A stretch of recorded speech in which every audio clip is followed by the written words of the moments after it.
He got it on his left upper arm, so he lied about getting it on his ass. Interesting.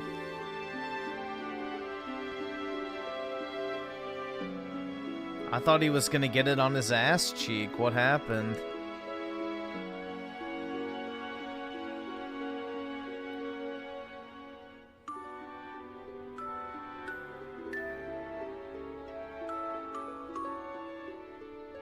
Yeah, scamming the audience, exactly. Well, at least he's officially white trash now. There you go.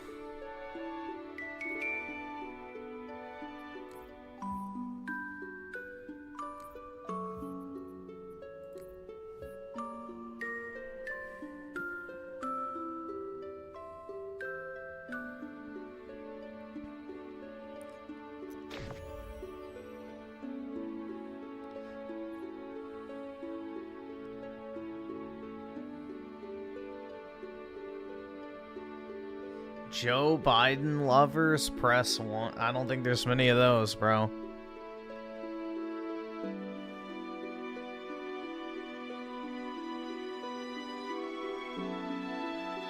I don't think there's many of those. Alright, awesome. Thanks, nigga. Alright. Nick with the 5. How early should I go to GameStop for the midnight launch? To get one, my store will start selling it.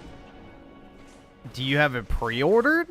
I mean, if you didn't already pre-order one, then you're going to have to get there probably pretty early, because they're probably not going to have many extras. I don't know. Alright, awesome. Thanks, nigga. Alright. I have no clue. I would call ahead and see if they will let you know how many extra they're going to have.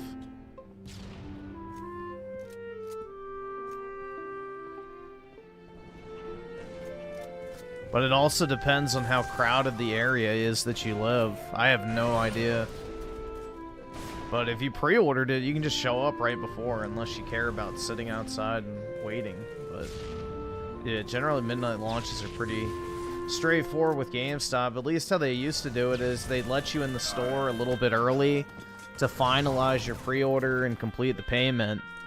And then, you know, right at midnight, you just walk in with your receipt, and then they would hand it to you. And it would go pretty quickly. That's how it was for every other launch I've done with them. I don't know. It may depend on the store, though.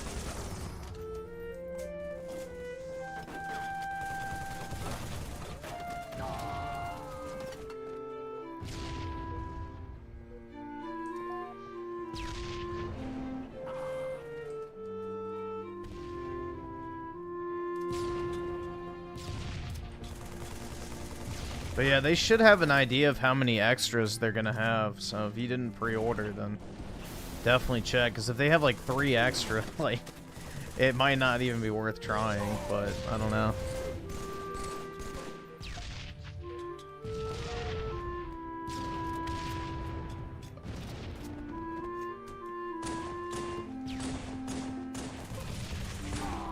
Yeah, the last midnight launch I went to was for Mario Odyssey and Assassin's Creed Origins, funnily enough. I think both of those came out on the same day.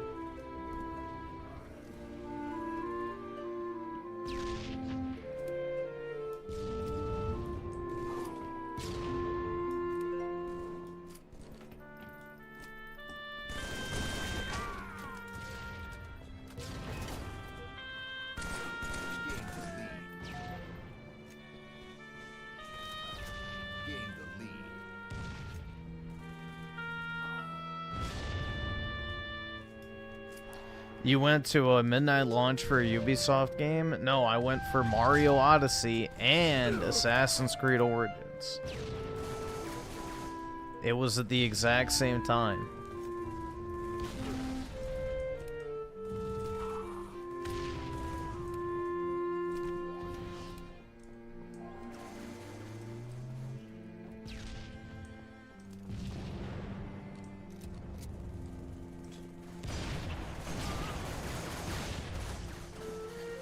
Either subscribe, donate, or get the fuck out.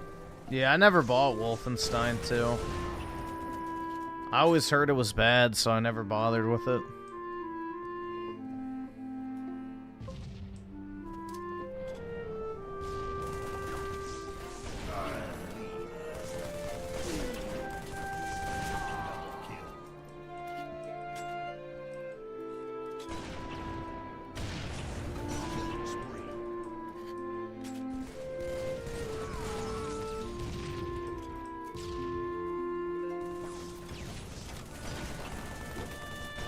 Oh, shit. Fuck.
Yeah, I mean, back in the day, like, I didn't really care about the whole killing Nazis thing, but nowadays, you know, leftoids use Nazi as a, you know, synonym for Trump supporter. So, if you live in a vacuum, yeah, there's not really anything wrong with, on paper, with the concept of killing Nazis, but we don't live in a fucking vacuum, and nuance is a fucking thing. So the same people that label you a Nazi for voting a certain way create a bunch of media involving killing Nazis. Like, it's not really hard to put two and two together. So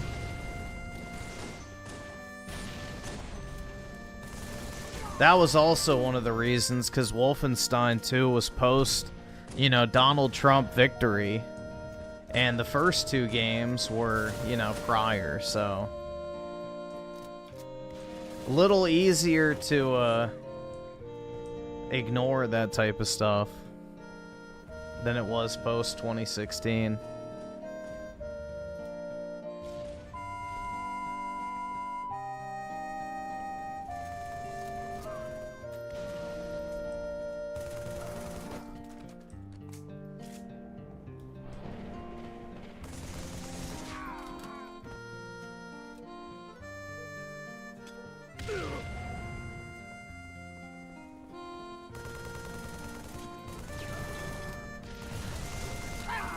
Shit.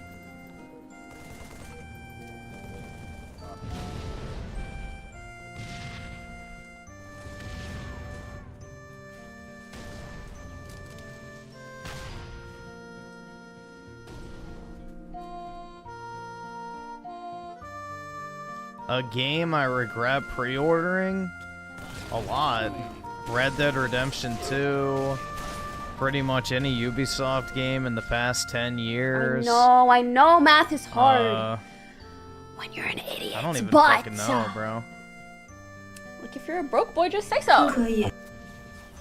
I don't even know. I'm trying to think. You shut the fuck up! I don't really pre-order much face shit. to shut the That's fuck the up. thing. Because it's like, I can't even point to, like, X-Slop games. Because I don't pre-order those. I just, you know, play them in Gay Pass. I'm trying to think, like, a game I regret pre-ordering.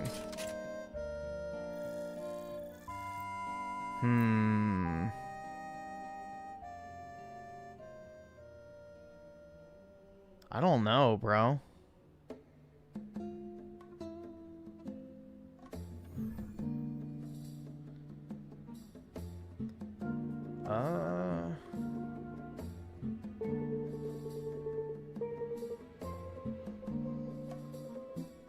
I don't think I ever pre-ordered Cyberjunk, so I don't think that one counts.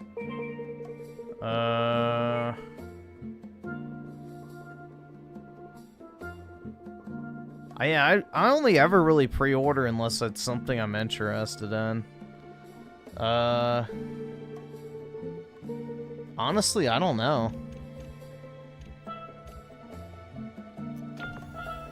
No, I didn't pre-order Cold War. I just buy COD, so there was no reason to pre-order it. It was digital, so.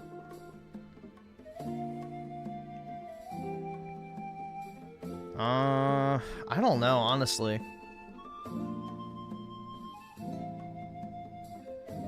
How about from this year? I don't think I've pre-ordered anything other than Doom: The Dark Ages. I no, I don't think I pre-ordered Monster Hunter. I think I bought it the night of.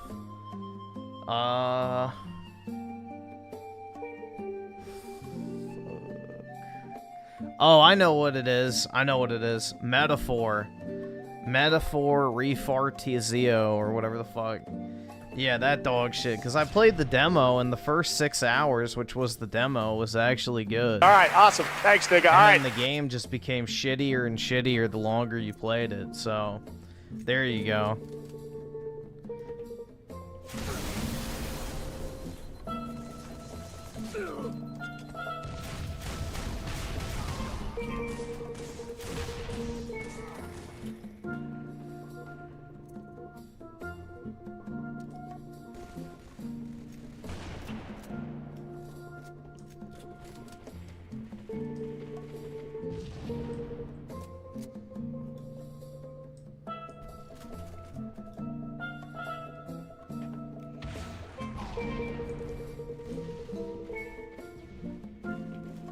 Yeah, the timing of his whole ass cancer thing is not, you know, random, because, you know, it just came out 2 days ago, the audio clip of the court basically saying that he was mentally unfit to stand trial, so there's no coincidences in the timing. They're trying to distract from that news story, because in theory, you could argue that because he was unfit to stand trial, he was unfit to sign any legally binding document, which would mean any and all acts he made during, you know, his presidency from that point forward would be done by basically an illegitimate president. So that's the reason why the distraction tactic got deployed immediately. You know, in order to have stage 4 cancer, that shit's easily detectable at that point. And the president is like one of the most, you know, constantly medically monitored people in the world. So they have like weekly fucking blood tests and everything just to make sure everything's alright. So they absolutely fucking knew that was a, you know, problem he had. Because once you get to stage 4 with prostate cancer, you can't even pee. Like, you have to use a fucking catheter. So, there's no fucking chance that that shit was just like, oh, yeah, nobody knew. Oh, wowie zowie, man. He went in for his prostate exam, and wowie zowie, you know, stage 4 cancer that's metastasized to his fucking bones. You know, just completely random. Springs up out of the blue. So...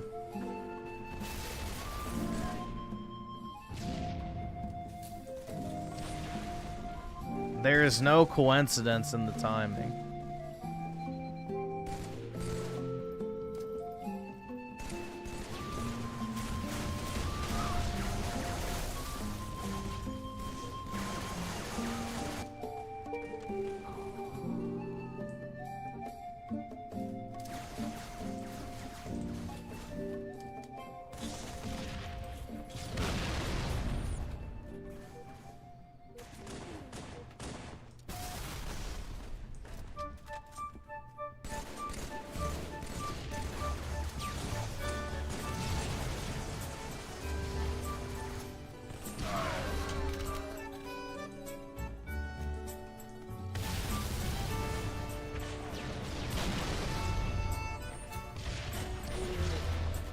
Got him.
Yeah, it's already metastasized onto his bones, which means that shit's been a thing. He's had it for years at this point.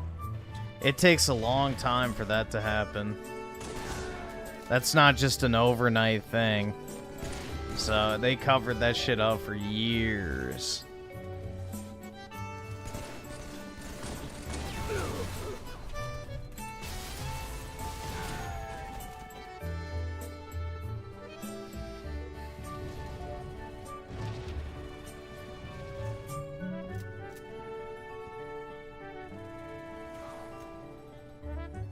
He did get checked as president. They just kept it hidden.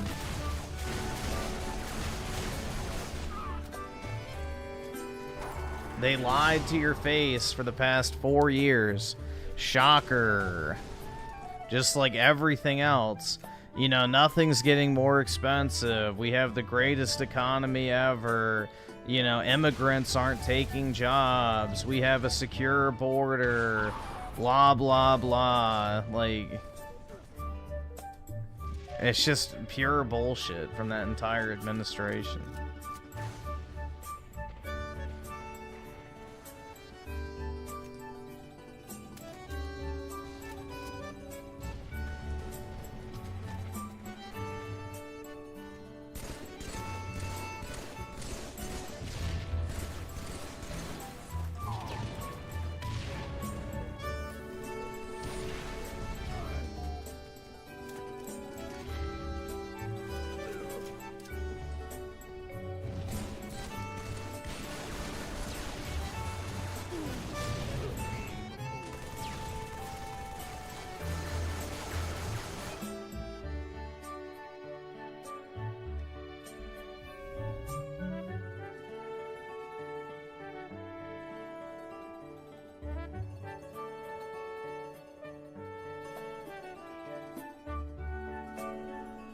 Yeah, he's in better health than Trump.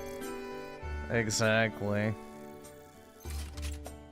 Ryan Miller with a 5. What makes me more angry than anything is that the media and Democrats covered this shit up, literally. And it'll be impossible for them to be trusted again. You'd be surprised, man. You'd be very surprised at how willing people are to forgive and forget when it fits their motives. See her with the 37 months. Sup, Griffin? How's it going, man? Spooky Cerberus with the 2. You played AW last night, right? It wasn't a fever dream? Yeah, I did. Did a little bit of multiplayer and played through the campaign. And E-Man with the 50. Oh, God. Play Wolfenstein 2. It's on PS Plus. Hold on, let me see if I have it on here, because it'll download faster. I might have it on Steam. Although I don't think I bought it. Oh, I actually do have it. What the fuck? Yeah, it'll download faster on here. It won't take an hour.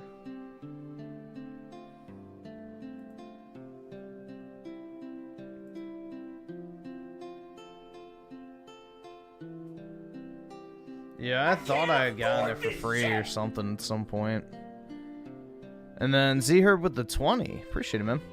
Man, I wonder how long Brandon cancer has actually been. Oh, for years at this point. There was a clip somebody found in 2022 of him saying that he had cancer. But yeah, it takes a long time to develop stage 4 cancer that metastasizes onto the bones. Like, that takes a very, very long time to develop. That's not like an overnight, you know, like, oh, 3 months ago, it just magically happened type thing. So, they've been covering it up for years at this point. Yeah, stage 4 cancer's terminal, so you're done at that point. You're dead.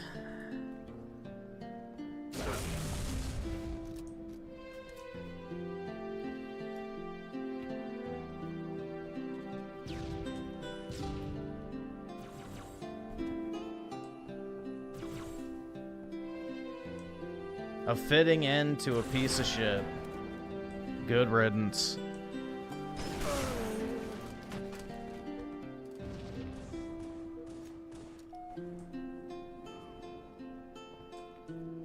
I feel like it would have been keeping this in the down low. Also, have you seen How the FBI director said Epstein did not commit looked like he didn't even believe it. Yeah, I mean, there's no way that Epstein killed himself. Like, it just magically, the fucking bed, you know, he hangs himself from his bed sheets when all the security cameras are offline, all the guards are changing, you know, positions magically, leaving him unattended. It's like, yeah. I mean, you'd have to be, like, actually stupid to think he killed himself. Then also Z-Herb with the 10. Didn't Wolfenstein have the ad poking at Make America Great Again? Honestly, the connection isn't even subtle at this point. They play dumb, but they know what they're doing. Oh, yeah, dude. The thing is Nazi is literally just interchangeable for anyone that's not a fucking leftoid. So basically, MAGA voters, right-wingers, anybody that, you know, the message doesn't agree with is basically an interchangeable term for Nazi. So any game that released post-2016 that involves Nazis, like, I'm sorry, you don't have the benefit of the doubt, especially if your game studio is run by a bunch of leftist cucks. Like, you just literally are making a game about your fantasy of gunning down Trump supporters. And it's not even, like, I don't even think a stretch at this point. Like, these people have literally been on record, you know, wishing that Trump got assassinated, saying that his voters deserve to fucking die, all this other shit. So it's like, yeah, in a vacuum, killing Nazis in a video game is fine. But we don't live in a vacuum. And when the term Nazi is literally thrown out by the same people who make these games in relation to Trump voters, it's not really hard to put 2 and 2 together and realize that, yeah, they're just making this game because they want to fantasize about killing you. That's the main objective of them making it, so, yeah.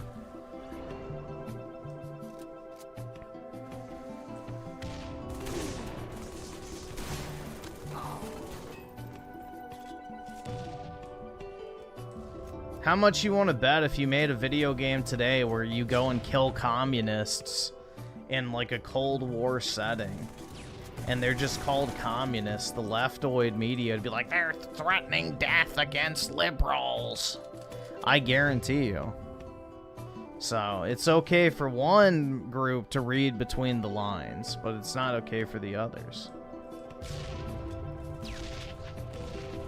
So, yeah. I mean, in a post-2016 world, I don't trust anything these fucking guys do. None of them have good intentions. They've lost the benefit of the doubt.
Ah, shit.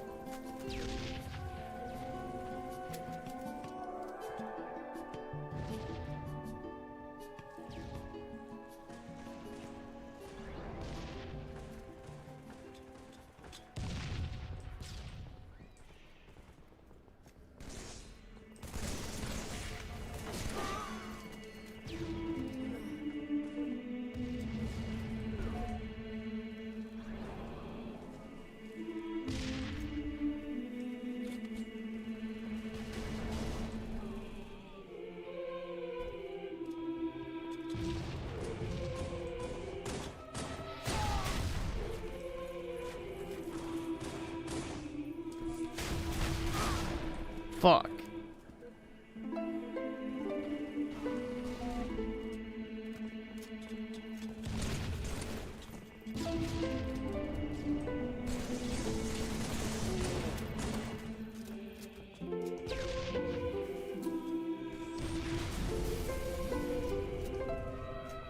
What would I rate Doom the Dark Ages now? Like a 7.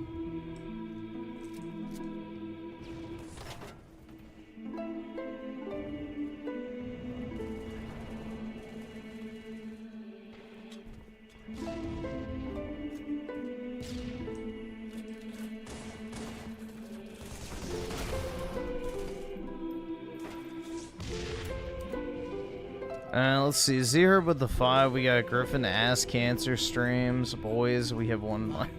Yeah, exactly.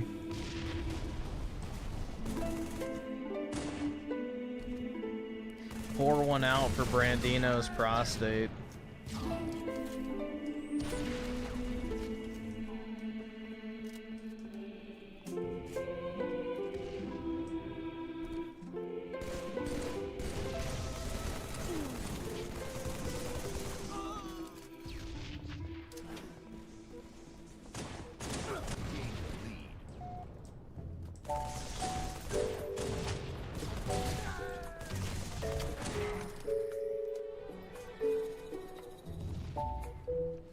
And Z-Herb with the 5, no, that's a lie. Griffin, Joe, Brandon did let it slip he had cancer like a few years back or something. Yup, he did during a speech. They just called it a slip-up. Yeah, that's the thing that we've learned is, you know, pretty much everything Joe has said that's a quote-unquote slip-up has been proven to be true. But meanwhile, everything that came from the officials at the White House was crazy how that works. But stop noticing, Goy. Keep voting blue no matter who.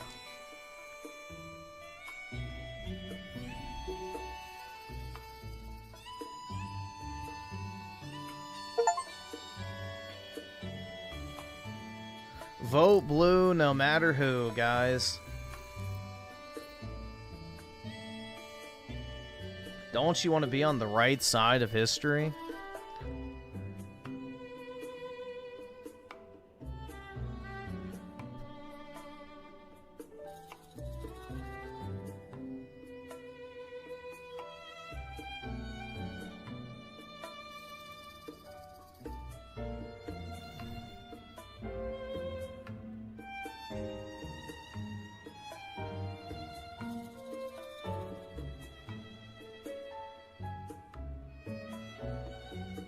Tim Marco, the 279.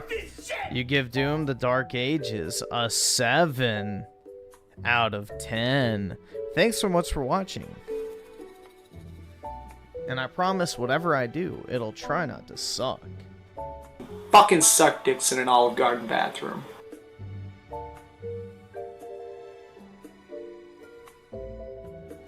Yeah, the Revenants are way too tank. I mean, that's every enemy, though.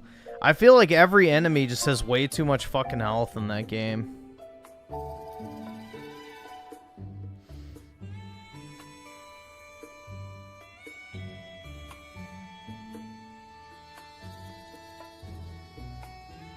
And then late game, every single enemy has body armor, which makes it even more fucking tanky.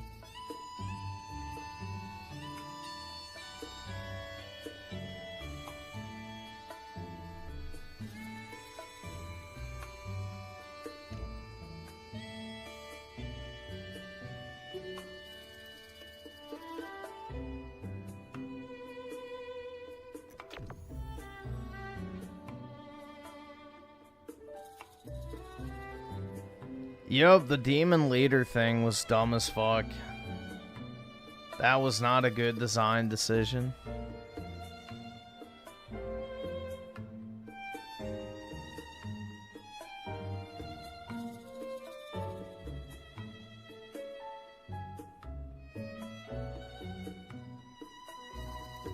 Yeah, my biggest thing is, like, there's no, like, one mission I look at in that game where I'm like, wow, that was really fucking fun. I want to replay that a bunch of times. Like, there's no Argent Janur, like in 2016, or Super Gore All right, Nest awesome. in the Thanks, nigga. Eternal All right. that I just want to go back and replay a bunch of times. Like, I genuinely can't think of a single mission in that game that was very memorable. And that's the issue. It's like, there's not really anything. All of the levels just felt really, really fucking generic. I haven't put my damage at 200%, I don't think. I think I put it at 150, and it's already significantly better at that. But yeah, I would imagine if you put it at 200%, it makes it a lot more fun.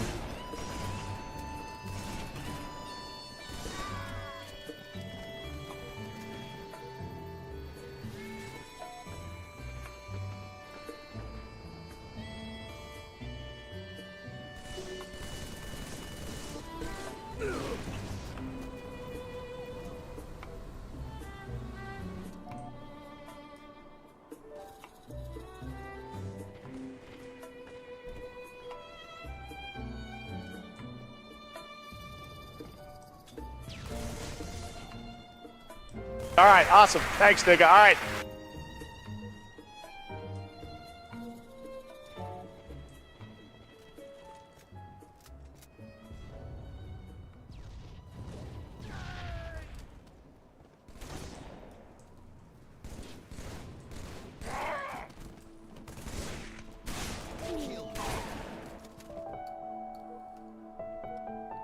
Ryan Miller with the 5, the fact that everybody knew, including Campbell, and when they are asked about it, they once again gaslight and talk about Trump. Yeah. Well, that was like the whole thing. They go, you're not voting for him, you're voting for the administration. That was the cope, basically. Like, you're not actually voting for the president, you're voting for his administration. It's like, that to me was already the red flag that this guy is like mentally retarded and he's not actually doing anything. It's like, that was them basically admitting it while not admitting it.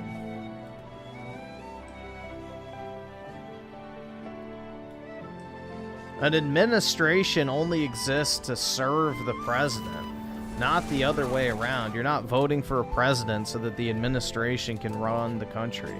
You're voting for the president to run the country and his administration to carry out the tasks that he tells them to do, not the other way around.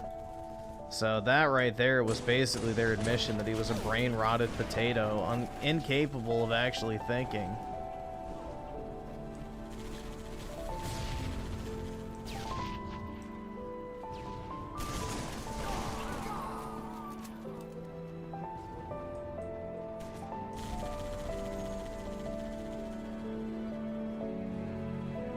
And Zher with the 10, I just learned a push to change Superman's motto, mainly the American way part.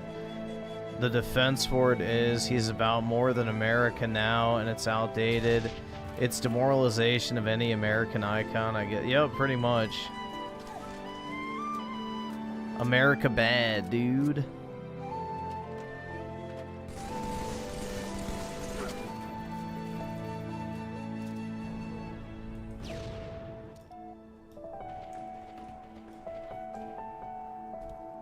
Turban man good, America bad, obviously.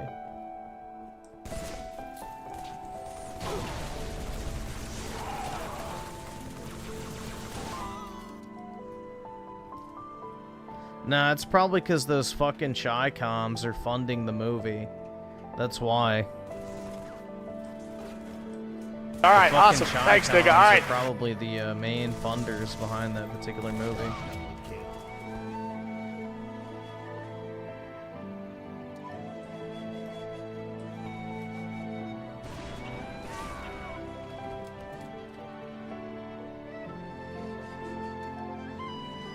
Tim Marco, the 7, my best friend from high school, was diagnosed with leukemia recently. He got treatment early and has been declared in remission. Nice, man. That's good to hear.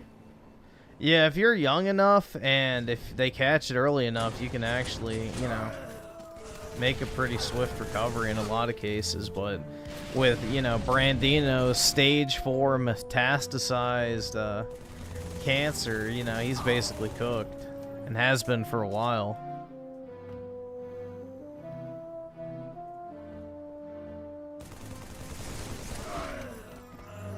Griffin said he once tried weed. That's a lie. I'm not gay enough to smoke weed. Sorry.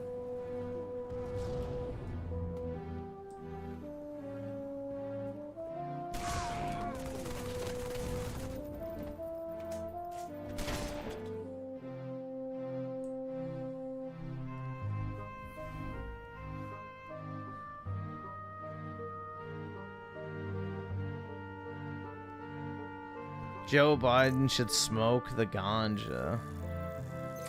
Oh my, yeah, it cures cancer, exactly.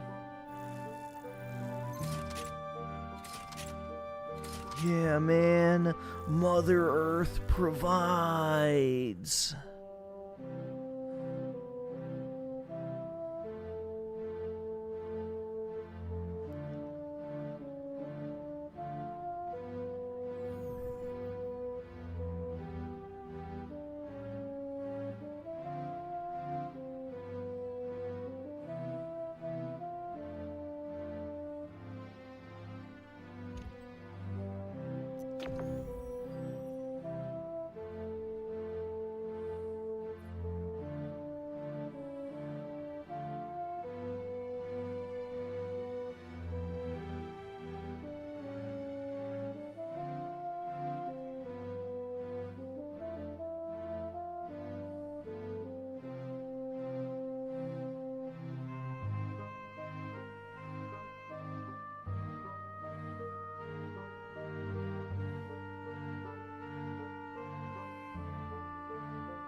You're broke!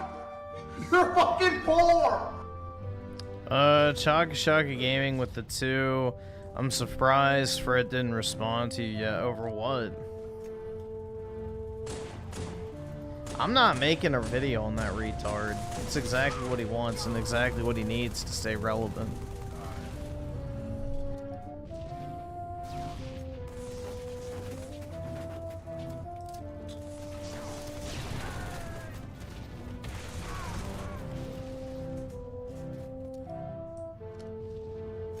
When I responded to the Latino... Oh, he's not going to respond to that. Because he's a fucking idiot. He has no actual arguments against anything I said. I would love to see any sort of defense for that fucking shit. Alright, awesome. There is Thanks, none. nigga. Alright. So, that's a losing argument for him from the very minute he starts. So...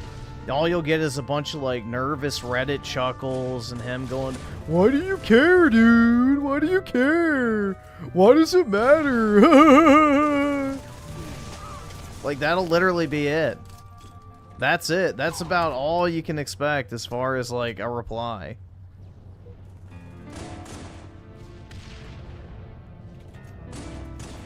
He's got nothing. Just like he had absolutely nothing in his previous debate on the topic.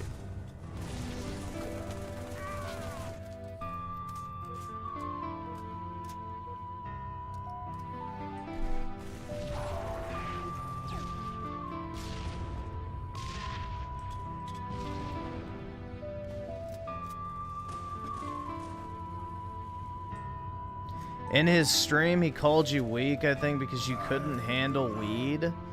I've never smoked weed. The fuck does he mean I can't handle it?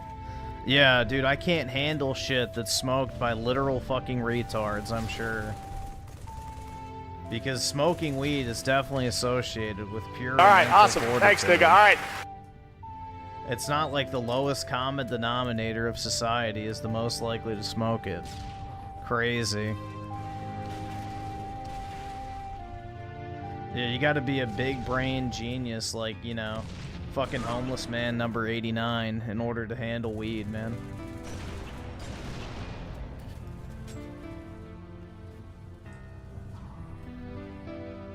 Only true elite members of society can possibly handle such a, you know, insane experience as fucking smoking weed. Wowie zowie, man.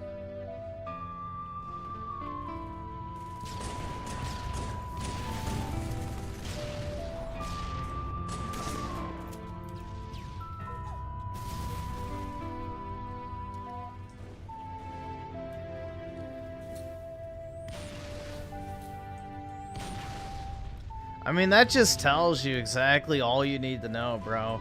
He thinks that smoking weed is somehow, like, some significant accomplishment. Like, just imagine. That's the type of person you're dealing with. Oh, you can't even handle weed. Oh, wow, dude. I can't handle a dick up my ass either like you can. Oh, no. I guess I'm a failure in life.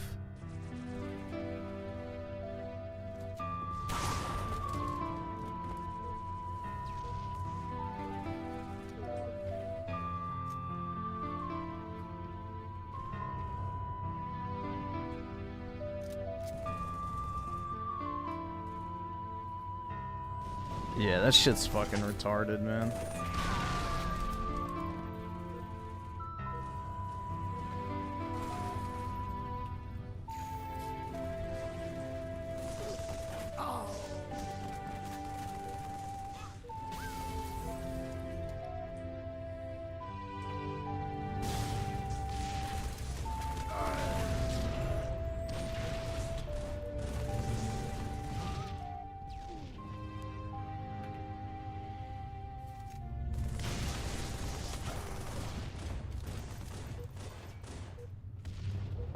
Daryl's on with the 2. Gaming is ruined thanks to... I know. I'm doing my part, man. I'm trying to keep GPUs expensive, Nintendo prices high, and, you know, gaming as a luxury like it should be.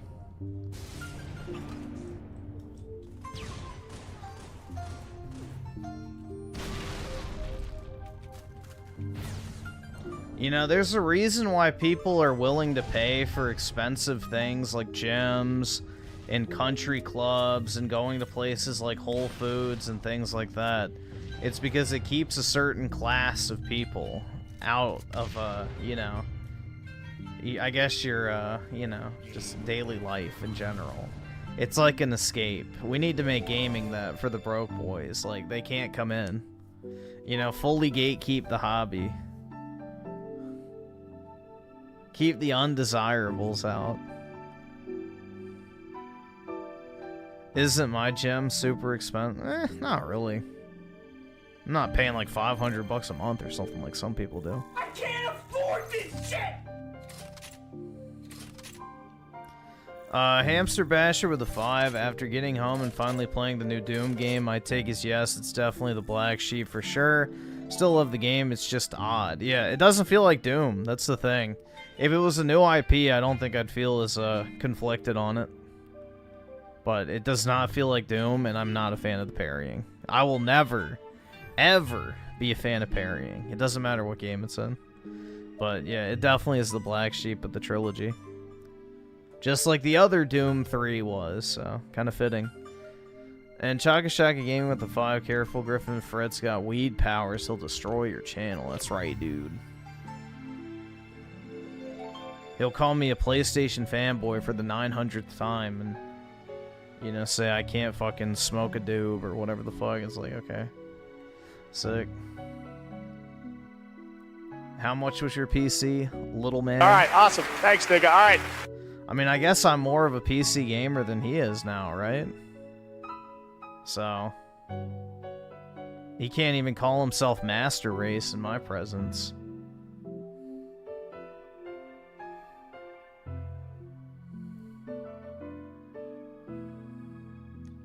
Rocksteady with the 2. I bet Frick can't handle Fent like a real man. Yeah, he should snort a line just to prove otherwise.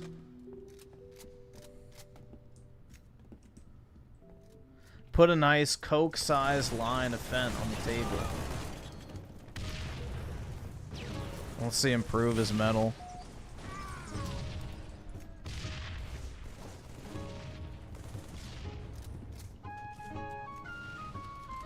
Yeah, imagine bragging about drug use. Like, that's just... that is peak third world intelligence, bro. Like, that is, like, literal third world fucking intelligence. That's like actually thinking, like saying, yeah, I could take more shots than you is like some sort of flex. It's like, okay, bro. Congrats. Substance abuse is definitely the W you think it is. What? Oh my god, bro.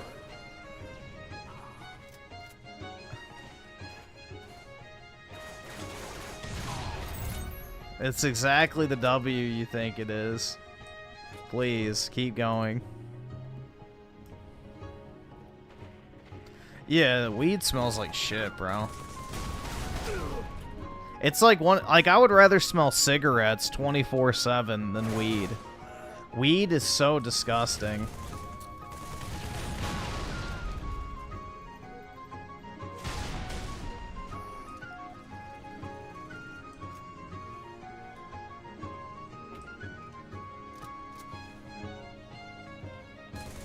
That's all the DC area smells like now is fucking weed everywhere. Even when you're driving, like somebody will be like fucking lighting up in their car and you'll just get a massive fucking, you know, nose full of fucking weed.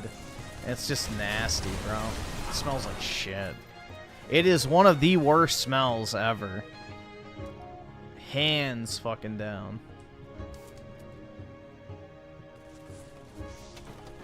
Like, it's up there with stale homeless person piss. I can't afford this shit!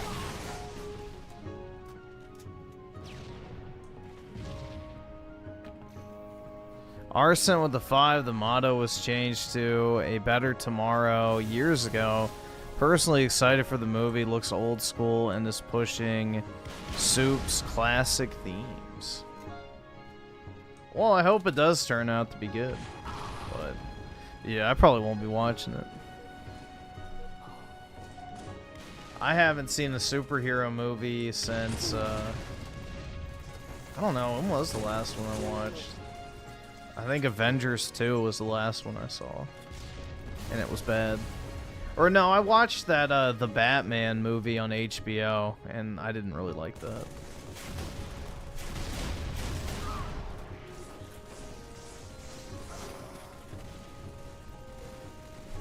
And Shaka Shaka Gaming with the 5, bragging about weed is such a high school thing. When you're 30 years old, like Fred, it's just miserable. Yeah, I mean, that is pretty sad. I mean, even in high school, bro, nobody bragged about fucking smoking weed. Just like nobody I don't know. Maybe it's just my high school, but that was not like a flex. Like, yeah, bro, I smoke weed. It's like, okay, you would be laughed at, I feel like. All right, awesome. Thanks, nigga. Like, All right. it doesn't actually make you hard or anything. Like, it's like, all right, congrats, bro. You're so fucking hard, bro. Like, yeah, nobody's gonna fuck with you. You smoke weed. Wow, you're so special. You're just like every other middle-aged, depressed woman out there in America at this point. Congrats. You're like literally one of the coolest people I know.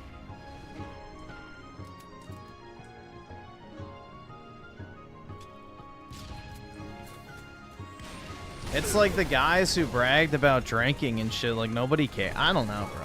Maybe it was just my high school, but like drinking and smoking was pretty common, so it wasn't like a big deal. Because in Virginia, you know, it's not illegal for teens to drink. Like, you can drink in Virginia at any age as long as the owner of the home that you're doing it at is of age and you have their permission. So, like, let's say, for whatever reason, you know, I'm throwing a party at my house, and a bunch of fucking, like, 14-year-olds or whatever come over. They can legally drink under my roof as long as they have my permission to do so.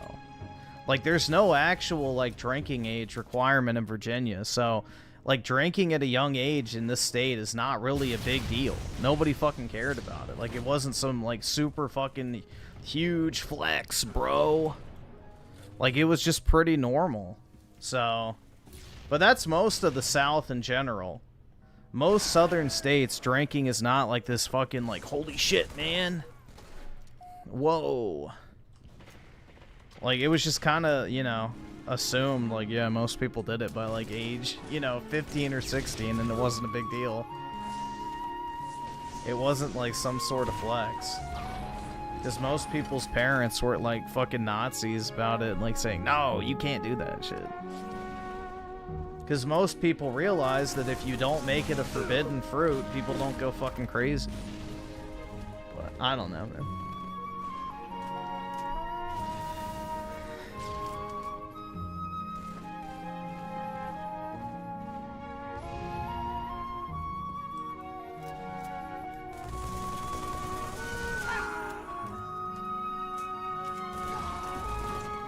All right, awesome. Thanks, nigga. All right.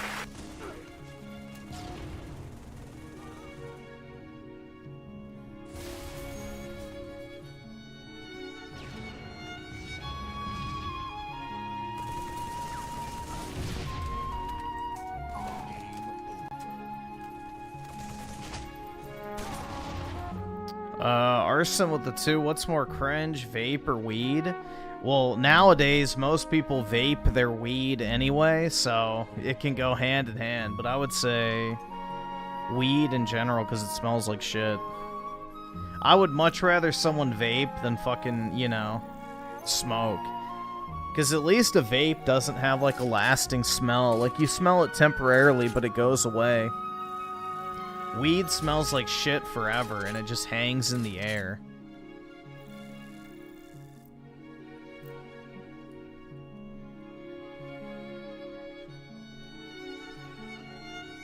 Tim Marco the 7, oh no, it's Alex, had a debate on piracy last night, and he firmly believes that you're fully entitled to pirate a game if they're not ported to your platform. Alright, well, someone can break into his house, steal everything he owns, and just say, well, it wasn't delivered to my house, so, you know, I'm just taking possession of it. What a fucking idiot, bro. Yeah, I didn't want to buy this from Walmart. I wanted to buy it from All right, Target awesome. instead, Thanks, nigga. All right. so I just stole the shit. What a fucking actual retard. Yeah.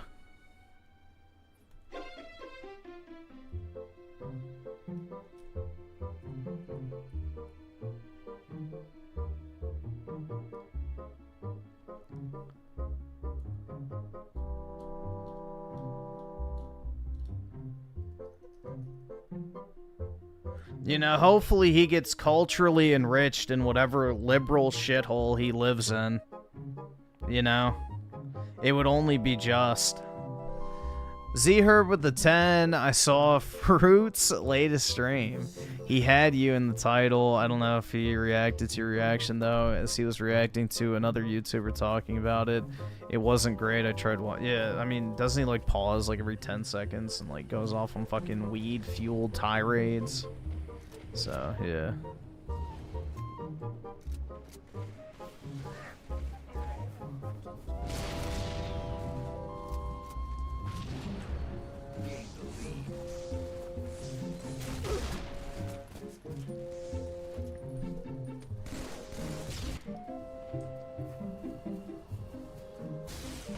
And then also Z-Herb with the 10, dude still saying he can't see how the statue change is woke. I get arguing it's not a big deal is one thing, but straight up acting like it's not is either dumb or disingenuous. Well, he's both, bro.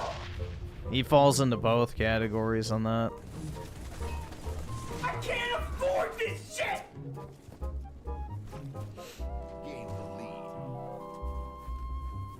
And then Z-Herb with the 2, sorry, I've made like a million typos. It's all good. No worries about it.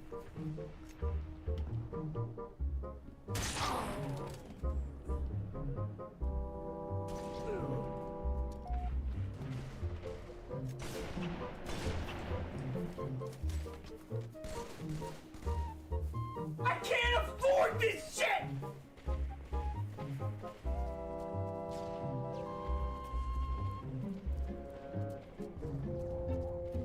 Hamster Basher with the 2, thoughts on Ye's new song. I liked it. Yeah, I like it too.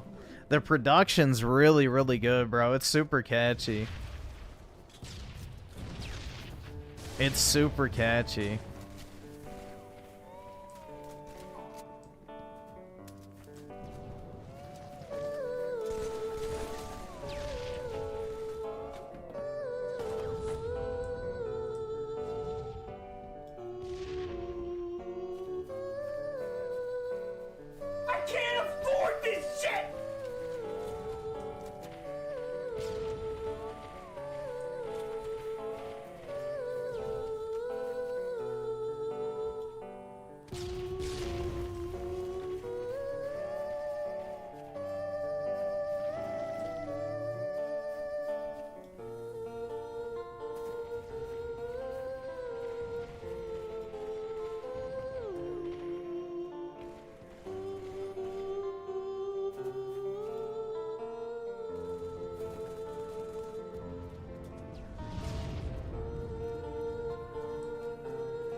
Either subscribe, donate, or get the fuck out.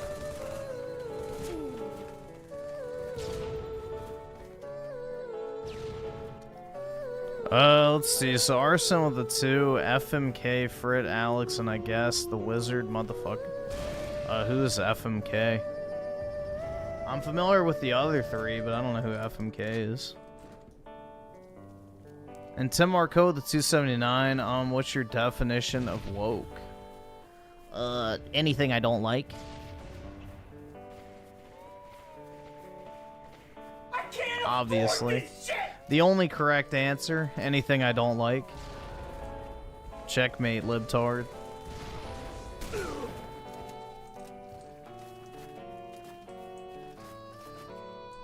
And Winston with the 1 month.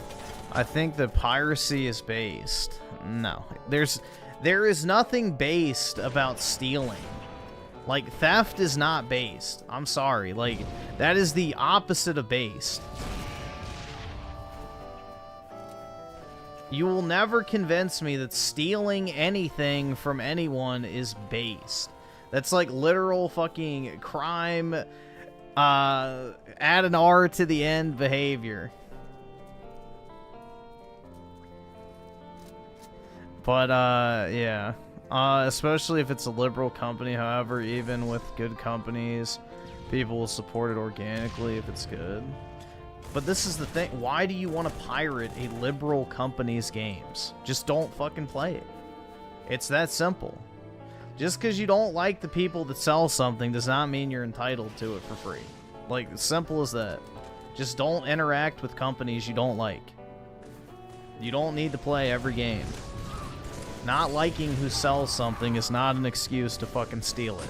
That's the exact same logic as BLM looting a fucking, you know, Nike store or looting the Best Buy or, you know, the mom and pop shops because, you know, down with the white man, shit. You know, we don't like white people, so we gonna take they shit.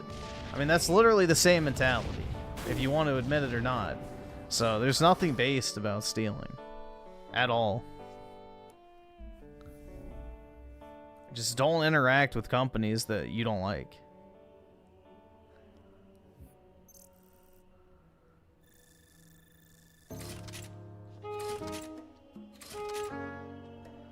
See her with the 5. If you want an absolute trash fire of a game to play, try a set. Yeah, I've played that.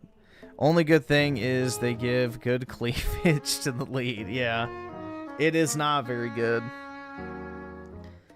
That was the Vita game, right? I think that's the one I had on the Vita, if I'm remembering correctly. But yeah, it was bad.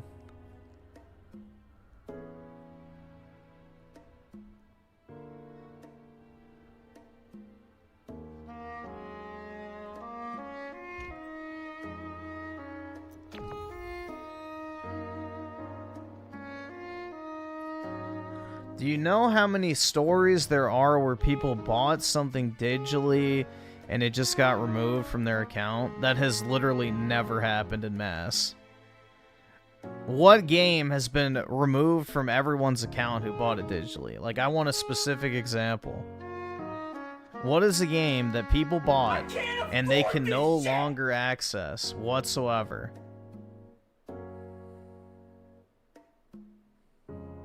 Concord? Well, if they took the servers offline, you wouldn't be able to access it anyway, so that's dumb. A game shutting down that's online only is not the same thing as someone revoking a license for something. Like, that's like saying if an MMO gets shut down, like, that's comparable to them removing a single-player game from your library. Like, obviously, that's not the same thing. There's plenty of online-only games that don't have active servers anymore. That's nothing new.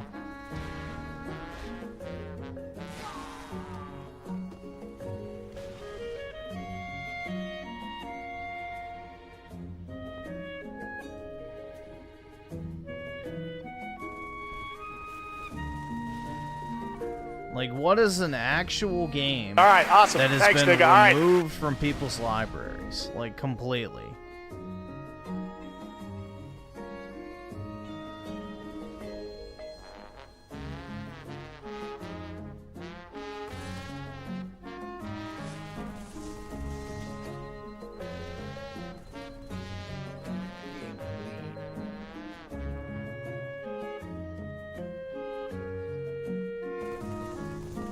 The Crew game, that's an online-only game. You bought that with the assumption that if the servers ever shut down, you would never play it again.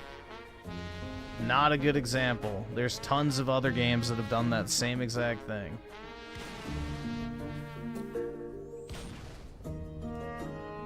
If I buy an online-only game, then I know that one day the servers are going to be shut down and I'm not going to be able to play it. That's common sense.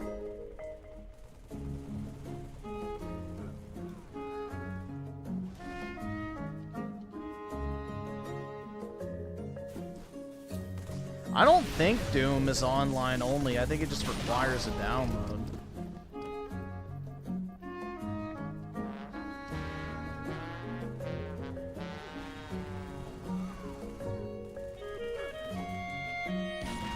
But yeah, I want like a specific example of a game that has been removed from people's library with no refunds, or was not like an online only game that had its server shut down a decade after release.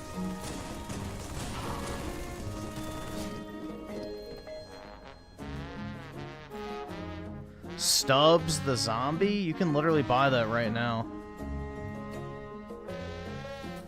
Stubbs the Zombie you can literally buy right now.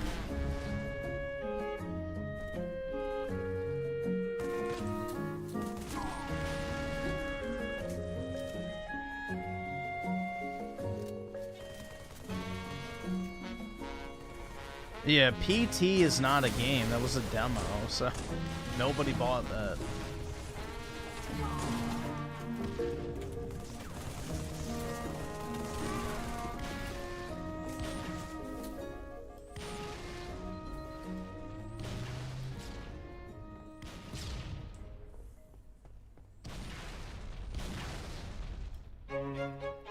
But yeah, it is not like some widespread thing that all of a sudden people's digital games are just being stripped from their library. Like, that's just not happening, sorry.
Let's see. Daryl's on the 2. I don't like Nintendo, but I will pirate. Yeah, exactly. I hate Nintendo, and I hate their games, but I'm gonna steal that shit anyway, because I still want to play it. Okay, so you don't hate Nintendo, and you don't hate their games. You're just a cheap fuck. Got it. Gaming.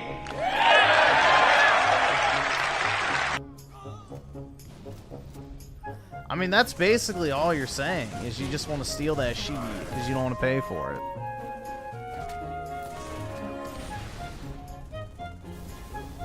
I mean, just at least be honest. I hate this, like, moral grandstanding dog. Well, if I don't actually own my games, then stealing them isn't actually stealing. Yeah, whatever you have to say, retard. You're the reason we can't have a high-trust society. That exact fucking mentality.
Nah, bro. Steam exists because Gabe Newell got tired of having to bend over to change the disc. That's a good meme.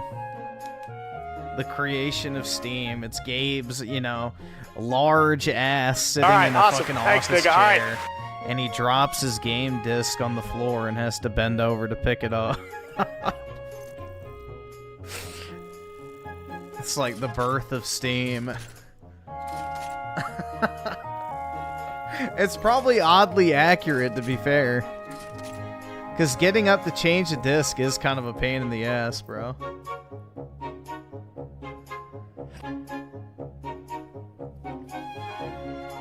It's probably not too far off, in all fairness.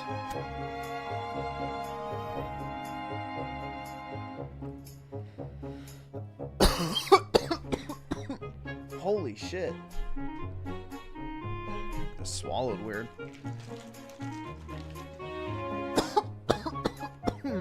Shit. Great, now I got the hiccups.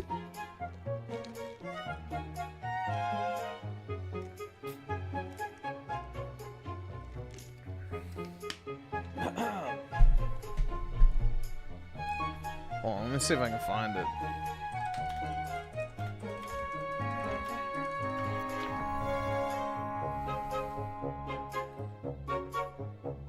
Yeah, there it is.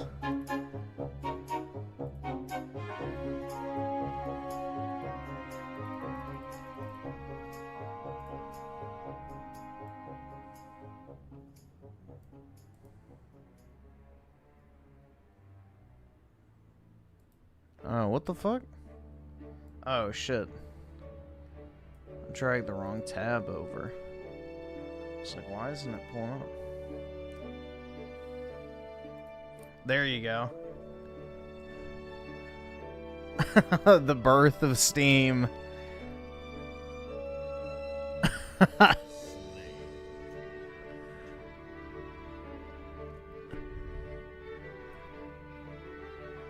It's probably pretty accurate, man.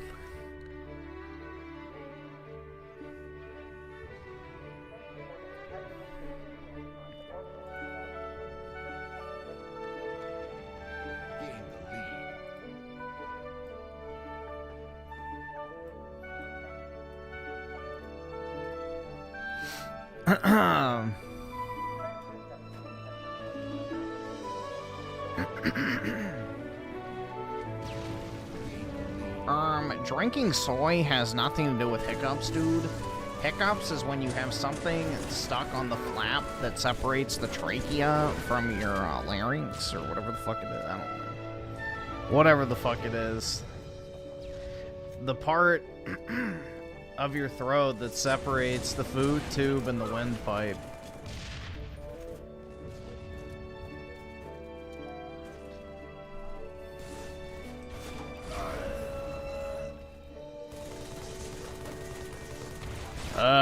Arson with a 5. I meant fuck, marry, kill for shits and giggles. Also, my Jewish friends feel bad for Ye and is convinced he's been corrupt. Kardashian, Fuentes, and Owens.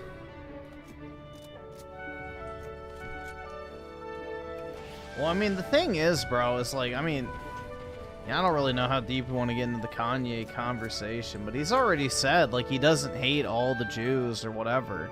The ones he hates are, like, the top level, like, record executives and all that type of shit, and the doctors that, like, use and abuse, you know, celebrities and, you know, people like him for their own personal gain, which is an actual genuine thing. That and the Frankist Jews that basically want to bring about the collapse of society. So I don't know. You have to listen to a lot of the shit that Kanye says to get a full grasp of what his actual beef is. But yeah, to make a long story short, he doesn't have like a just blanket hatred for all Jewish people. It's more so like the high level, you know, corpo Jews, and then also the Frankist Jews who are like trying to sabotage society. So that's more so of what it is.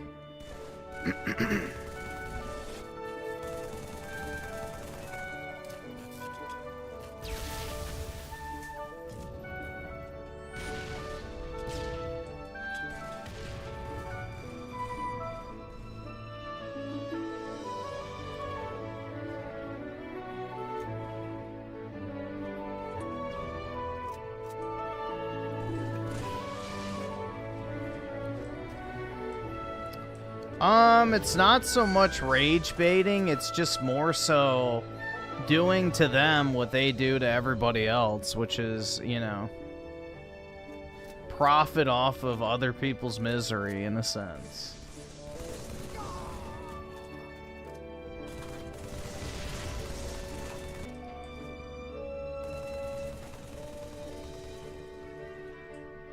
Z-Herb with the 10. Someone argued against digital to me using the crew. It was dumb. It's online for starters. It was replaced by the crew too, and it's not good. I don't even think these people like or play. No, none of them did. They're just a bunch of virtue signaling, you know. Skip it up, fucking loser faggot. That's 99% of gaming discourse on the internet. All right, awesome. Thanks, nigga. All right. Over shit they didn't even fucking care about in the first place. Soycast guy with the 5, I haven't looked, but someone told me since supposed D-pic got posted on that. Yeah, that's probably bullshit.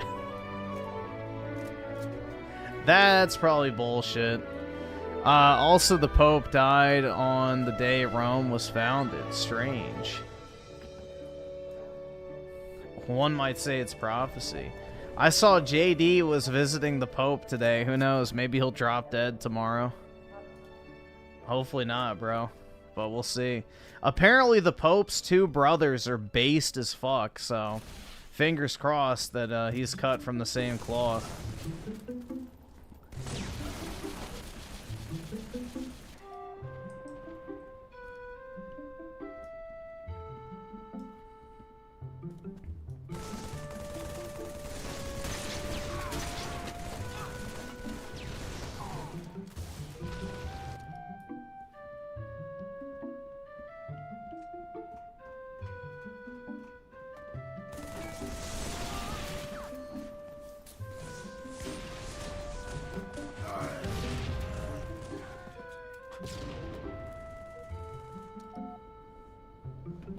$90 for one physical Switch game. No Switch game is $90. Next. And $100 separate charge for dock and charger. You don't have to buy an extra dock if you don't want to. If you want to buy an extra dock, you can, but I don't know why you would. So, I don't know what that has to do with anything.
Switch 2 stated.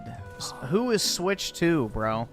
Switch 2 is not the name of a company or an entity. It's a product, so I don't know how the product itself stated something, first off. And no, there has never been a single instance where anyone has said the Switch dock is a separate purchase. That is just a complete fucking lie. So, if you want to peddle bullshit and pretend it's real, nobody can stop you, but you just look retarded.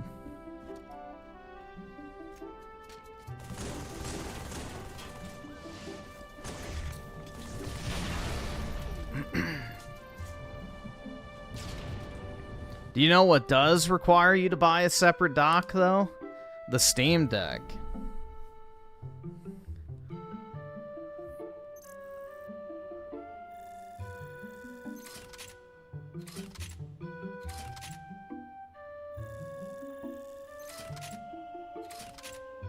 All right, awesome. Thanks, nigga. All right.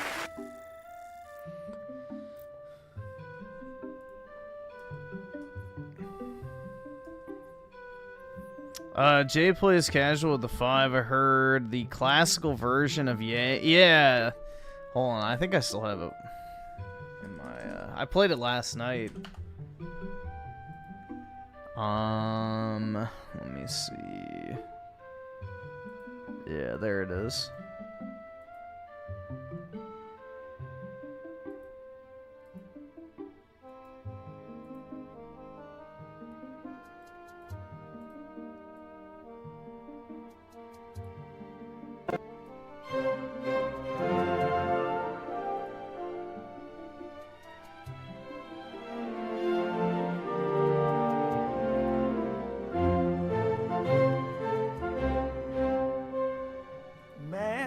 These people took my kids from me, then they froze my bank account. I got so much anger in me, got no way to take it out. Think I'm stuck in the matrix, where the fuck is my nitrous? Yes, I am a cook. I like when people fuck on my bitch with shit that I'm posting on Twitter. They telling me, yeah, don't say that. How niggas can see me in public, I'm driving an all chrome Maybach. With all of the money and fame, I still can't get my kids. All right, awesome. back. Thanks, nigga. All right. With all of the money and fame, I still don't get to see my children. Niggas see my Twitter, but they don't see how I be feeling. So I became a Nazi, yeah, bitch, I'm the villain. Nigga, how Hitler? Nigga, how Hitler? They don't understand the things I say on Twitter. Nigga, how Hitler? They don't understand the things I say on Twitter. All my niggas Nazis. Nigga, how Hitler? Nigga, how Hitler? Nigga, how Hitler? All my niggas Nazis. Nigga, how Hitler? She wanna fuck in Japan. I put the chrome on the bins. Nigga, how Hitler? She reaching down on my pants. She got the world in her hands.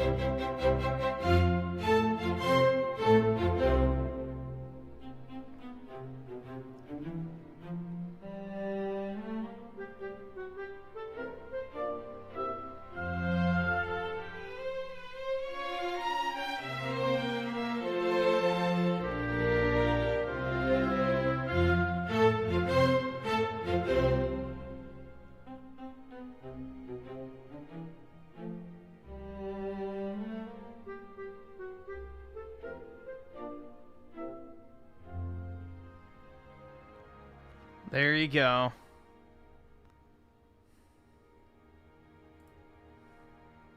Yeah, I'll link it real quick.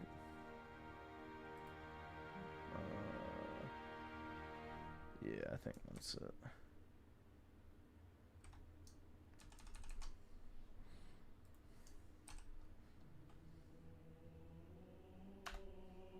There you go.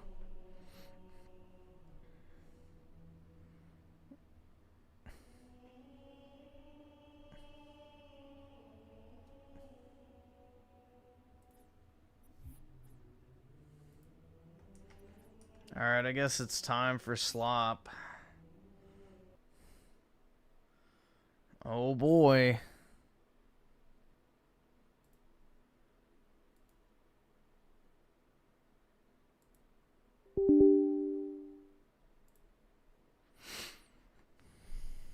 Alright, just give me a second. It's probably going to take a minute to open. And it fucked with all of my tabs. Because of course it did.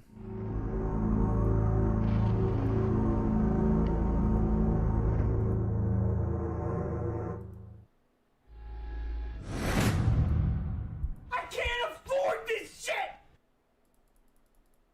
Alright, I get it. I don't fucking care, bro. I'm not retarded. I don't fucking care about photosensitivity. If people die from a seizure playing a video game, they shouldn't be playing video games in the first place. And I'm sick and tired of acting like that's a controversial take.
There we go. I can't afford this shit!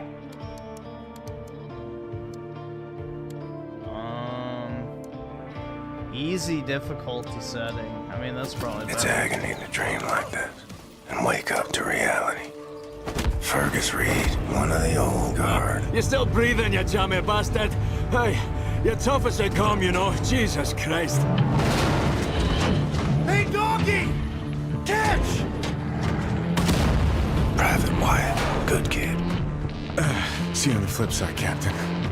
General Death's Head is nearer to us now than he's been in years. We eliminate the General. We cut the head off the Kraut war machine. That's him, isn't it? That's Death's Head! Help me make a choice. Is look to the one you would have me dissect. Thought I'd seen it all, but I've never seen true cruelty until now. Oh, wie das sehen?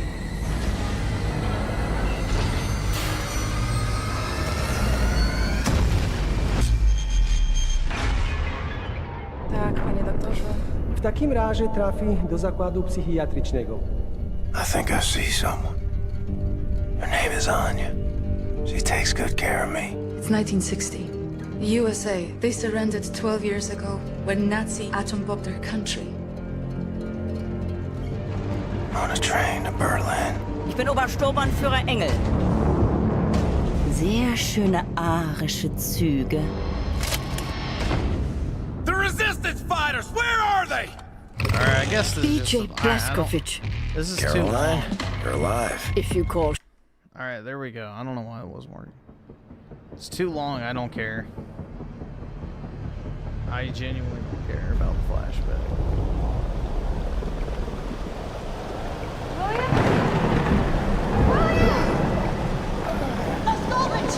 Look everywhere! Blazkowicz!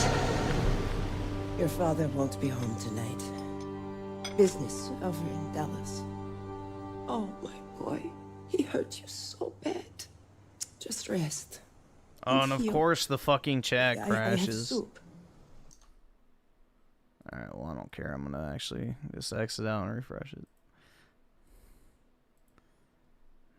Wolfenstein, yeah. This is definitely a woke game. 100%. And porridge. Which one would you like? Go on, Captain, make a choice for me.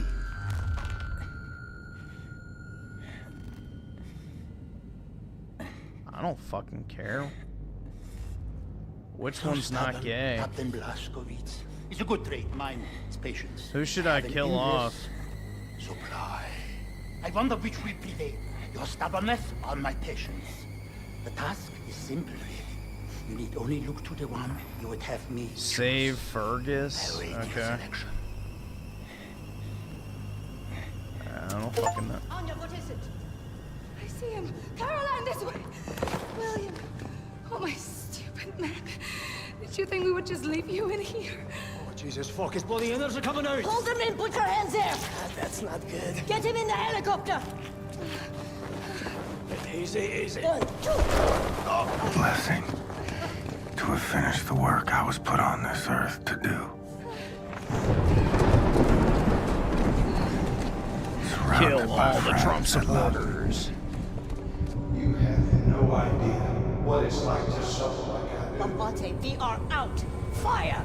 Yes, madam. He's bleeding out! Go faster! And the great warmth washing over me. Towel!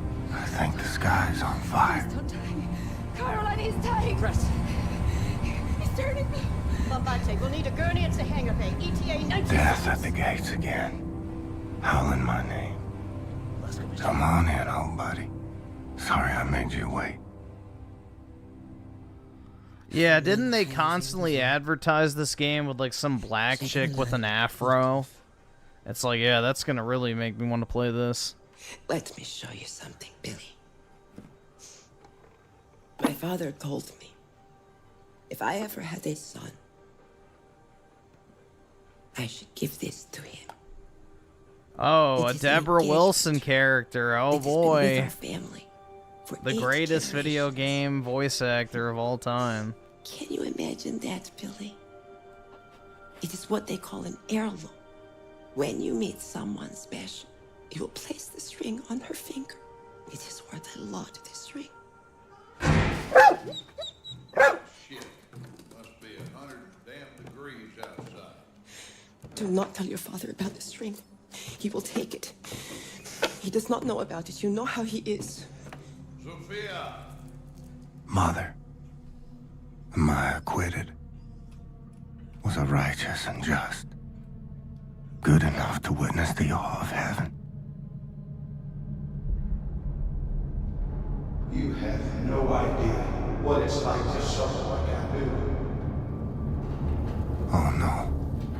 Mother, I'm going to hell. Pull, Bombate. Well, I'll have to cut most of his intestines out. Whatever it takes, then, please. Stay with us, Blazkowicz. You fight through this, and I promise you everything will be all right. Kinderlach, bring me anyone for to give blood, now! All right, listen up. You fucking do. Round everyone up and line up over here by the sick bay. Fuck on your box. Party, yeah. First, more. I need light. Stay down, keep quiet, he's coming. Sophia, he in there? No. Sophia, out of my way! He does not deserve this. You know he does not. Don't bullshit me. I saw him with her. He's young. He likes her. He does not know better. He knows goddamn well not to spend time with some dirty little nigger girl. I will not let you hurt my son. Not anymore. You have no idea what it's like to suffer like I... So wait, the Jewish mom is standing up for race mixing? That's ironic.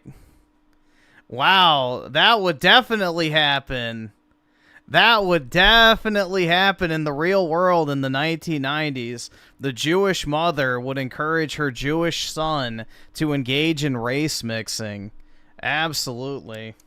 Because we know there's one group of people on, you know, God's chosen earth who, you know, value, you know, the merits of mixing the bloodlines more. Yeah, dude, this is fucking wild. Pure propaganda. Dude, oh, Sophia, every day I'm out there busting my ass, tooth and nail, getting screwed out of my earnings left and right. Bro, if you're a half-breed in the Jewish community, you're literally shunned in a lot of the Jewish circles. So, yeah, there's no fucking way. Humiliating myself just to keep the business alive. I saw them two together, Sophia, getting sweet with each other under the poplar tree. This cannot happen! I have worked too hard for too damn long to lose my reputation because my boy is sweet on some nigger. At least he used the soft A. We cannot live like this. I cook. I clean. I tend to the stables, to the field. You are not the only one struggling. You should have shut down the business when my father told you to. You are behind in everything. 3 months behind in utility. All the money my father invested, you have lost. You are playing with fire, Sophia. He lost all the Jew gold. No! I am Don't not worry, there's the still man plenty. You want to mouth off to. And you are not the man I married. I married a man who would never let his family go hungry. So help me. I will not let you hurt my son. You shut your damn mouth before I shut it for you. What is it with you damn Jews? Have all the I answers, knew do it! you? Smart mouth. I knew it was coming. Jew. I married you. I figured your father'd be an asset. But you just a damn millstone, sticking your nose into my business instead of handling your own. If you can't I knew it was raise the gonna boy right, it was gonna I'll come, do it but for you. Get oh away. my god.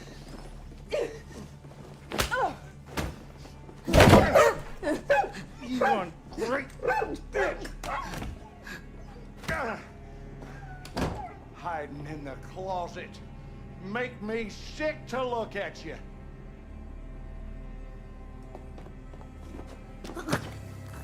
You are so goddamn weak. They're gonna pick on you, they will break you, they will make you eat dirt. And what are you gonna do about it? You can't fight to save your life. Well, at least I can teach you how to take it. Slow your breathing, Blazkowicz. Recover your strength. Why am I looking at gender-swapped Mads Mikkelsen right now? Our circle is rising. I will need you by my side when we make our move.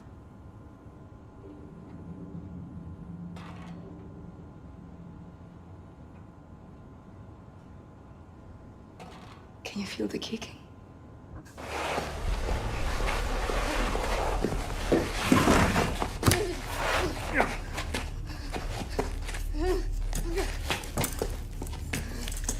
Yeah, don't you feel guilty, white Americans? You're just as bad as the Nazis, dude. They really didn't try to hide the fact that this game is about killing Trump supporters. Yes, Bessie, you're such a good girl. You ain't going nowhere. Whimper all you want. In life, you got to make hard decisions. And sometimes, you got to punish the animals out there. It's kill or be killed. The old and the weak are doomed. All manners of scum and sickly minds and dirty bodies and cockroaches doing everything in their power to rob the white man of what he's earned. It's on us to straighten out the queer. It's on you. Finger on the trigger. That's right. Now, shoot her. Shoot her!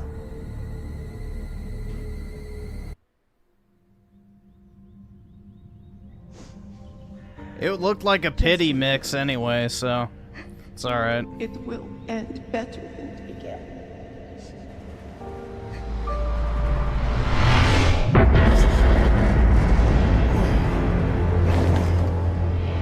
It looked like a pity mix, it's alright. Who is that? Is that me? Is that me?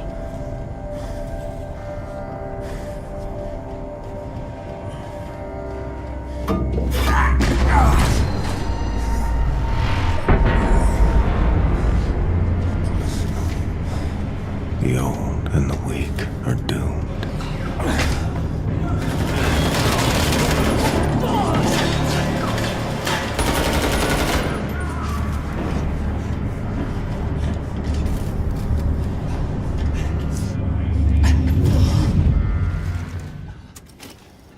The leftist conditioning has begun. Well, no, I didn't fail the test, because the test is to make you not want to shoot the dog. You want to shoot your racist, fascist dad, bro, because he's a racist, dude. Kill your parents if they voted for Trump. That's the subliminal messaging.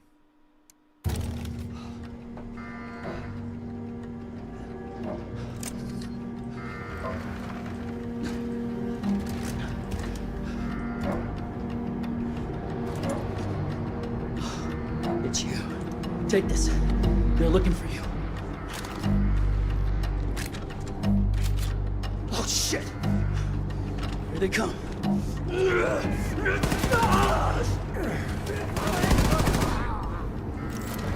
This is our U-boat now, Nazi. You ain't getting it back.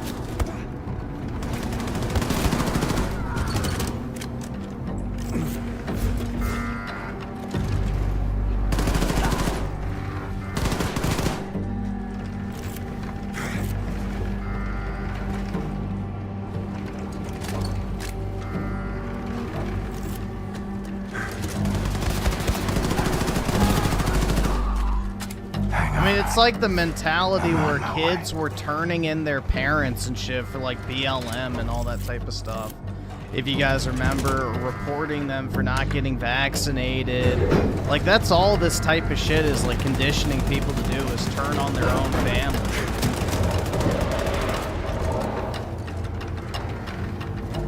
So, it's pretty fucked up. You're wrong! Stop! They're fucking boys! Good luck!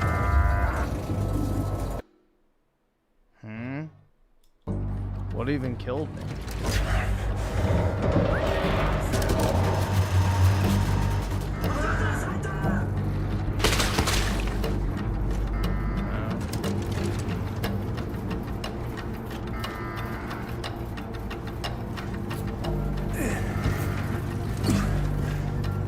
Stop! Vaskovich!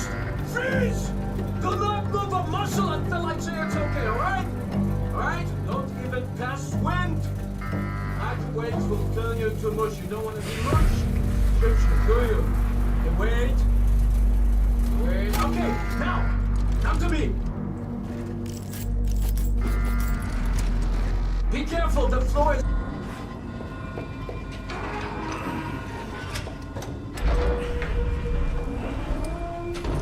Quick.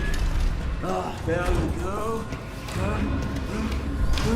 1, 2, 3. I'll give us a new piece of trash. Or Now, turning Mr. their Blaskovich, parents in I'm for very happy being, to see you yep, awake. for Not so January long, 6th, yep. yep. Where is she? Give your loyalty to the government, not your family and community and friends and things like that. It's disgusting, bro. You know how long you've been in bed? 5 months. Your body is broken. Pure Understand? Marxist Kidneys propaganda. are failing.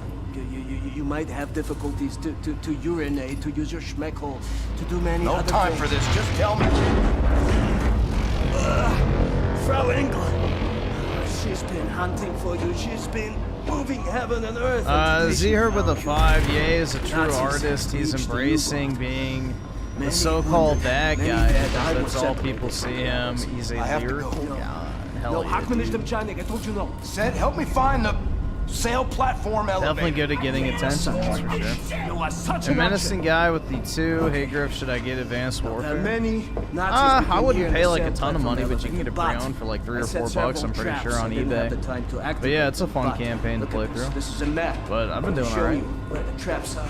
Doing alright. Prove them to HG you with useful. the 2. Would you marry a Jewish for the shekels? I'd do it for the love of the game, bro.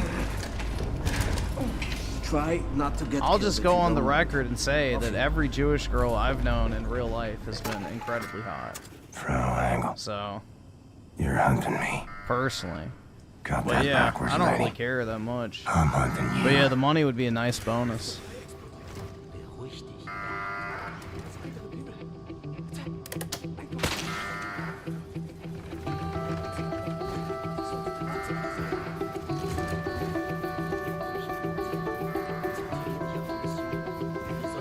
Are they hot or just groomed? What?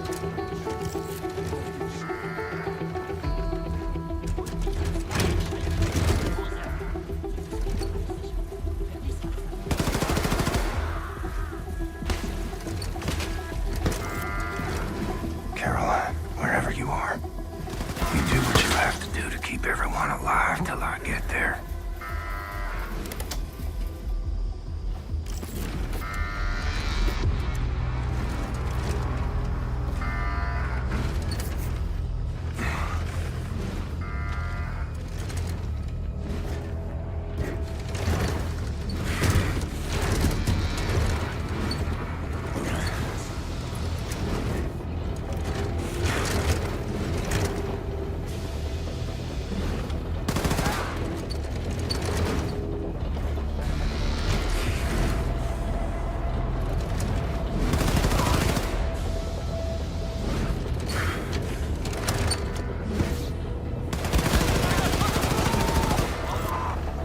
Nope, he can't even stand up for himself, bro.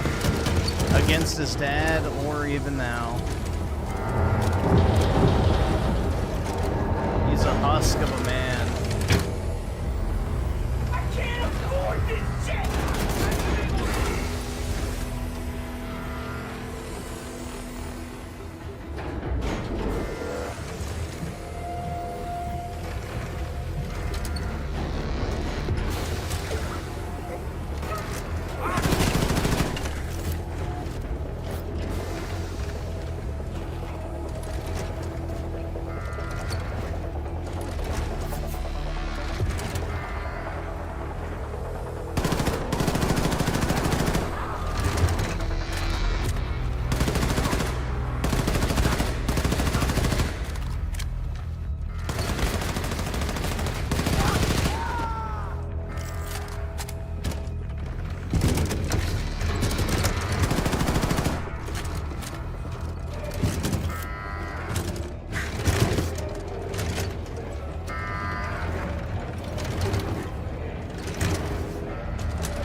Beine in den Kopf. Get up, buddy. William, are you all right?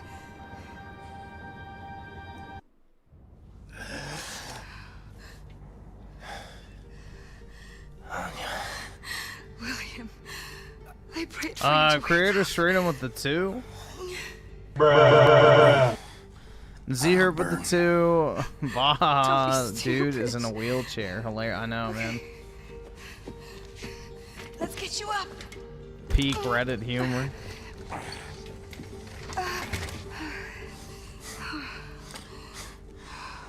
You've gotten so fat.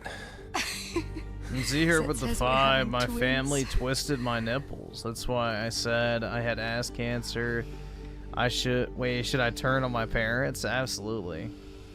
Break apart your family, destroy their livelihood, and, you know, do it all in the name of not being racist. Now, let's get you outside. Also, the 5, I can't take this game seriously. Why are we playing as a cripple killing Nazis? This shit sounds so dumb. That's because most leftist media is dumb. Most leftist media is incredibly dumb. And Zero with the 2, funny how everything is wheelchair accessible. Well, dude, the Nazis are evil, but they're not monsters. Come on now.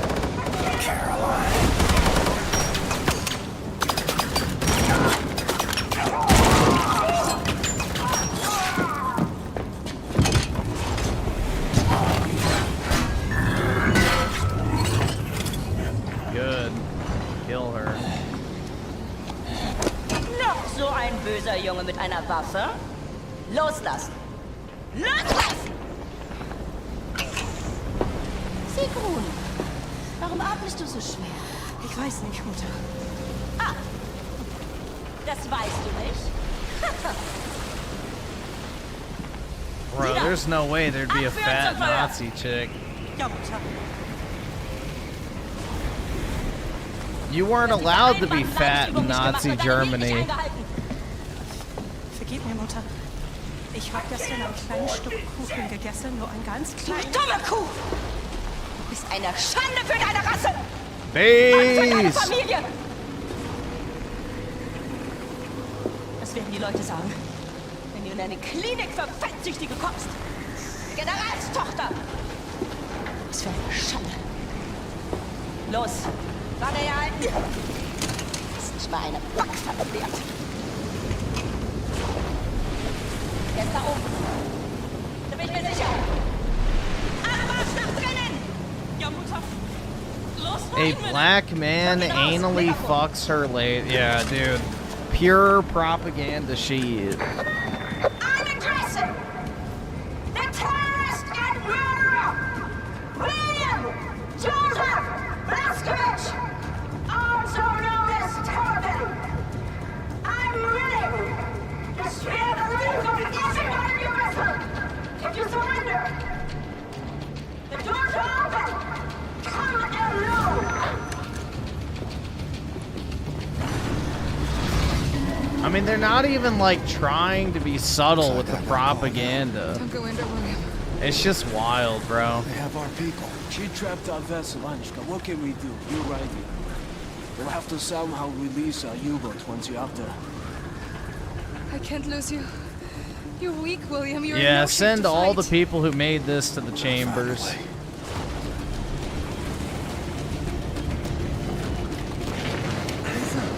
And not the one where they put the fake nail marks on the wall.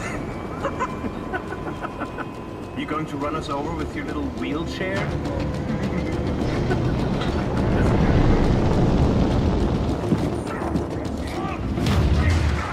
Niederhalten! Da ist er ja. Gut. Runter mit der Rüstung! I think I got this from Humble Bundle at one point. I know I didn't buy it. What a funny sight. The mastermind crawling around in her own filth. Oh. Blazkowicz, you're awake. What's left of me? I came for you. How you holding up, Caroline? Don't know how she found us. I fucked up somehow. She tracked us down. I fucked everything up. Thank God. You think your hero, William Joseph Blaskowitz? Zieh den hoch, den Krüppel!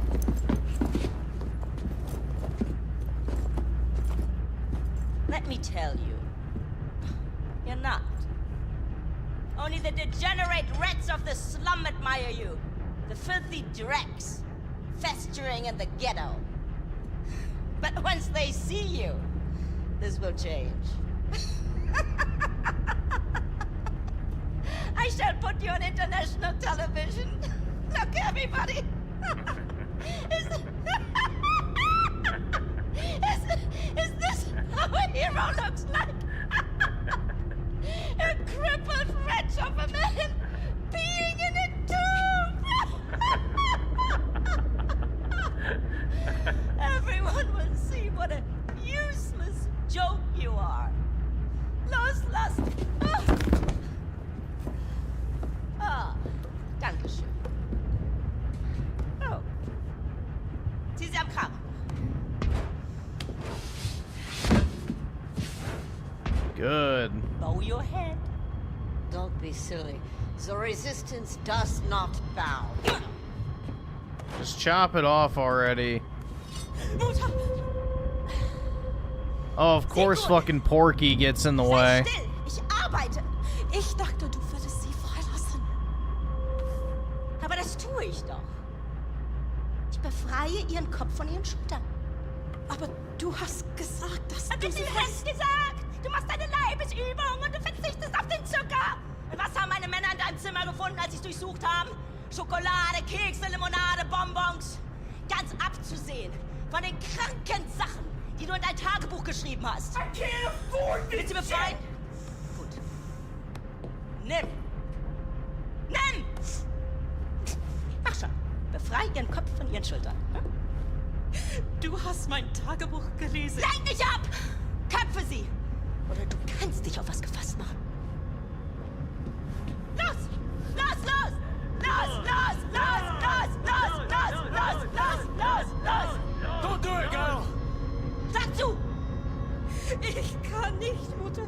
Mach schon! Oh, come on, bro. That would be fun. Ein Tagebuch. Mit Perversion. Und verräterischen Worten vollschmieren. Das kannst du. Einige davon waren sogar auf Englisch. Seite für Seite ergießt sich dein widerwärtiger Geist. Getting to murder Du aufgehst wie eine dicke, fette Seekuh. Verstehst du nicht, in was für eine Lage du mich bringst? Yeah, and of course our protagonist is revealed to not actually be a white person. Or at least he's half white, right? Or so they say. Leader of the Chrysler Circle. Even though the DNA tests are banned. Mastermind. Never give up, Blaskowitz. Never give in to these people. I think not. Alright, let's chop this fucking head off and get going. You're just another... Nice! There we go. The only good butch lesbian is a dead butch lesbian. Mach den Meister! Look at this! How strange!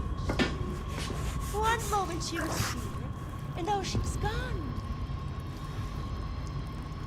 Were these eyes ever filled with a lover's gaze? Do you think? Kiss, kiss, kiss. Hm?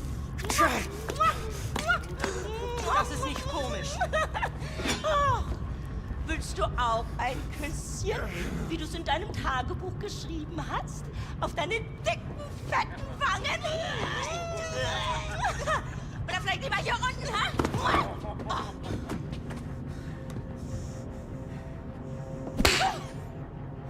Based. Zwing mich nicht. Zwischen dir und meiner Überzeugung zu wählen. Denn du wirst verlieren. Bringt ihn her. Good. Also an old friend of yours? kill you. Kill him. Bitte hör auf, es reicht. Aus dem Weg! Ja. Nein! Mister! Let's go! Get up!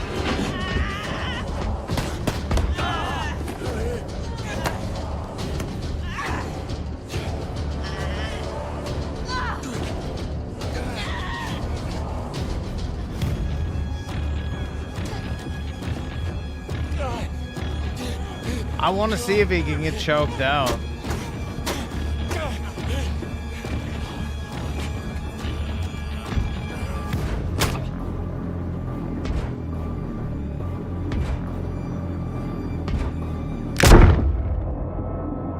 The canon ending.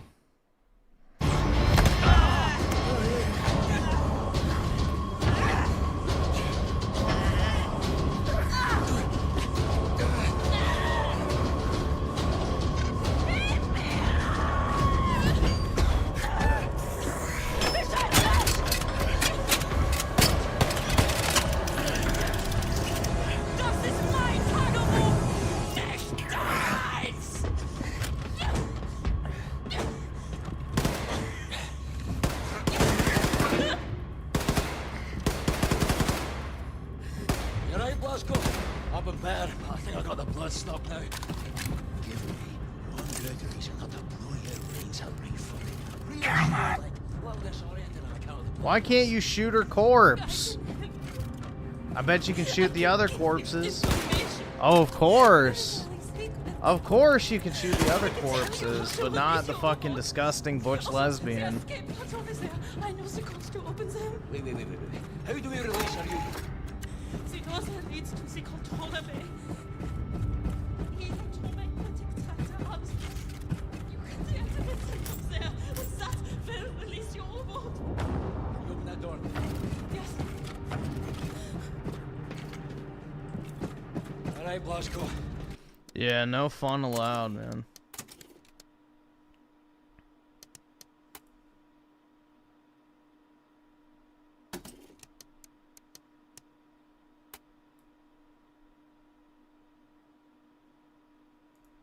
Oh, of course they don't recommend changing it.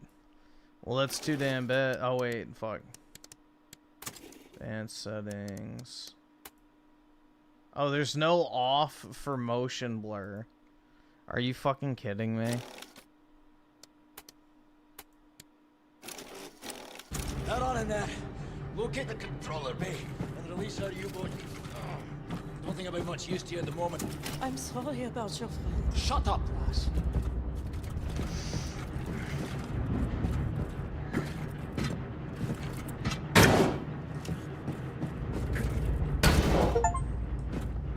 Fergus.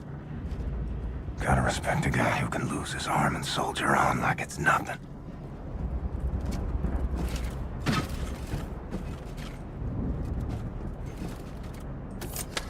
A lot of things you can do with a hatchet.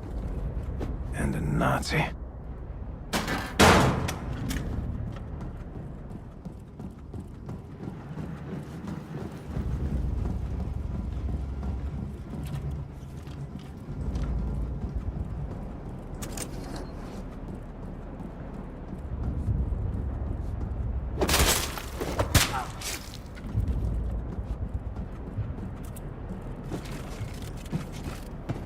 Caroline, you copy? Before you go upstairs, please watch over our people while I get this done. Our people. Who's our people? Who is our people?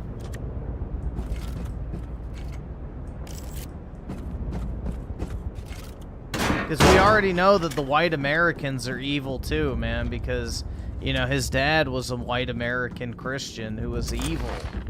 So obviously those aren't his people either.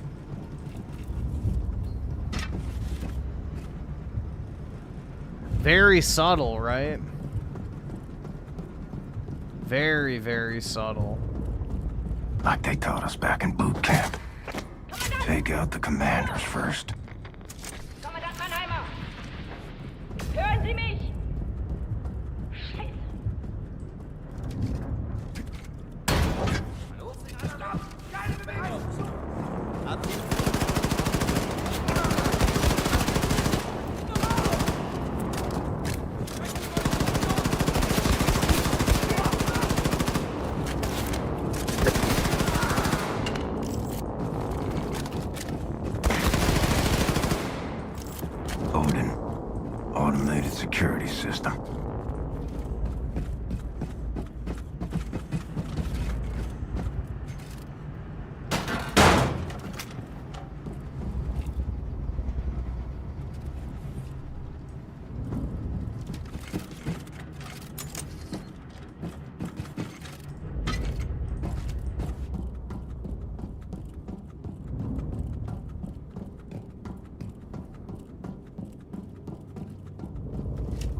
explosive.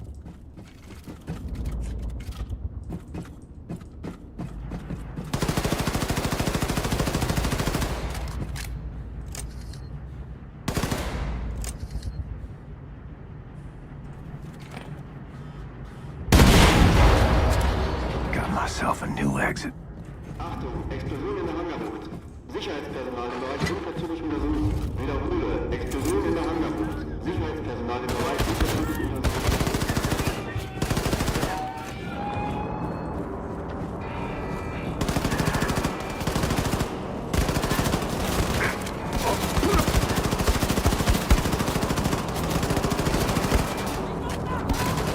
Damn, are the enemies spongy now?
Where are all the ammo prompts going?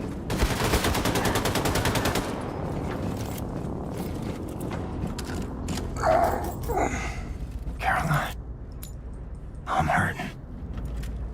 Will you lend me your wings?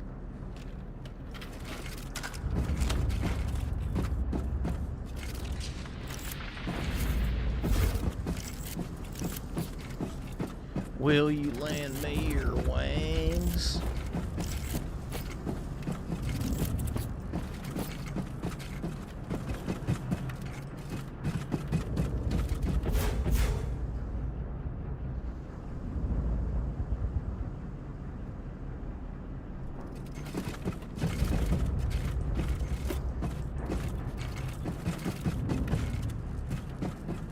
Why is my health draining even though I'm not taking damage?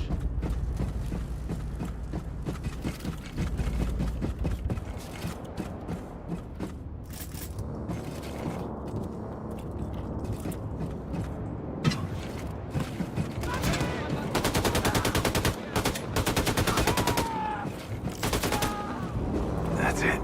Controller bay.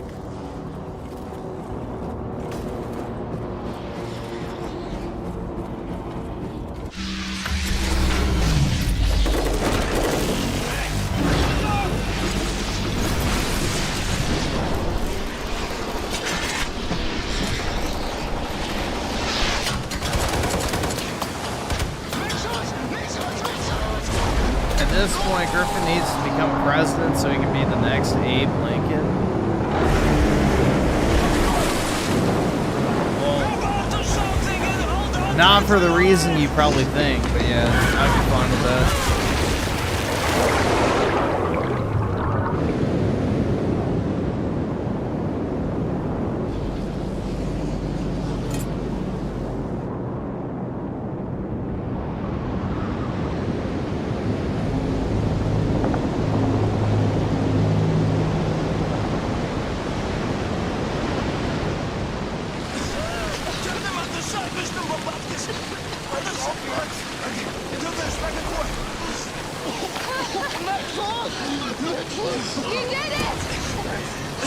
A literal DSP den.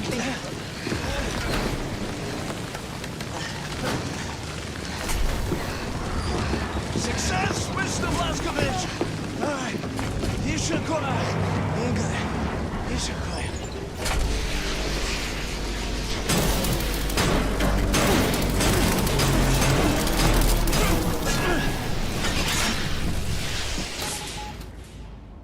Caroline. Let's see.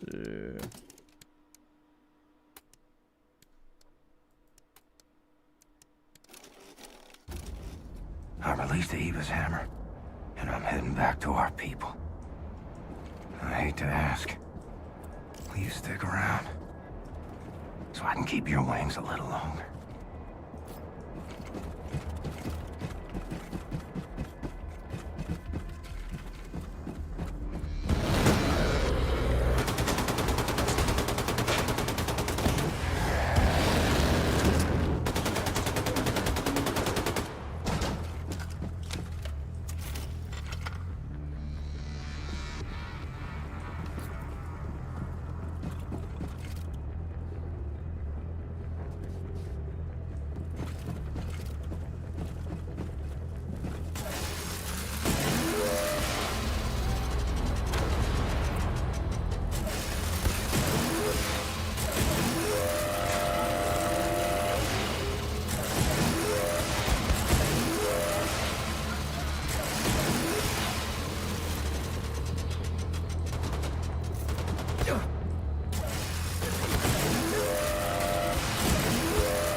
Oh, the fat cow. Great. She's annoying us.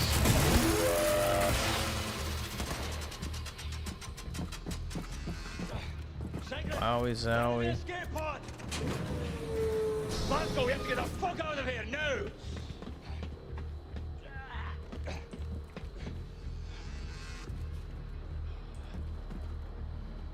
Hey, they have to go. Hold up.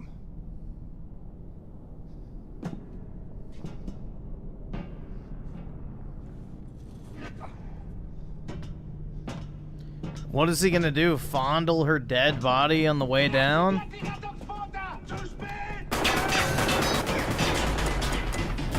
Let's go.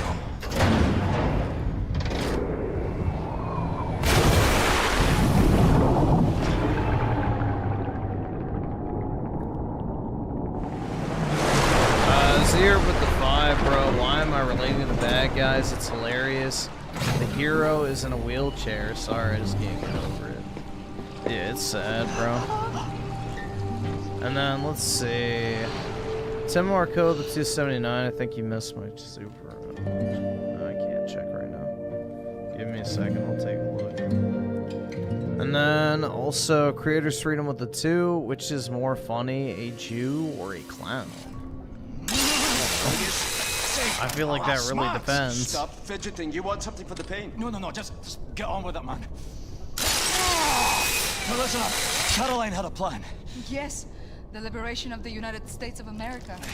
Caroline wanted to free the US and use it as a stepping stone to liberate the rest of the world. Come fuck or high water, this is what we're gonna do. For Caroline. Oh, for God's sake, Mac, stop helping! Why is there a Nazi on the boat? If it wasn't for this Nazi traitor, we'd all be dead by now. We owe her, so we can't kill her. Unless she fucks us over. You gonna fuck us over? No, mister. And I'm not a Nazi. Not anymore. Right. Now, Caroline had established radio contact with an American resistance cell in New York City. The only way we move forward... Caroline's plan is to build alliances with US resistance groups and mobilize the people for a revolt. Depth charges! What in the name of Satan's bloody ass is happening?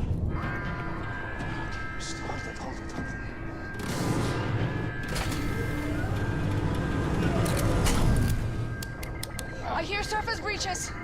Multiple surface breaches. It's Frau fucking Engel. Will someone care to tell me how the fuck she found us? Well, speak up.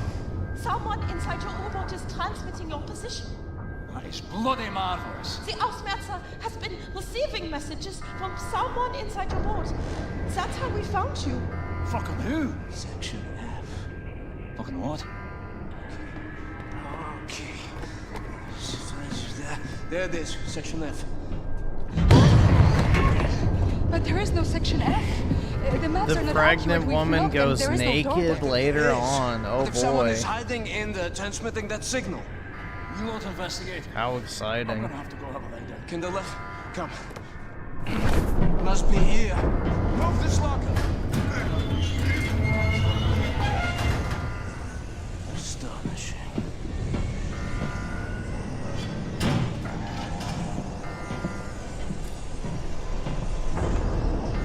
Why are there so many fucking cutscenes in this game? shot from the other side. Like, do they really think they have a good story here? Use this. Fergus came to me with some thoughts for improvement. I think it would deliver. Thanks, I missed the old girl. I will open this when you are done, big man.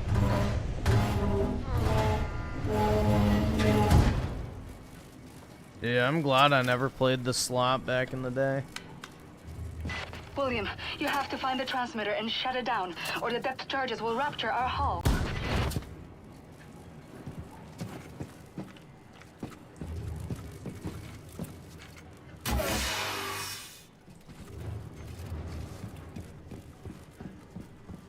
Let me see if I see the super chat. Why the fuck is borderless window not working now? Piece of shit.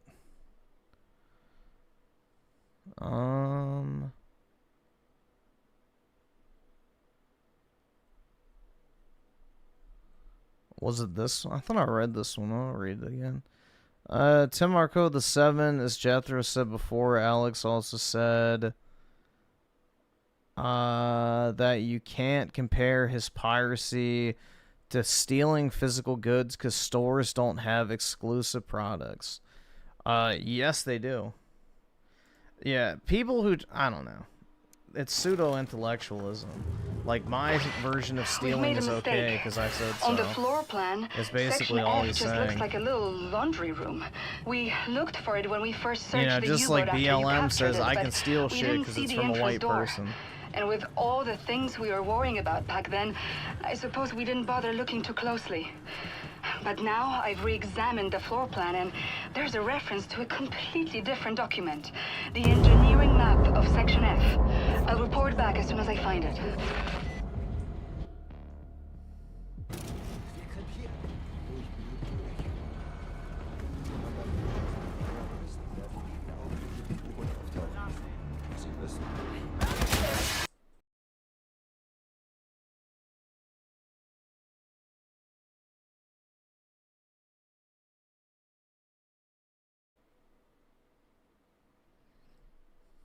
No, did I get the... What the fuck? The game just locked up for a second. I mean, this is typical Bethesda quality, so it's not really surprising, but... Maybe it was a loading screen.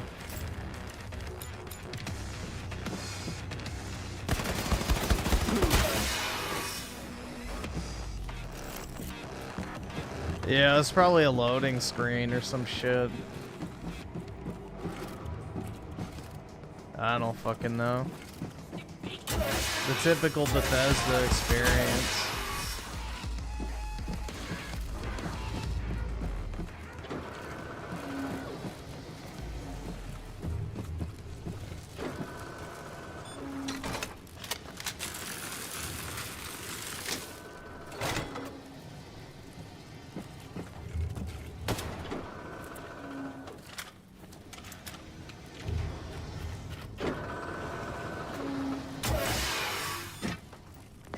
William, I found the engineering map.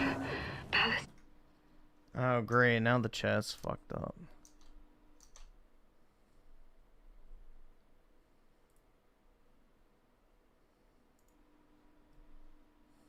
Tank, nuclear warhead stockpile.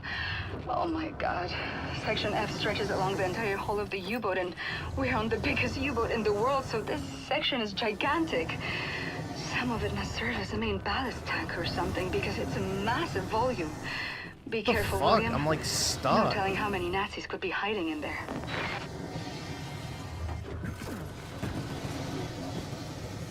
This shit's jank as fuck, man.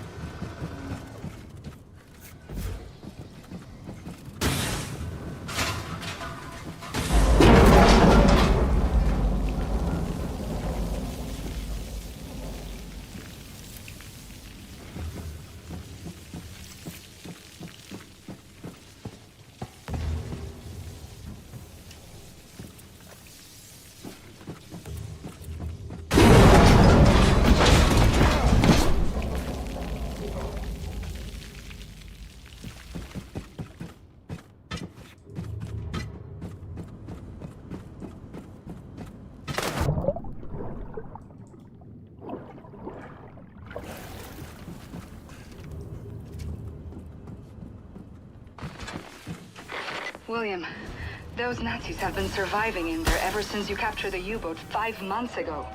They must be starving and desperate. Stay safe, darling.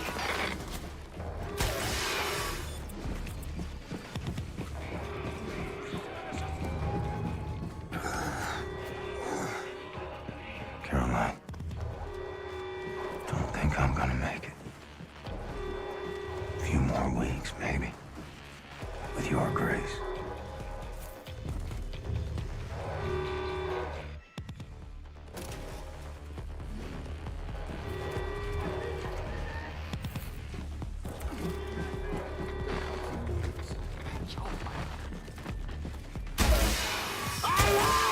Eindringlinge im Wartungsschacht! Brauche Verstärkung!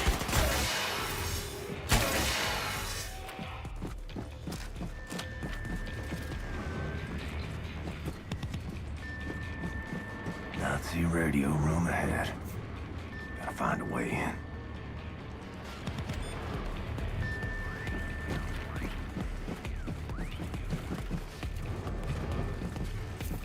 Oh, I need a charge for that thing.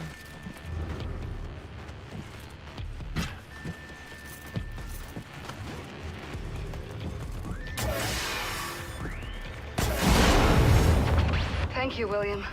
The housemaster is losing track of us now. Find your way back to the locker room. Bombate will let you out of there.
Wow, that was so exciting.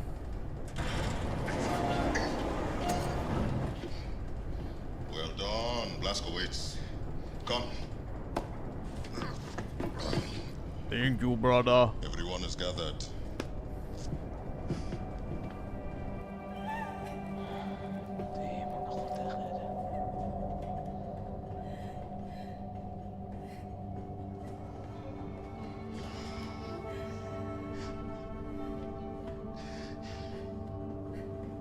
Like that. A life. All they've known. All they've felt. All the shit they've gone through. All of it gone. In one moment.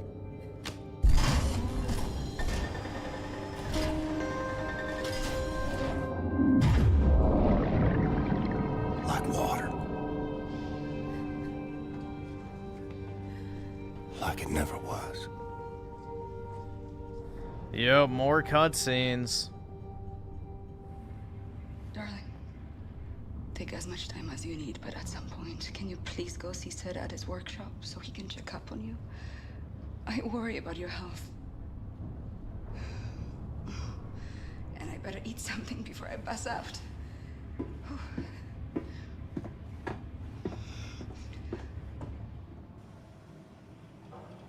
Set.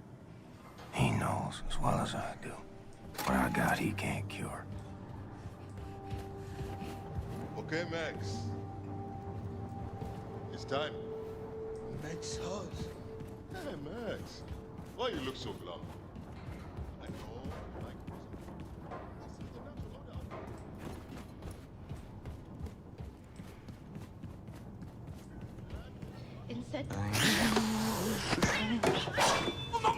No! What the hell is that thing? This is not the thing, Simpson. This is not the thing. This is the body of a squirrel monkey and the head of my beloved Siamese kid. Shoshana, look at this. He's not gonna do anything to you. He's a good man. Whoa, dude, so quirky and I found funny. Shoshana hunting for rats in the reactor room when we captured the U-boat.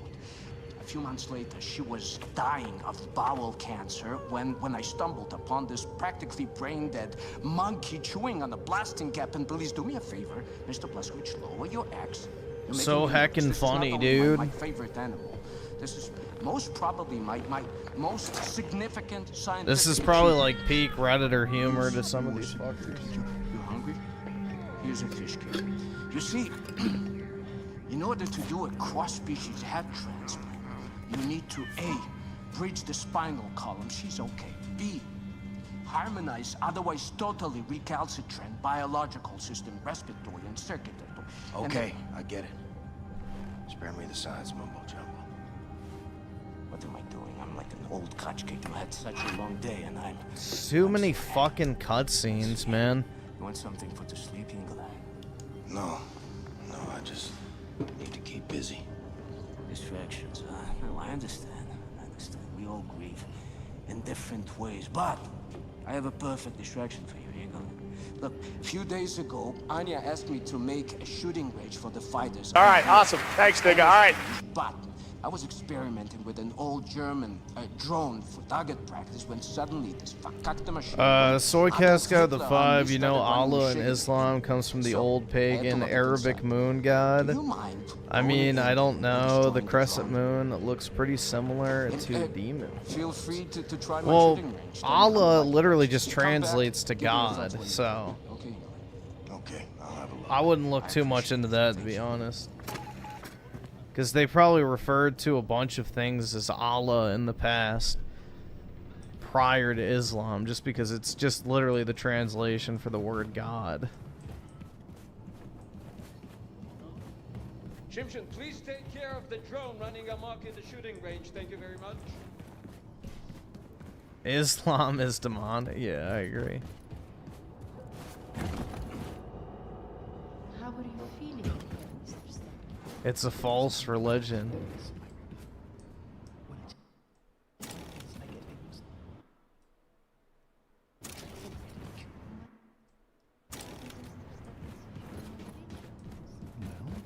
Then I would enter psycho. Alright, so what do I have to do? Why the fuck am I in a hub area for fucking Wolfenstein? Isn't the whole point to see gun go shoot? Like, what the fuck is this slop?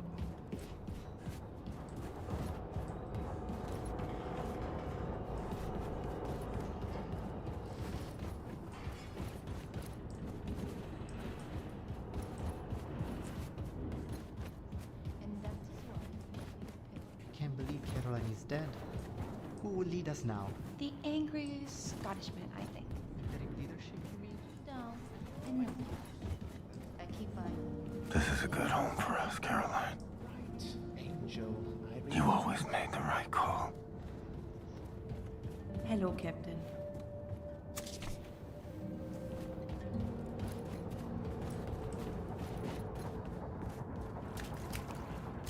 Captain, my friend. Do not doubt yourself, Captain. Any of us Speaking of can be Allah. overcome with the right mindset.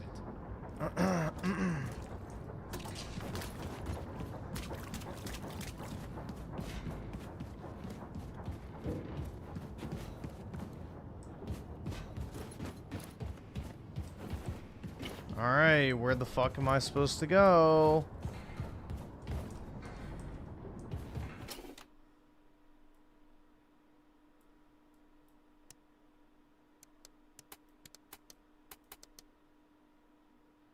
Neutralize drone? What?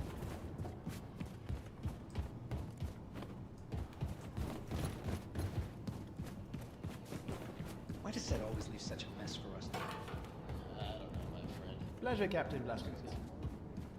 Bro, I'm already ready to quit. I'm already ready to quit. Horrible.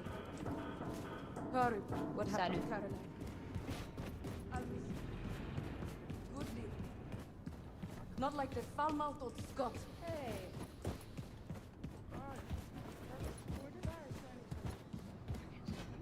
Like when he's yelling at people for trying to help. Or cursing them out in front of everyone. Sure. He usually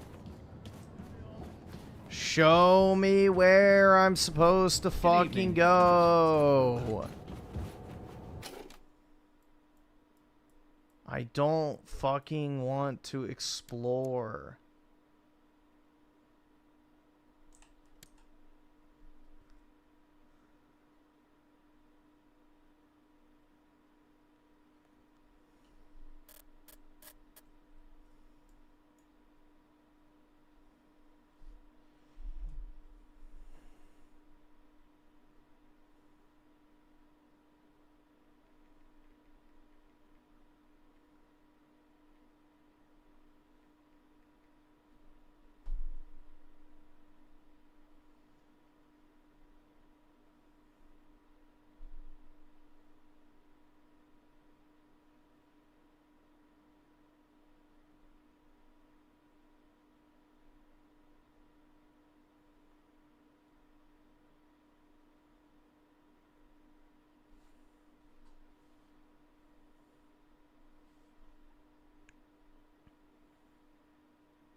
You have to find a shooting range.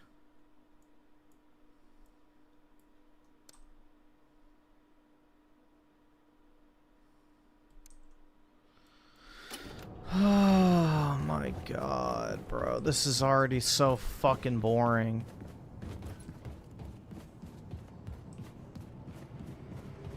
Why couldn't they just put the objective on the fucking map?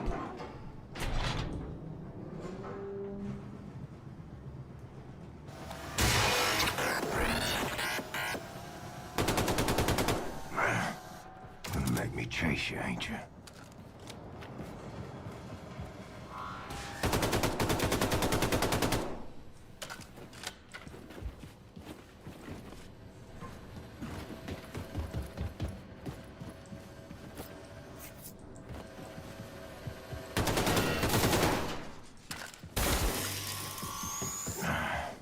Seth's gotta be more careful with his experiments. Wow, that was so worthwhile, bro. Hey. Thank God I did that. You're back, Shimshin. How was my shooting range? Well...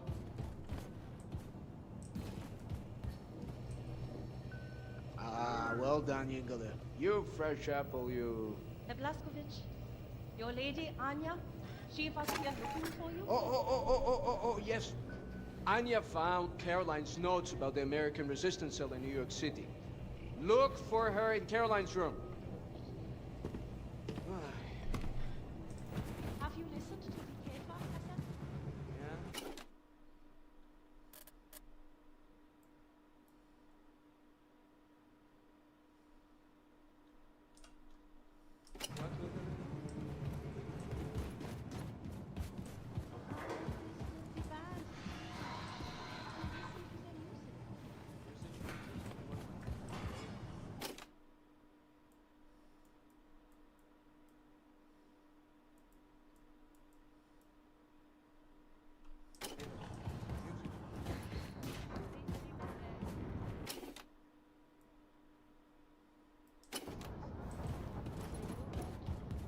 Captain Blaskovitz.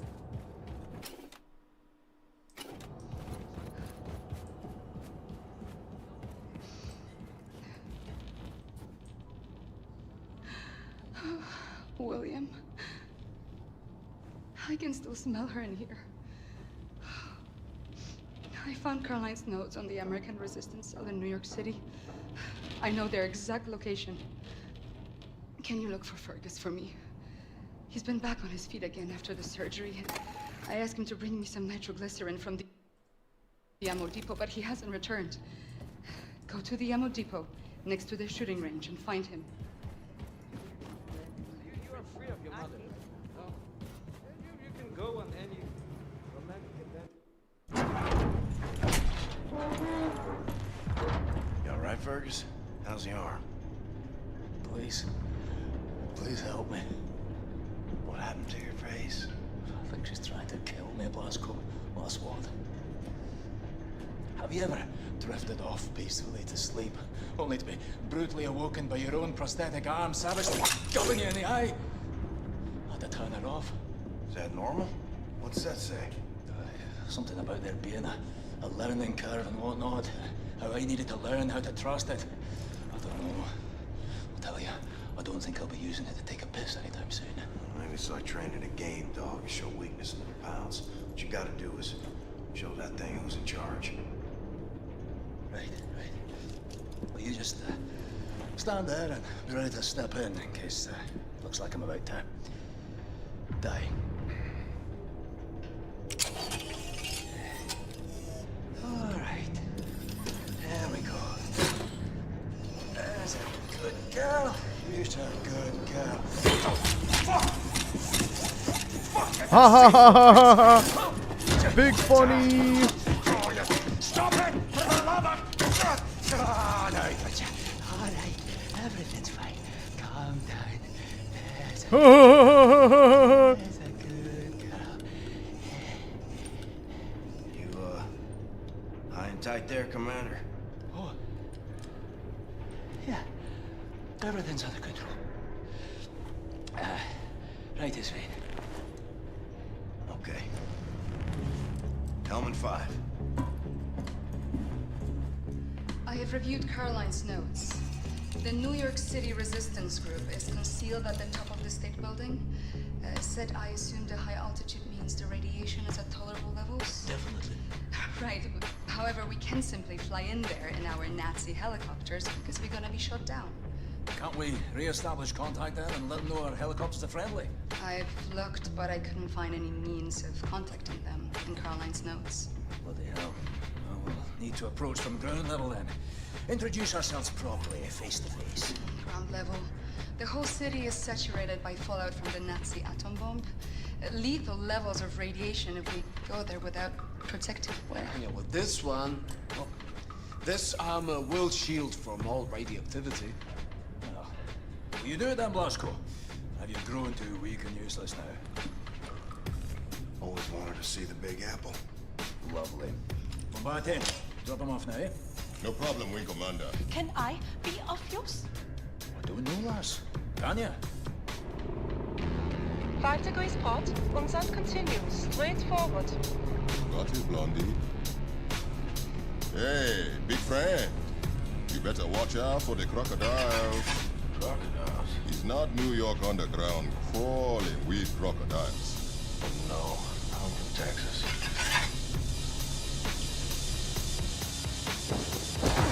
Of course the black guy is flirting with the fat white chick. Like a moth to a flame.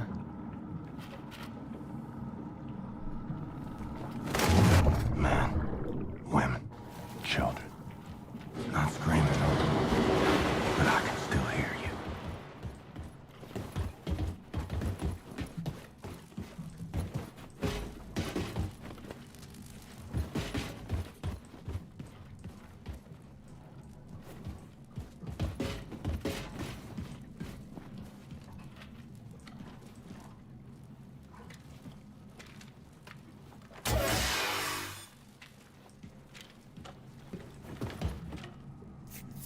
Figure I gotta melt some shit. Make an opening.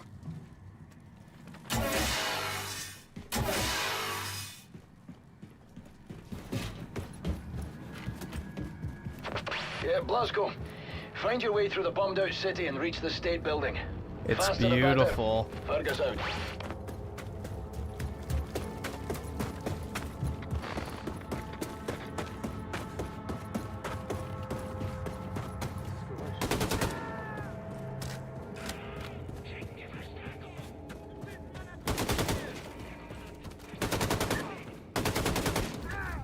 Now show me Los Angeles next. This is New York City.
Nice.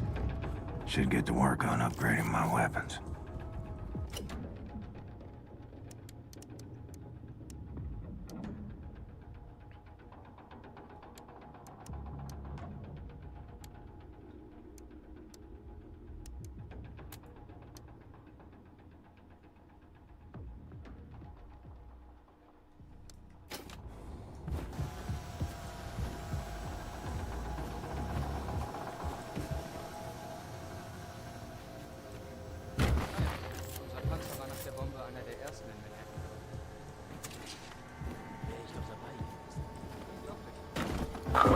Nice car.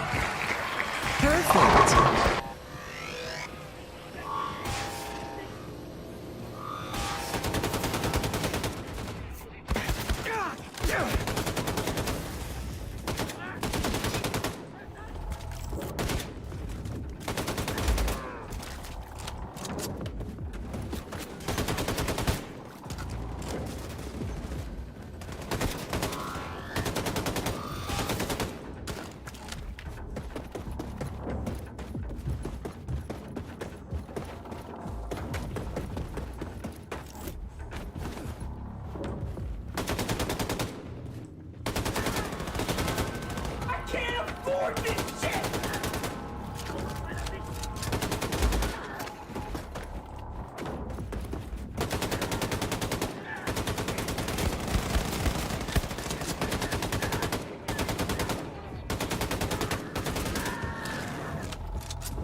Okay.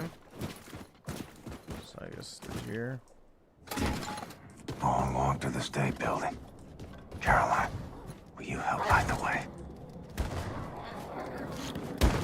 Dude, why is he schizo talking to himself? This shit's fucking irritating.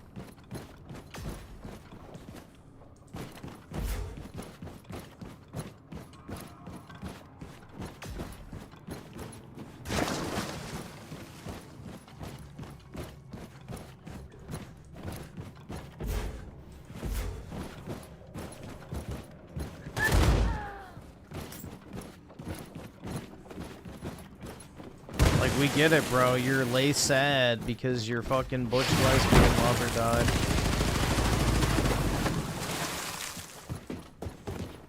Goddamn. Should have listened to Bombate. Yeah, dude, he should have used black. Of course he knows best. Mombate is his name, of course. Doesn't get more American than that.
See if there's some way to power up this old train.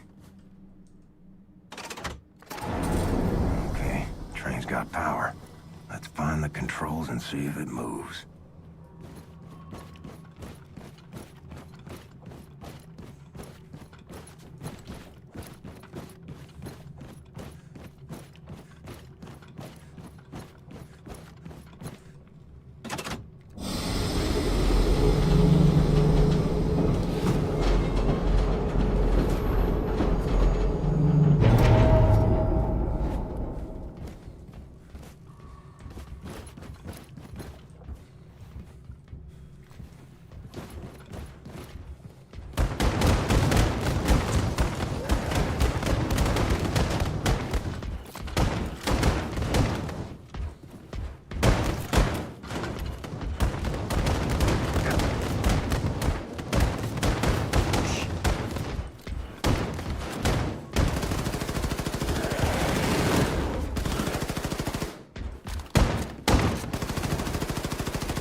I just not damage him?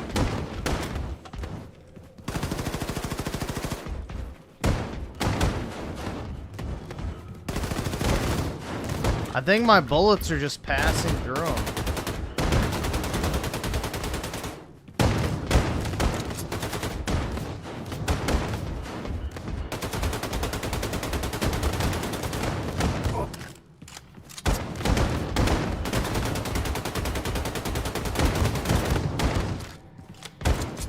Yeah, I don't even think I'm damaging him, so...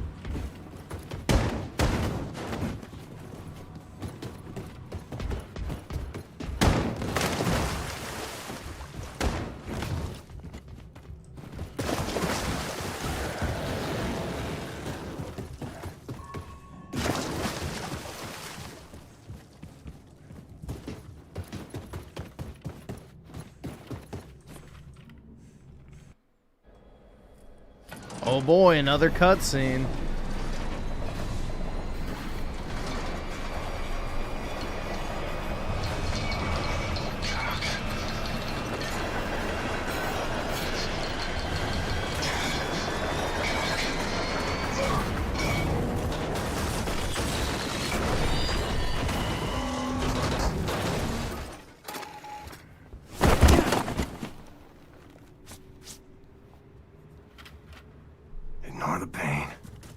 dead, so keep moving. William, do you read? If you are on 5th Avenue, the State Building should be near.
Hello, big boy. Come to test the old man's mettle.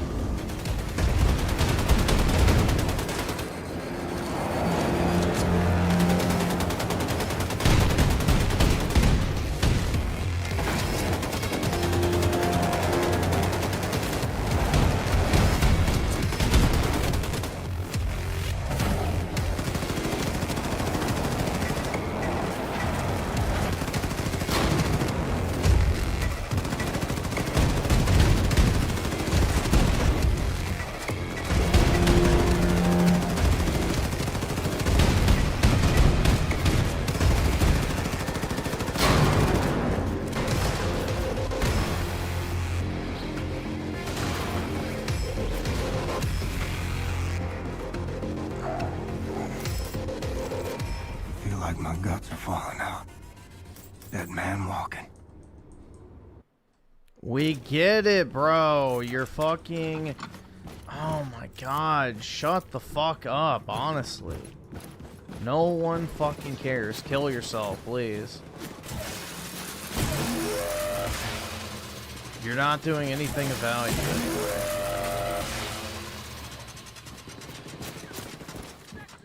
Dude, I got fucked so hard, I feel like my guts are gonna fall out.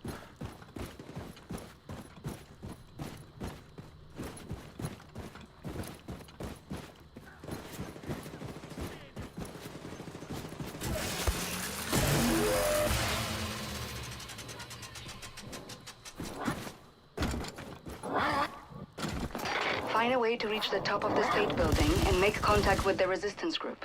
Look for elevators, stairs, anything. The radiation levels should be acceptable at the top of the building. Your boy, Sonya. Every second, a glory.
What's wrong? You don't like playing as a schizo man? Not necessarily, man. Just who the fuck are you? Oh shit! There she is, dude. Let me first make it absolutely clear. The face of the resistance. What you say? You say you're a Nazi? No, I am not a Nazi. I'm not a Nazi, okay? You ain't a white-ass fascist Nazi pig, then you're either colored or you're a deviant. Now you sure as hell ain't colored, so you trying to pass as a deviant? He look like a deviant to you, Sister Grace? Nope. Hang on. I may not be a deviant. God, I told you he's a goddamn Nazi! Yeah, you fascist white boy. Let me say this again. I ain't no goddamn Nazi. Hey! Now you bring Super Special back in and you put him down right now, or I will shove this grenade so far up your ass, I'll be dancing and rejoicing as your entrails trickle down from the ceiling. You dig, man? Lady, I got precious little time for your bullshit. We've been trying to make contact with your group. We're organizing for a revolution in America. We? The Christ House Circle. Especially escort this motherfucker inside the house and get him a hot meal. Let me put this pen back in. Shit!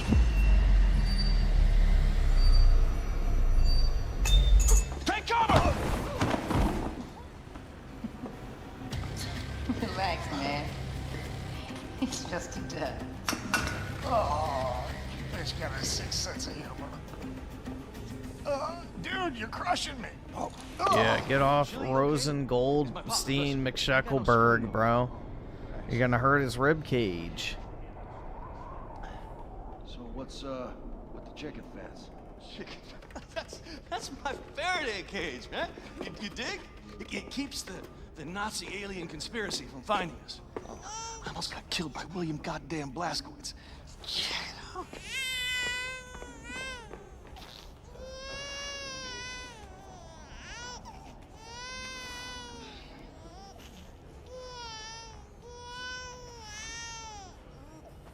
Oh my god, bro. Do you mind? It's just, yeah, checkbox how much degenerate shit can we put in the fucking game? You were here when the bomb hit. Yeah, I was. I survived, relatively unscathed, because I was underground at the time. When I came up, looked like a vision out of Dante's Inferno, you know what I'm saying? I remember Maine people just wandering through the smoke. I remember. Yeah, blow the secondhand smoke right in the baby's face. And I remember this mother and son. This boy was blindly stumbling through the chaos. His arms were outstretched, calling out for his mama. And the heat from the bomb had melted the skin on his arms, and they just drooped. Like he was wearing a shirt that was a couple of sizes too big. And I remember his mama. She was crawling to get to him. And the half of her body was all gone. It was just gone.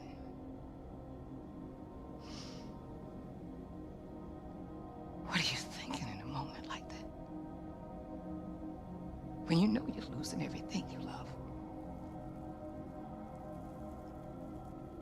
What are you thinking in a moment like that, huh?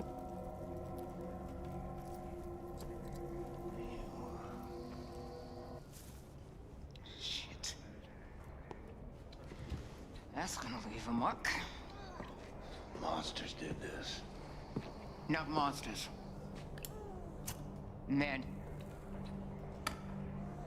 The why, man. Look, I'm sorry for your loss, Mr. Blazkowicz. For a little I spoke with Caroline, she seemed like a hell of a woman. She had balls of steel. Balls. Why is it that balls are always used as some fucking default definition of badassery? Yeah, she had a vagina of steel. Delicate things. Resting all snug and warm and cozy and comfortable in their little wrinkly wrapper of fucking skin. Shit. Jesus.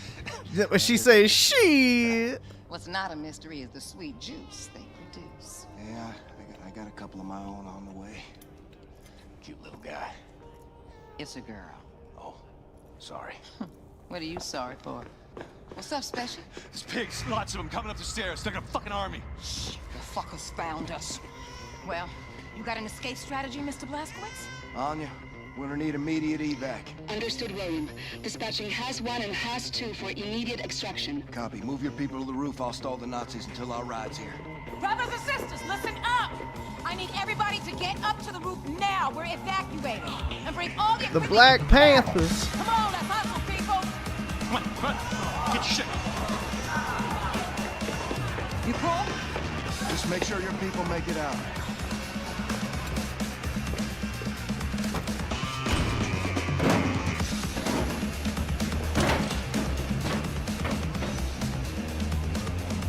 Come and fucking get me, you white-ass fascist Nazi pigs.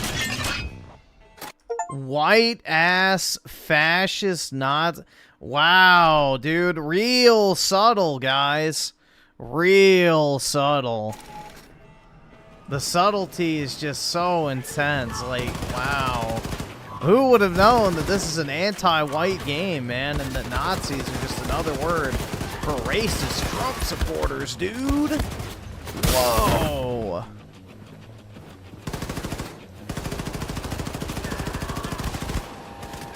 How would you ever come to that conclusion?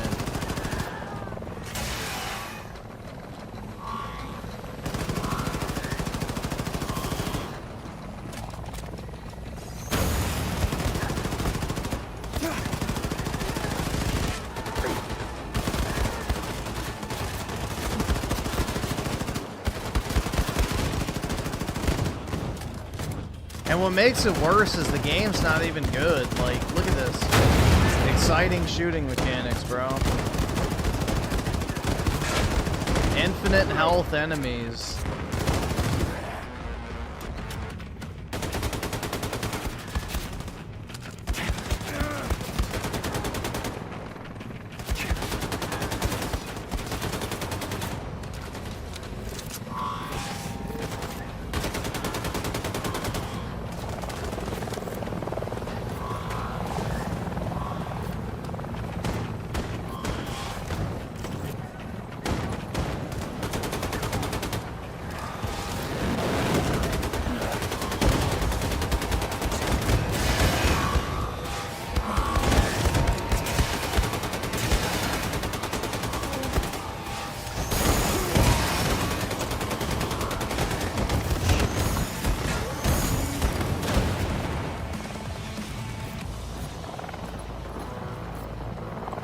Right, everyone's safely evacuated off the roof.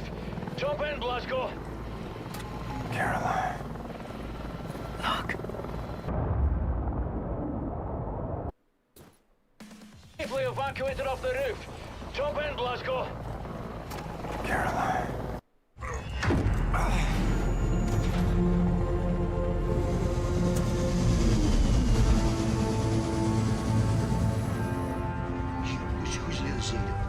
You're a little silly, Abby.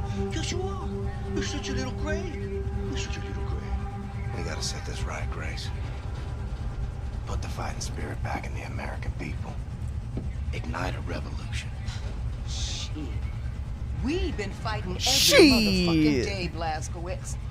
White America, though? They done packed up and given in. See, I guess they don't have the fighting spirit no more. Nah, they just do whatever the fucking Fuhrer tells them dirty old white boys. They want to fight the Nazis just as much as we do. All they need is for someone to show them how. You know who's running the South after the Nazis took over? The Ku Klux motherfucking Klan, am I right? That's it. So what you gonna do? That's Go right, down there girl. And hold hands with them and build bridges and persuade them to join our cause? Get your head out your ass, Blazkowicz. Forget about the turncoats. Focus on the grassroots. God, I'm running on empty. Don't know how much time I got. Can't even stand up on my own accord no more. I've seen worse. Maybe you're right.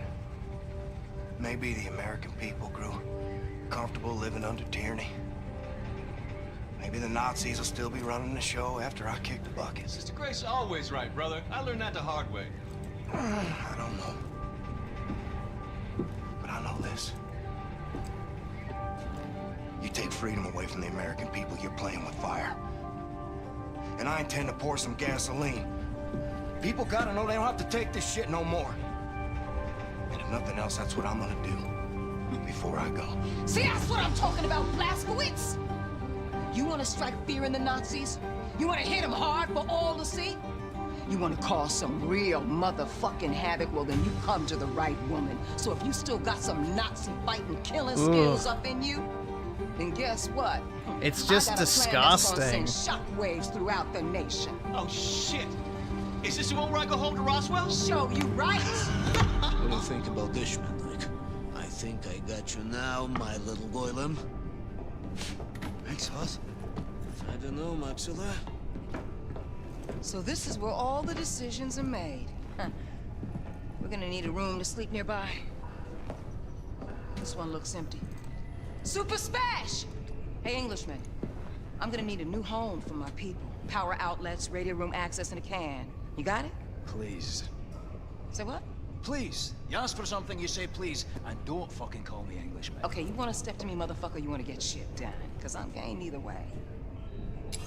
Don't mind that. Absolutely no control over the thing. Happy to oblige. What's up, boss? We bunking in here. Dude, he's so intimidated by the fucking All right. 100-pound black Listen woman, up, dude. brothers and She's such a sisters. badass. The, touchy Englishman is gonna show you where to set up shop. After that, I want you to look around, find a place to bunk in, get to know the boat folk, and hey, don't start no shit. But don't take none either. Bro, I'm gonna remove this shit from my Steam account. what the I don't company even said. want it on Follow my me. account You anymore. got nukes on this boat? Yes, we do. There's a stockpile of nuclear warheads downstairs in Section F. We need to get our hands on one of those. But we've sealed off the entrance to Section F. Because it's been flooded since the attack. Blazkowicz, you know how to swim? Yep. Maybe this isn't bad. What the fuck is this? I said, what the fuck is this, man? Is this a working toilet I see before me? Handle toward my hand? Yes. Yes, this toilet can handle all sorts of waste. Feces, urine, vomit. He's literally soying out, dude. If by that you mean... Hold on.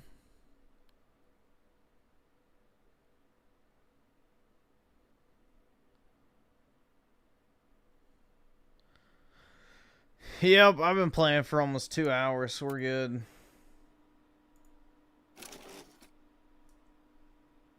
Exit.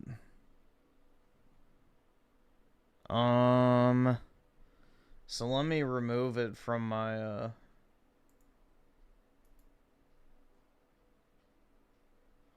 uninstall. Then you have to go to, what? I think it's help, right? Steam support. I want to permanently remove this game from my account.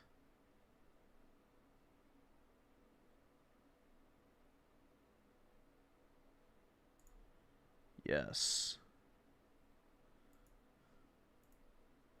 Alright, it's gone. Like it never even happened. It doesn't exist anymore.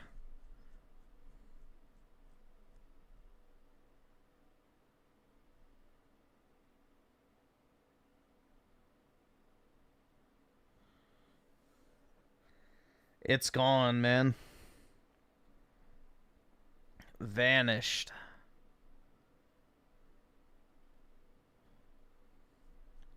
Yeah, that was absolute fucking slop, bro. Jesus Christ. Hopefully Machine Games gets closed down.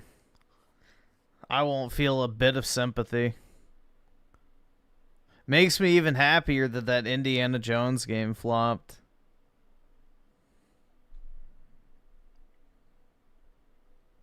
Yup, 2017 anti-Trump propaganda at its finest. Soy Casca with the 20. Show my goy Latina Parfait some love and watch his new Doom review. Yeah, we can probably check it out. And Neonverse animations of the 2. I know, right? Biden ruined USA. Feel sorry. No one have... Yeah, dude, I don't feel a bit of sympathy. Joe Biden is a traitorous piece of shit who sold out the country on multiple different occasions. His ass killing him is one of the few, you know, moments of true karma in the world.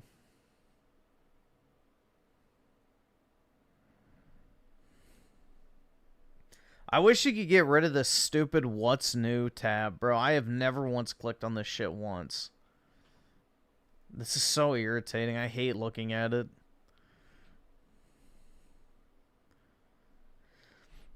Brit with the 2, how do you make Concord look like it has subtlety? Huh?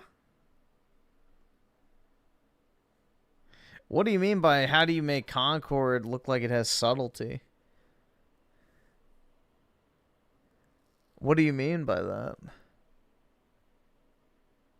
Compared to that, I don't know. I think Concord's just about the same, if not worse, character design-wise. I mean, we didn't ever actually get story anything for Concord, so it's kind of hard to say.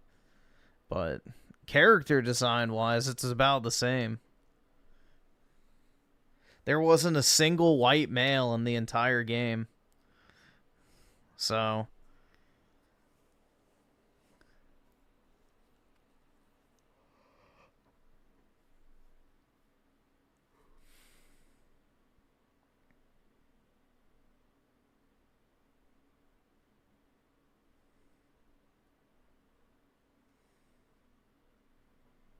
Either subscribe, donate, or get the fuck out. Let's see. JE5150 with the 6 months. Appreciate it, man. Big ups.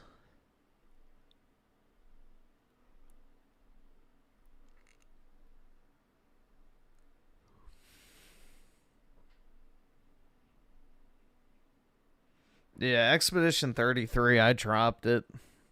I got bored of it. I hated the parry mechanic, so I stopped playing it. Genuinely unenjoyable.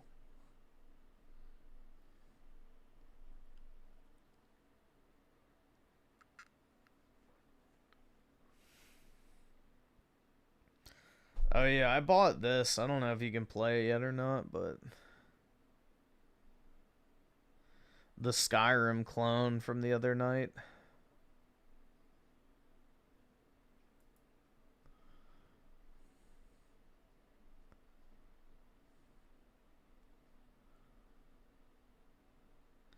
No, you cannot turn off the QTEs. You cannot turn off the QTEs. That is a lie that has been told multiple fucking times. You cannot turn off QTEs in Expedition 33. You can turn off your perfect timing for attacks. That's it. You still have to dodge and parry manually. And there are bosses in the game that literally can only be killed by parrying.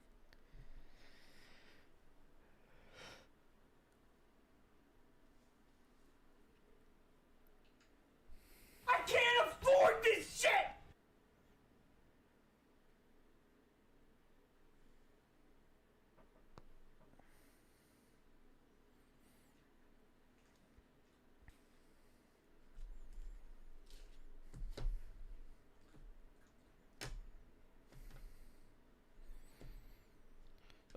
Soycast Guide the 2, did you see the videos? Yeah.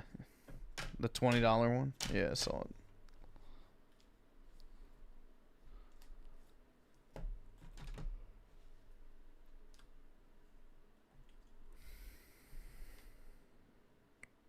People calling it a JRPG are retarded? Yep, it's not Japanese.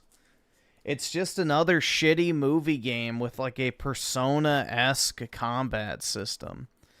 Like, that game, I really don't get the appeal of it, bro. Like, that story was boring as fuck. Like, oh my god, bro, everybody died at the beginning. Oh my god, how crazy.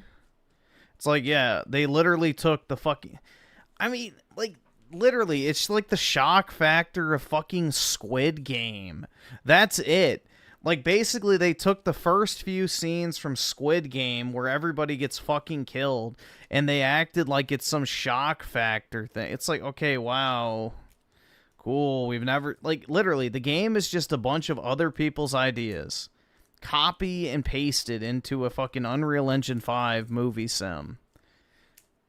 That's it. There's, like, genuinely nothing unique about that game at all. It's just a bunch of other games' ideas or, like, media's ideas slapped together in a package that, you know, people soy out over because it's a mix of Sekiro and Persona. That's it.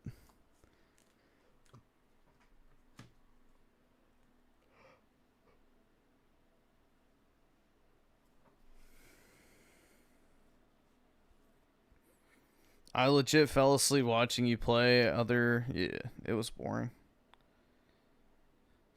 Yeah, like, literally the big fucking surprise whatever at the end of Act 1 was literally Aerith's death from Final Fantasy VII, but done a million times fucking worse.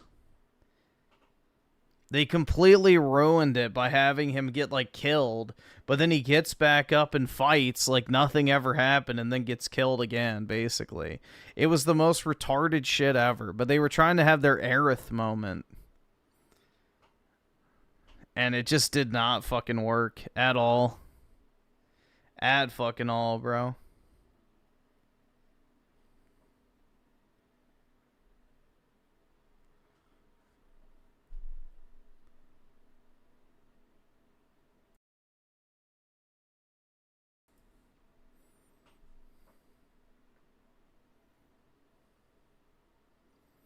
So now you acknowledge she's dead?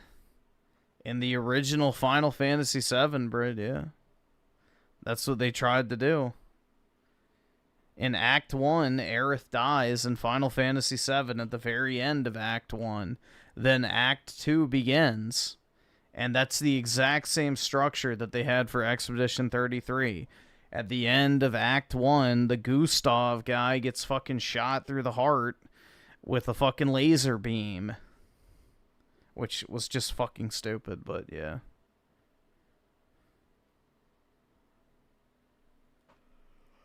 So they tried to do the exact same thing. And it just did not fucking work at all.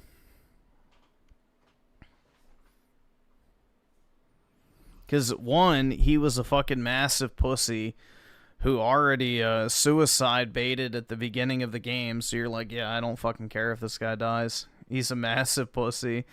And then, two, it's like, you know, they ruined any chance of the scene actually being meaningful by having him get shot through the chest with the laser and then getting up and fighting like nothing ever even happened.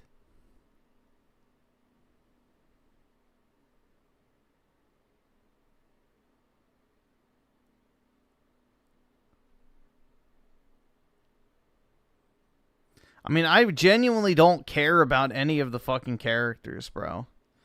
Like, the fucking Asian boss babe is just obnoxious. The fucking Indian chick, I don't fucking care. The redhead chick, I don't fucking care about either. The Gustav guy, didn't fucking like him. He died, so don't really care. And then the Verso dude just talks like a Redditor. So, I don't know, bro. Nothing about that game pulled me in at all. The story's not interesting. The combat's not fun. It's not a real turn-based game, so it's not even like you can just like pick your shit and then do something else at the same time. It's just not worth... I don't know. I did not like it.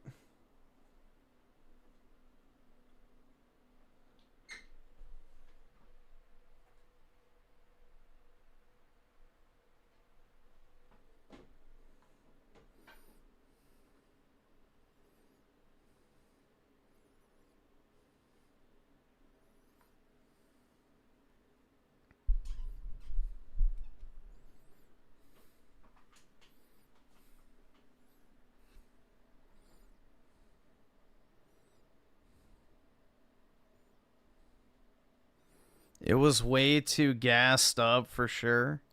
Yeah, people, I really don't understand what the hype was about. They had to pay influencers well to fucking, I don't know, overhype that game. That's the only explanation I can think of. Like, I don't know what the fuck games people have been playing to think that's even remotely good. But hey, to each their own.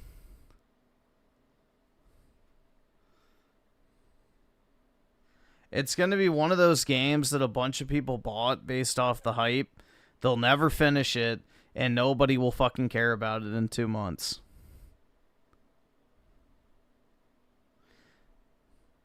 Bro, most likely Kojima's going to get Game of the Year. I hate to break it to y'all, but the fact that the first Death Stranding didn't get Game of the Year probably means the second one will. Jeff Keighley wants to jerk off Kojima at every opportunity, so it'll probably be a Death Stranding 2 sweep, especially because you don't even have to play the game now. You can just walk and then talk to people and then skip all the combat. So the journos will love that. They will absolutely eat that shit up. They're like, this is perfect. It's exactly what I wanted in a video game, dude.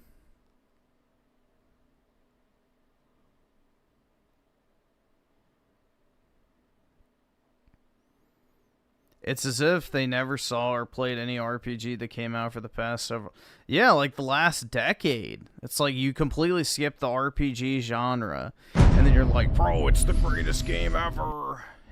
It redefines the genre. Why? Because they added shitty Sekiro parrying? Like, these fucking... I don't know, bro. I absolutely hate... I hate the current state of gaming. Genuinely. They added Souls-like mechanics, dude. It's 1,000,000 times better. It's better than every turn-based game ever, dude, because it's not even turn-based. Like, it's literally Sekiro, but you don't fucking move your character. You're just standing in place, basically. Dodge, parry, parry, parry, parry, parry. Oh, you get to attack once. Dodge, dodge, dodge, jump, parry, parry, parry, parry, parry. Oh, you get to attack one time. How fun, man. Isn't that just an exciting gameplay experience?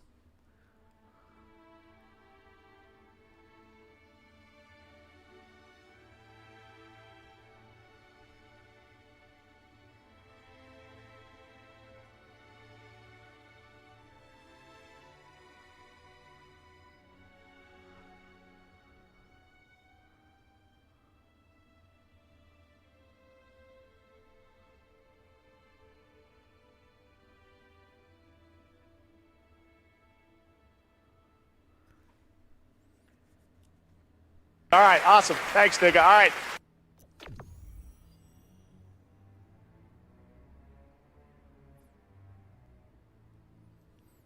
right. Spooky Cerberus for the 2. My mind's telling me no, but my bot... Isn't that like an R. Kelly song or some shit?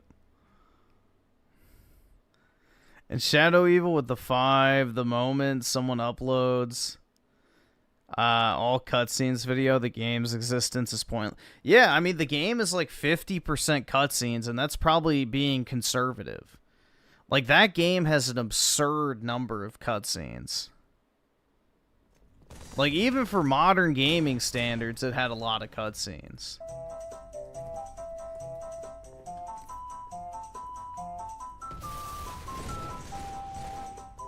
Like, I remember there was that one section, it was like 30 straight minutes. Don't you fucking tell me to my face to shut the fuck up! It was like 30 straight minutes of cutscenes.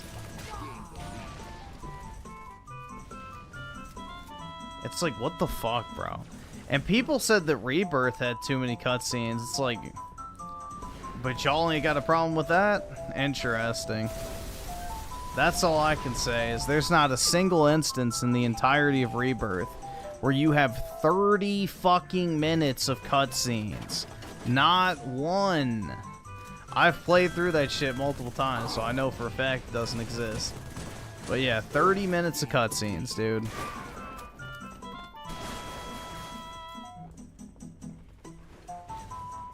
crazy.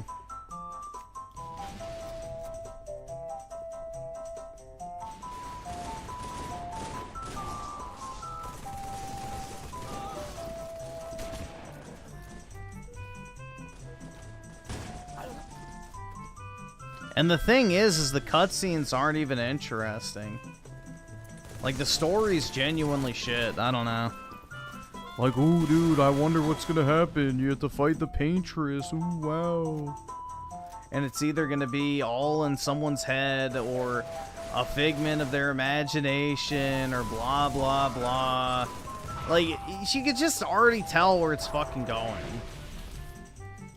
Or the little fucking redhead chick is actually the paintress's real body or some... Who fucking knows, bro? It's just so retarded. I don't know. I really did not care about the plot at all.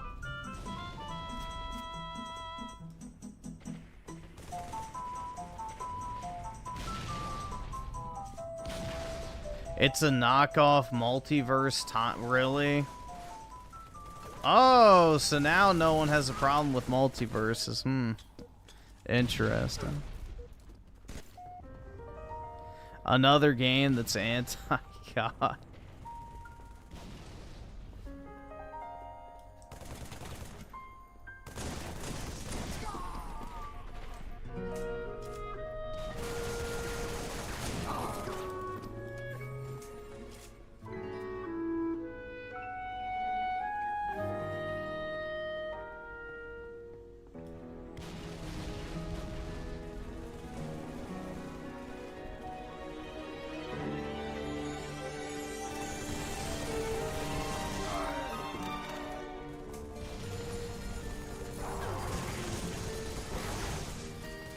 Yeah, and they were trying to gaslight people so hard into, like, you know, convincing themselves that the 33-year-old Asian woman with face tats is like some, you know, beauty standard for all the ages. It's like, are you fucking kidding me?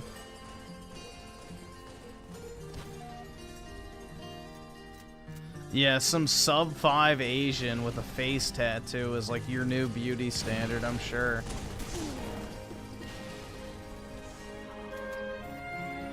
I'm sure that's... It's just insane, bro. But the fucking normie simps eat that shit up. They're like, oh my god, it's the greatest game ever, man. It's my game of the year.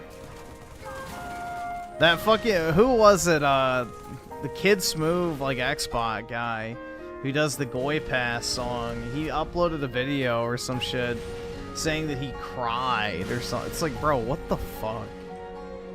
These are just like subhumans who love this shit, man. I cried at a video game, guys. I'm in my mid-30s. Like, holy shit.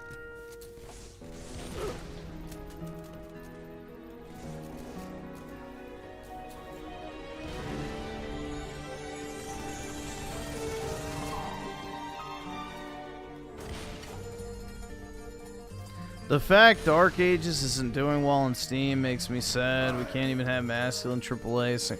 Well, there's two issues. One, it's a massive departure from the previous Doom games. And two, Microsoft didn't market it at all.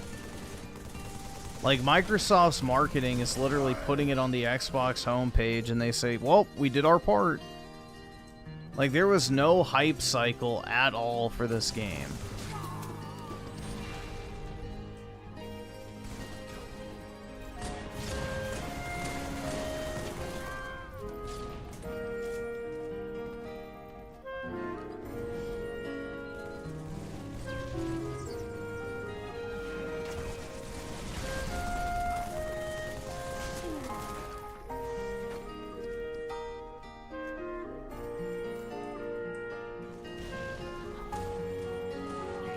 Yeah, it is wild because literally the devs of Expedition said that their inspiration was Final Fantasy.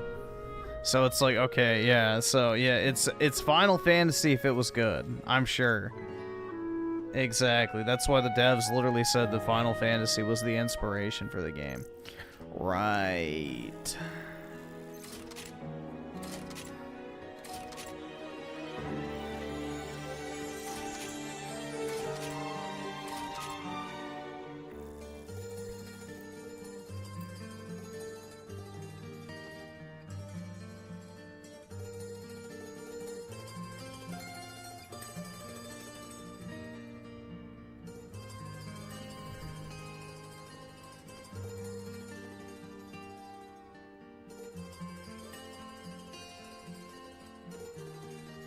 Let's see. So Britt with the 10. Hi, Griffin Gaming. Hope you had a great week. Lol. Wow, so funny. Can you play your least favorite Halo Reach? I don't think I can back that. Nope. I'll add it to the search, but I can't do it yet.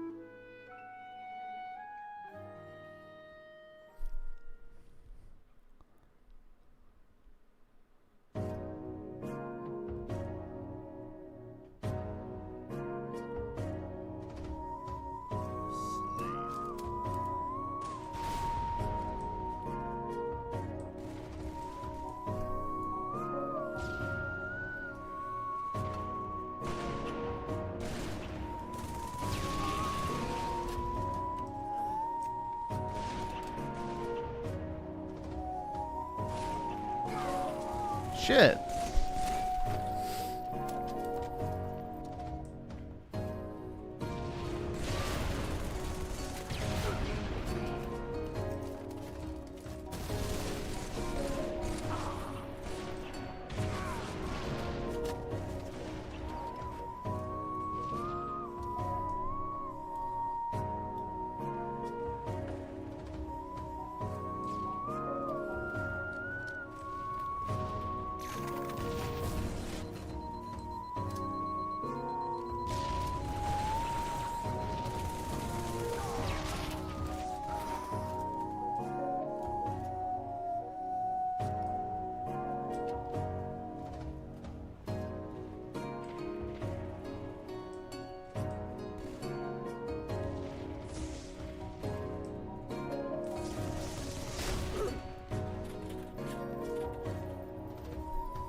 I think id Software should be given a franchise that's already existing, not necessarily Quake. All right, awesome. Thanks, like, nigga. I All think right. they should make a Halo spinoff or a Gears spinoff or something like that. I don't think they're gonna make Quake because Quake, you know, Quake Champions flopped, so I don't know if anybody has any sort of real nostalgia for Quake to the degree where they could actually bring it back. But I think they should take like maybe some of the old Activision IPs, like they could do a Singularity game or something. I don't know, I feel like they should do something different. But we'll see. I don't know what they're gonna do.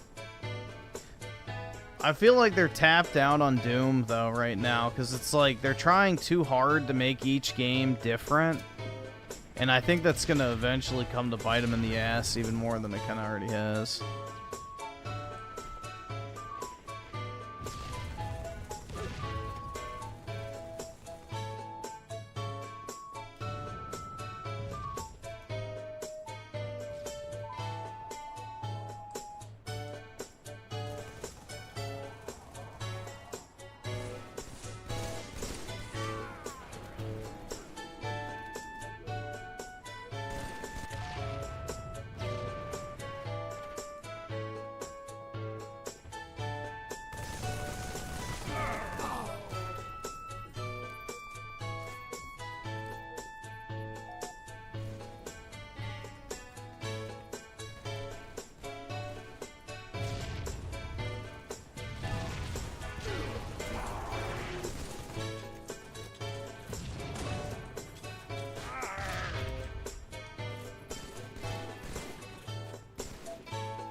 The sad thing is, bro, is like every single game now that Microsoft puts out is going to be determined by how many people downloaded in Goy Pass. So, prepare for a lot more normie tier Marvel-esque type games, like your fucking shitty Marvel games, your, I guess, really high-profile IPs. I would not be surprised if Microsoft doesn't get into licensed games, to be completely honest. Like, they revive that practice to get people interested in Goy Pass once again.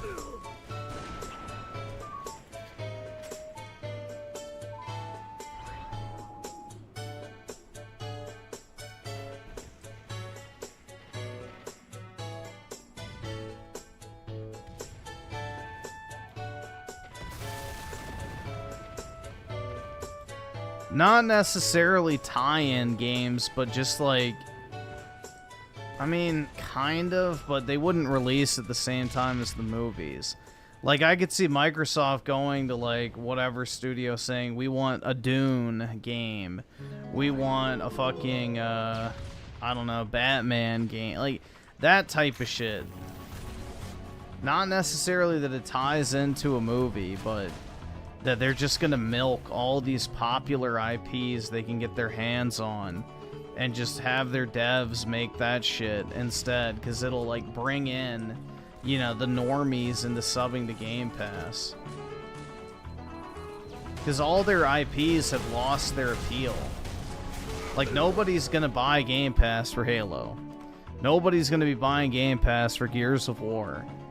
You know, Call of Duty is like the only big draw game they have left at this point. So, that has any sort of like normal release cadence. So they're gonna have to like find ways to pull in the normie market, which I don't know if they're gonna have success doing that or not. All right, awesome. Thanks, nigga. All right. Personally, but you know.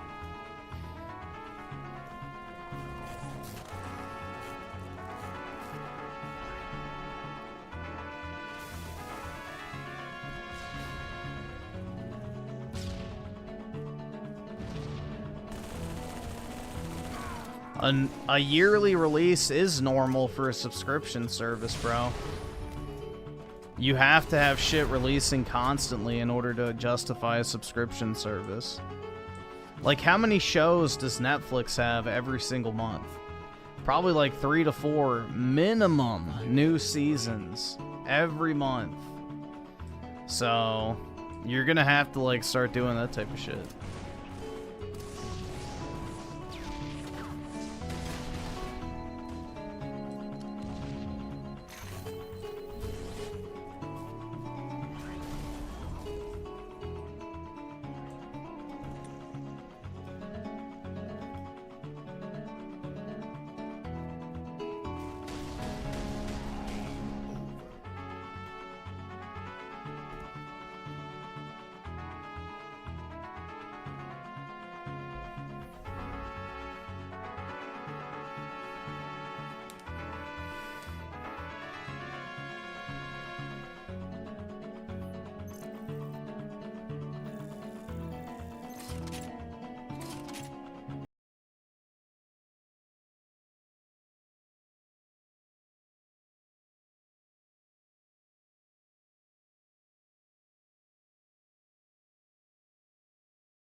Even FromSoft is going down the dark path now. Yeah, I think FromSoft is going to turn into a slop studio. But we'll see. We'll see, I guess. I don't know.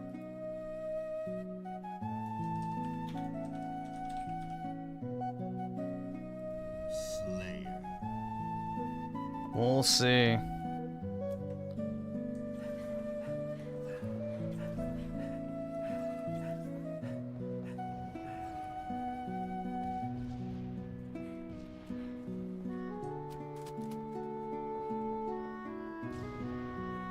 Gain the lead.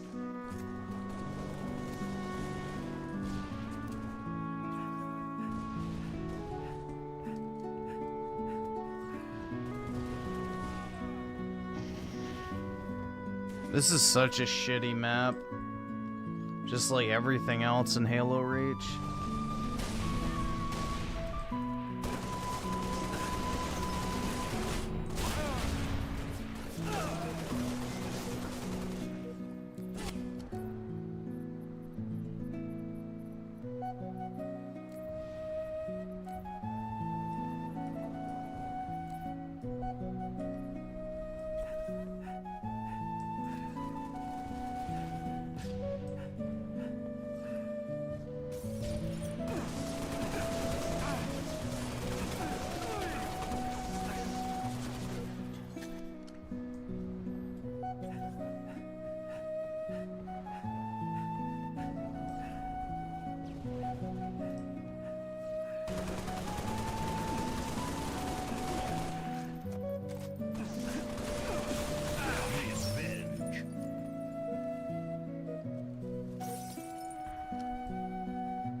Yeah, the only reason that FromSoft multiplayer game will probably do good on the Switch is because, one, like, Japanese people only play Japanese multiplayer games, and then two, you know, it's Nintendo, so there's not really a lot of multiplayer games to play.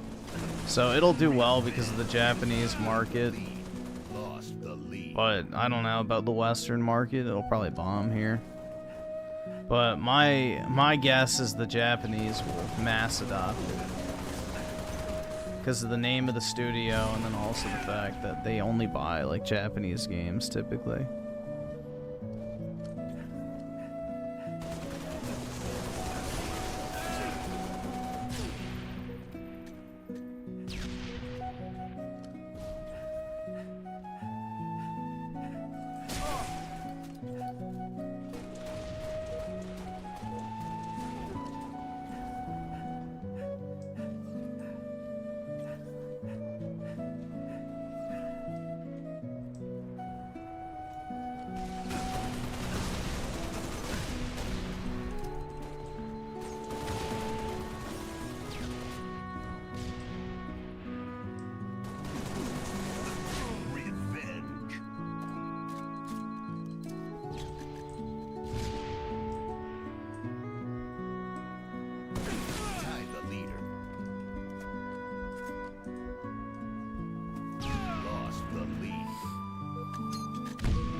Tied the leader.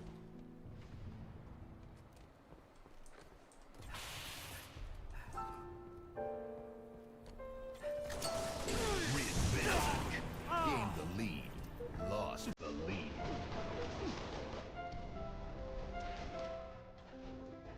Tied the leader. Gained the lead.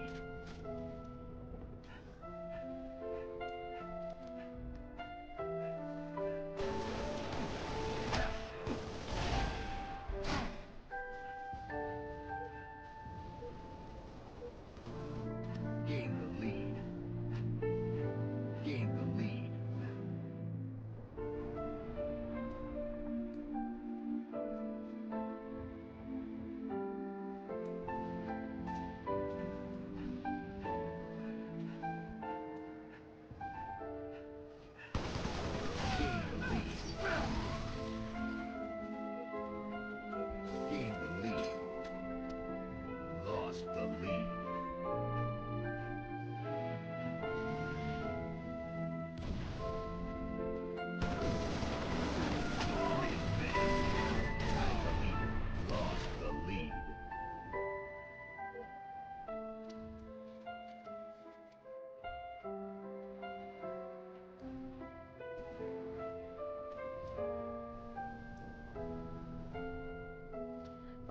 Sony can't embrace their Japanese roots because they closed all their studios, so they bet everything on the West, which is probably going to be a critical error.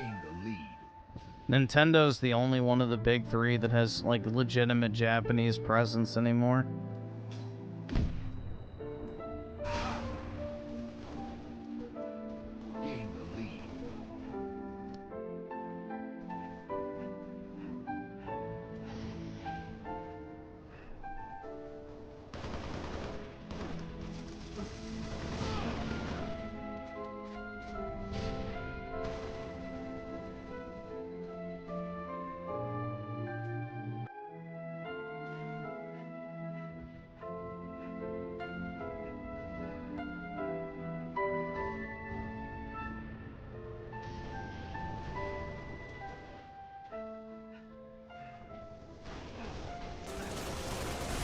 Night Rain is gonna bomb super hard, I have a feeling.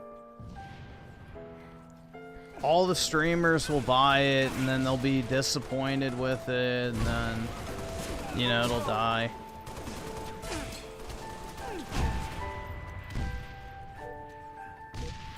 I don't know what the fuck they were thinking with that game, honestly. That's gotta be one of the biggest lapses of judgment I've seen in quite some fucking time when it comes to, you know, developing a game. Like, yeah, let's just flip a bunch of shitty assets from our previous games, slap it into Fortnite, and then call it a day.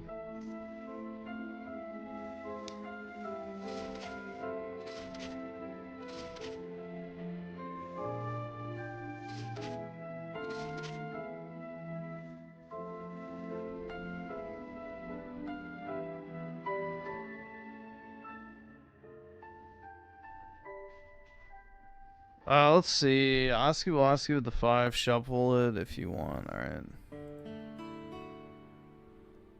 Oh shit, let me put it on this.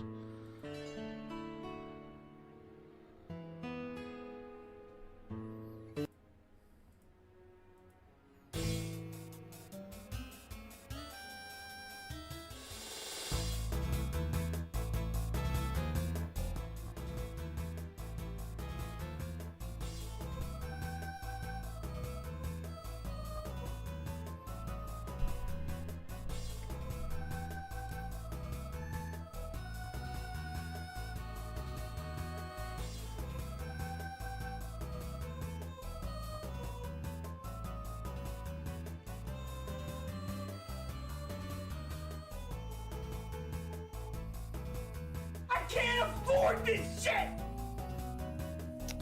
Soy Casco, the 2, I want a Drakengard. It probably would do well, honestly.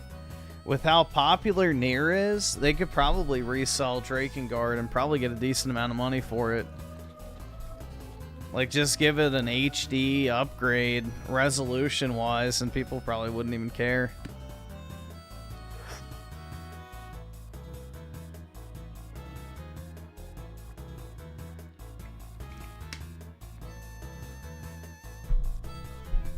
The Drakengard games are not difficult at all, so it wouldn't really matter if the gameplay is slop. So...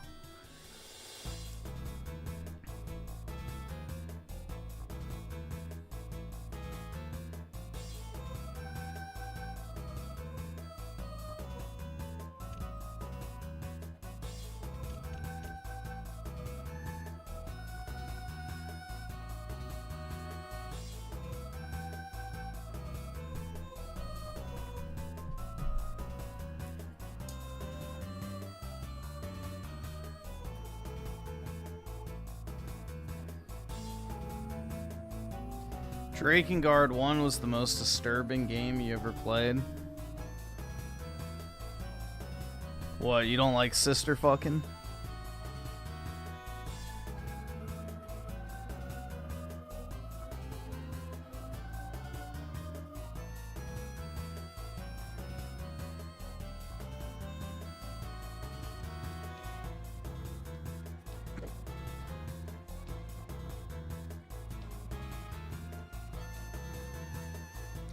I don't think Xenogears is ever going to get a port.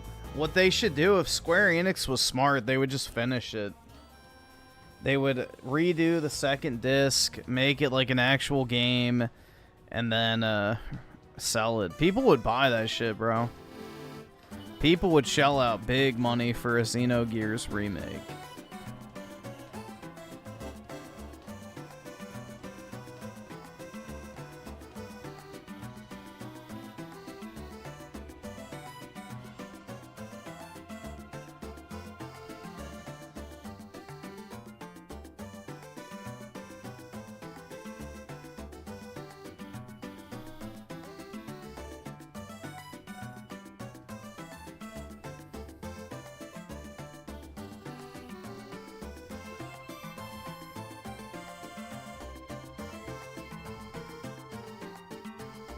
Do I actually hate Halo Reach? Yeah, I do. I don't like it at all. The maps suck.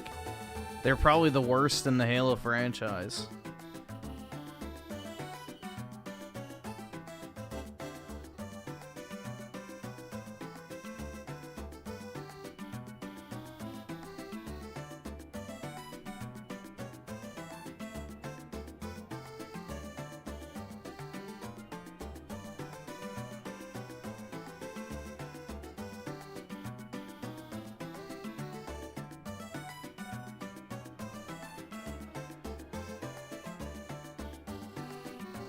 Yeah, I don't know what Yoko Taro's working on now. I mean, he's been teasing a new game for a long time, so I would imagine it's got to be getting close.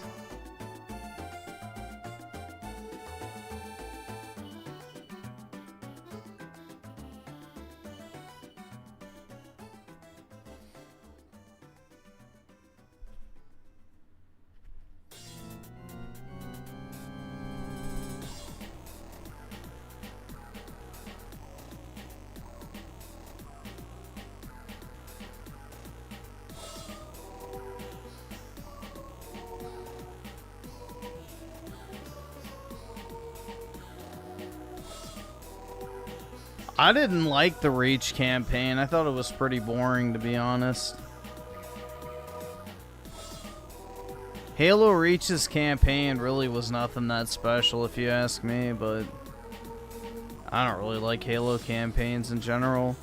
Halo 3 is like the only Halo campaign I think is like actually really good. And then Halo 4 and Halo 5, I don't mind those campaigns either, but I don't know. Reach didn't do anything for me. All right, awesome. Thanks, nigga. All right. I'm key with the 5. Griffin, you and Synth are tied for my favorite white man. Also, when do you think the Haze sequel is coming out? It did so well, I would love to see it. Right after Concord 2 and Bungie's Marathon, so we gotta wait for those two gems to come out. But then, yeah, Haze 2 should be on the way immediately after.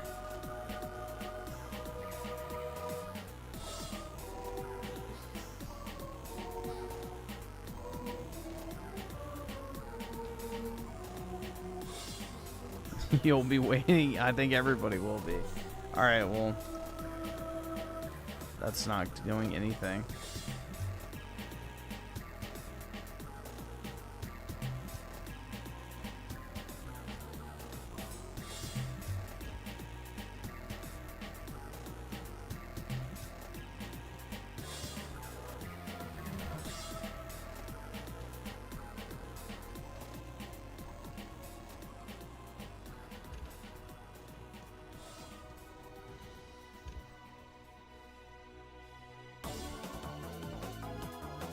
Halo is dead.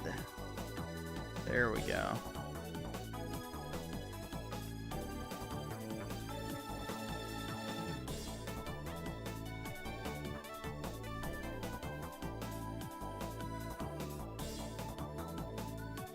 Yeah, the fucking Bloom shit in Halo Reach sucks too. Halo Reach in general was just not good. It was a downgrade from Halo 3 in pretty much every single way.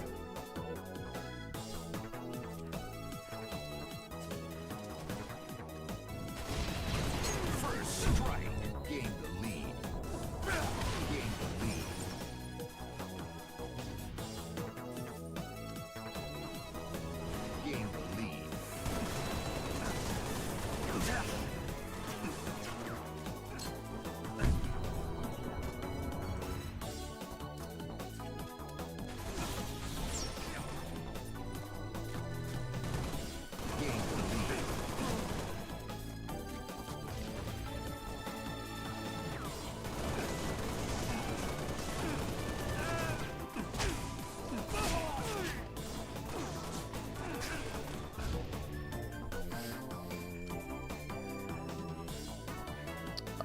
No, I think Halo Infinite has a better, like, feel of gunplay and stuff than Reach. Reach has Bloom, which is objectively worse in pretty much every way. So, Halo 4, 5, and Infinite are better than Reach when it comes to multiplayer. Easily. And that's even with Infinite's shitty maps.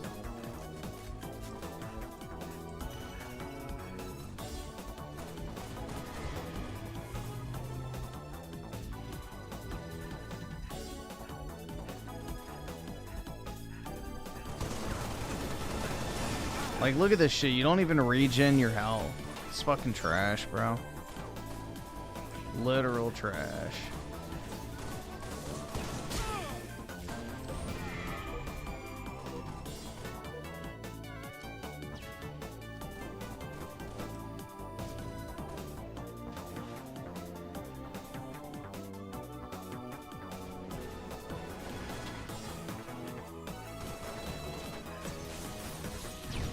I never bothered to finish Halo 2's campaign.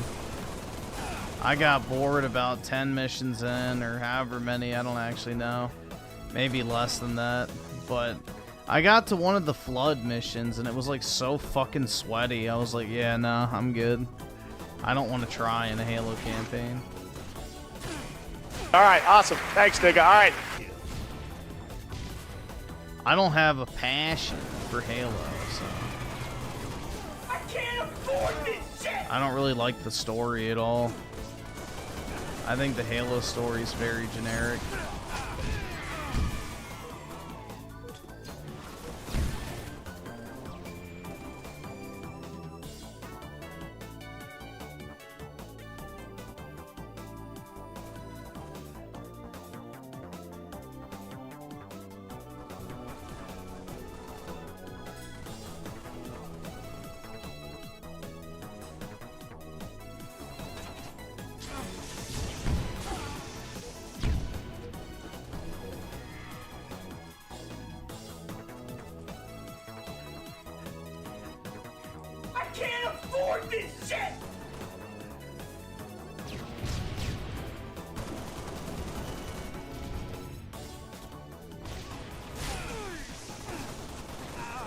Scotty Man with the 5, I guess all those gay orgies at Bohemian Grove finally caught up to Sleepy Joe. Yup. He got even worse than the leaky asshole. And Oski Bosky with the 2, I can't wait for the Gears trilogy to come to Switch. I just want the Gears trilogy to get ported in general, which I don't know if it ever will. Their cop-out might just be re-releasing the Ultimate Edition again and then not touching Gears 2 and 3, which would really suck, but maybe. Maybe at some point it'll happen.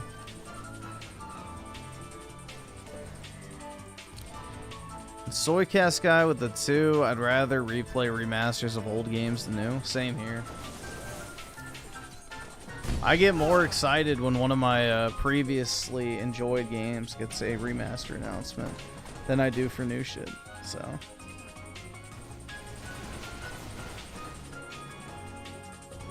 I mean, what's my most anticipated game right now? Final Fantasy VII Remake Part 3. So, I think that says it all. The Soycast guy with the 2, although Yoko Taro still makes Kino stuff.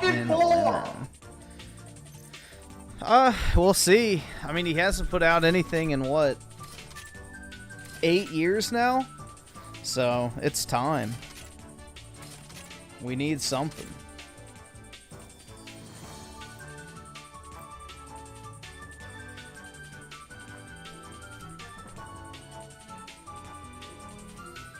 Buff Garfield with the 2 Peebus.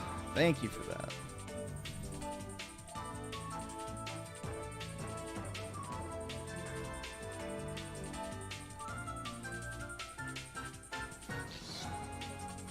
Yeah, it's just better to not be excited about games, generally speaking. It's better to have 0 expectations.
Battlefield is never good anymore.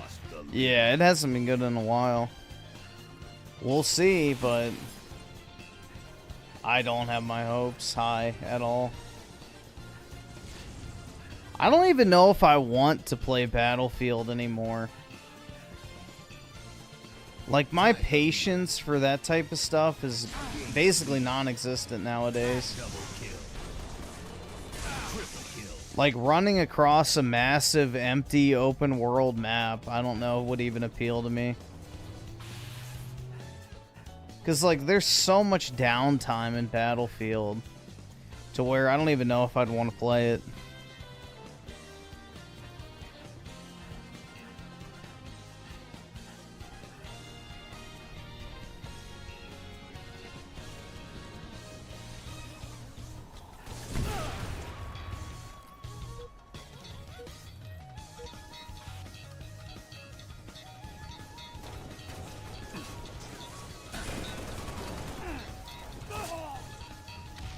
Like, when 70% of the time I spend in a multiplayer game is looking for someone to kill, inevitably to just get sniped by some fucking Fanook sitting 100 meters away, it's not really a fun gameplay loop.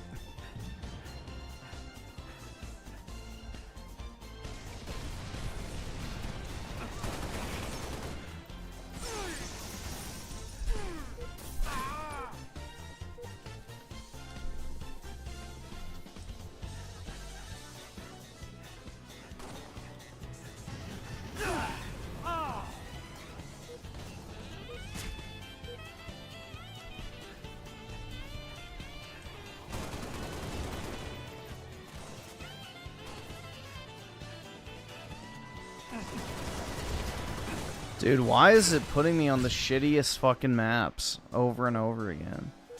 This map is absolute dog shit.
I don't think anyone even looks at game ratings anymore because everybody just buys digital.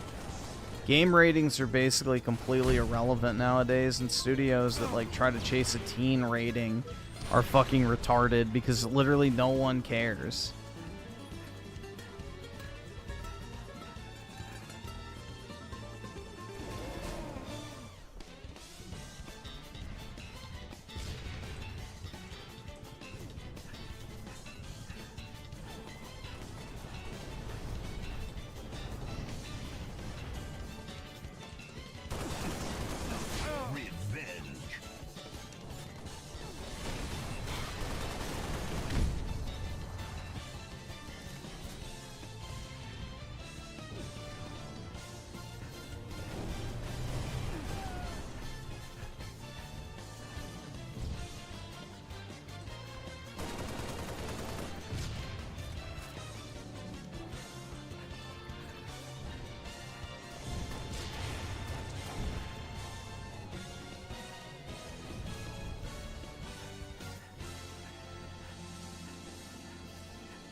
Yeah, I love this map, bro. Just constantly trying to find somebody, and then that happens. Oh boy.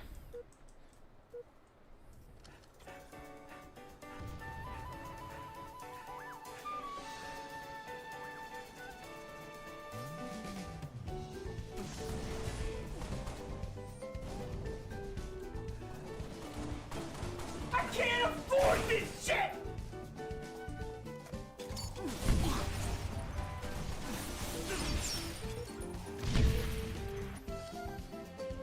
Maddie J with the 2 over under on Biden dying in the next 6 months. It wouldn't surprise me at all. They need to shut him up because he's a liability now. Especially because that tape came out showing that he was mentally incompetent to stand trial. So that's the reason why this cancer diagnosis magically appeared out of nowhere, is to try and cover up the news of that.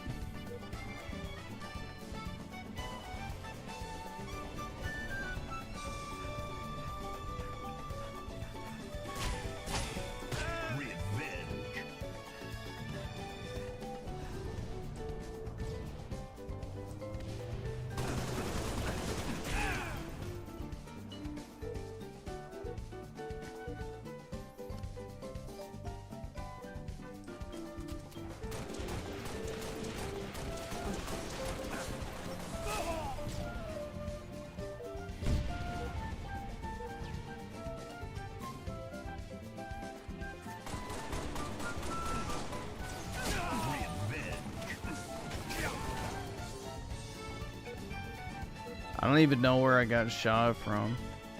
Halo Reach moment.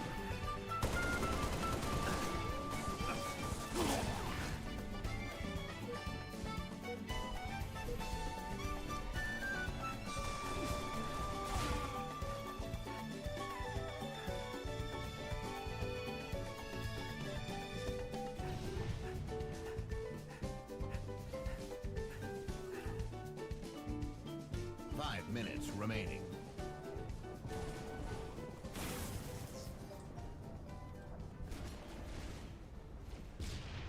Game over.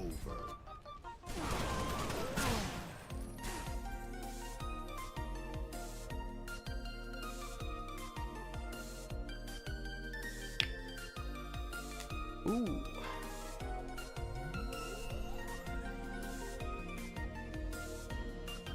Maddie J with the awesome. 5. Thanks, Don't nigga. let any of them talk about Donald Trump without reminding them of Sleepy Joe. They get real quiet when you bring him up. Oh, I know. Because, like, for, you know, his entire 4 years in office, they did nothing but lie to everybody's face constantly about, you know, his health, his mental acuity, you know, everything. Literally just blatant lies constantly.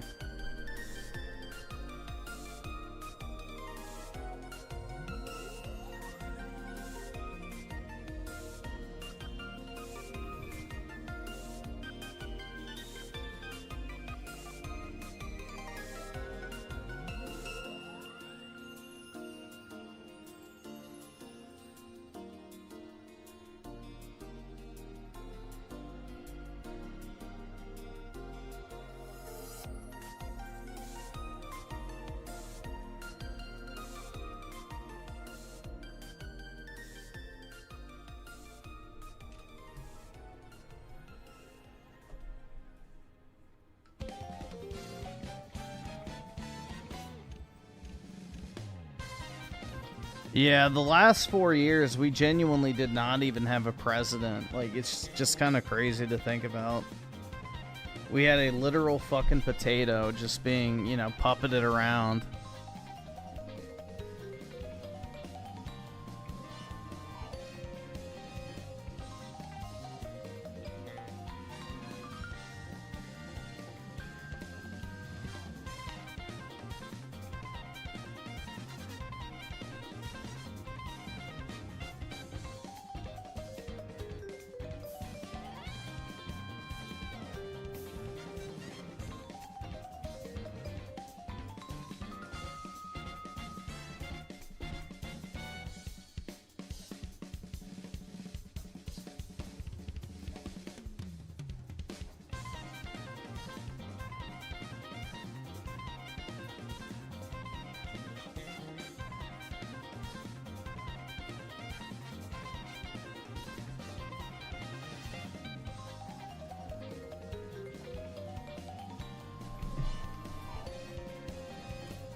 Trump is 78 and more coherent. Yeah.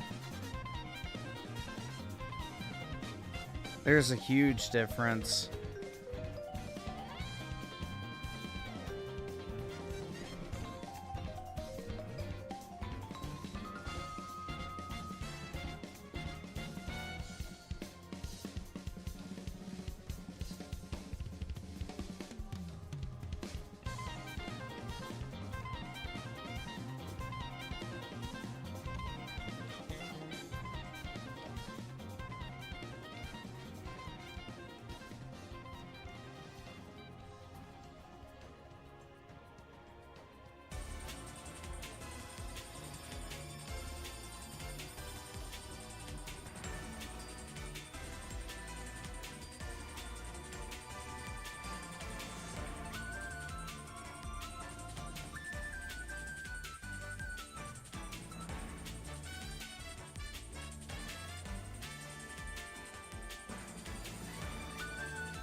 Yeah, well, Trump's lost a bunch of weight. Apparently, he's been exercising a lot more. So he's taking care of himself a lot more than he typically has in the past. So, you know, I think he wants to be in this shit for the long run. God willing. And not just 4 years, if you catch what I mean. But we'll have to wait and see.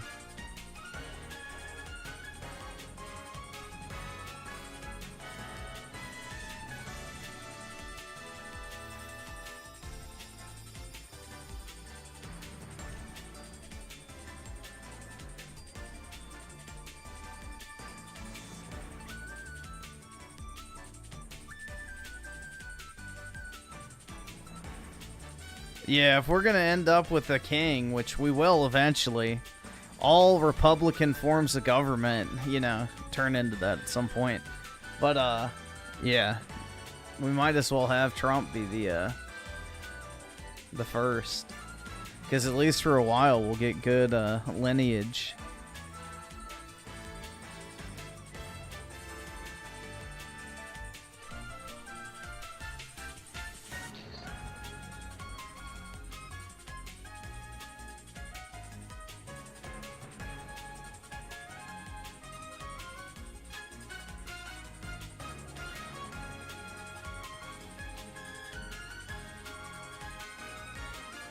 Griffin wants a dictator? Absolutely. It's the only way anything's ever going to change.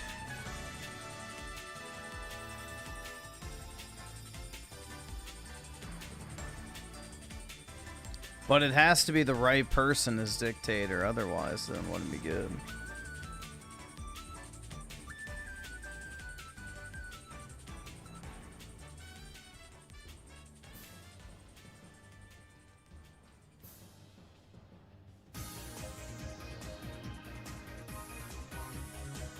Yeah, what he needs to do is pick a successor while he's still alive and then groom them to take over when the time comes.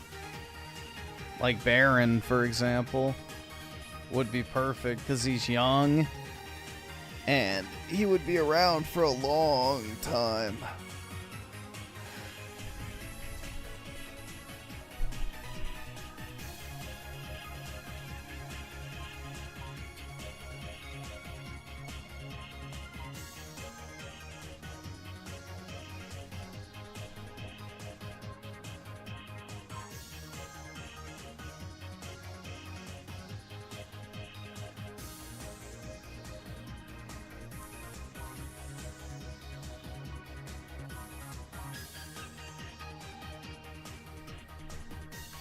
Well, this shit's dead.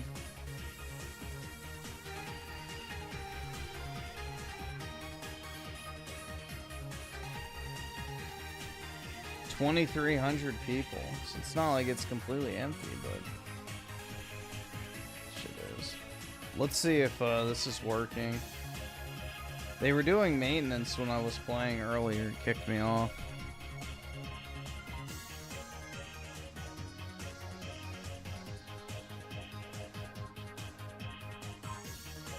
The hole digging game? Nah. All right, awesome. Thanks, nigga. All right.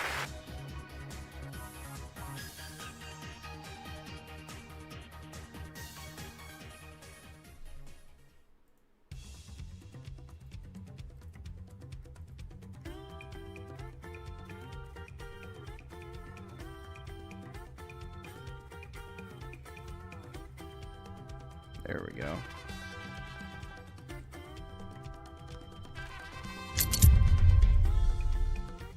The fans are revving up.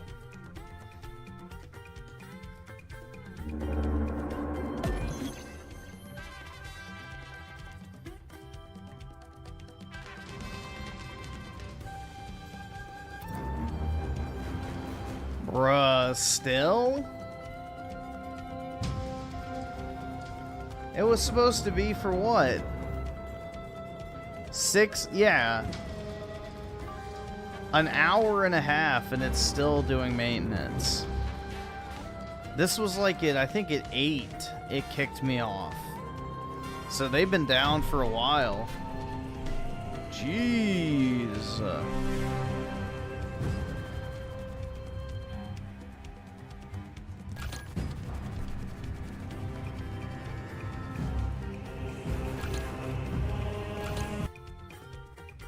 It's been down for a while.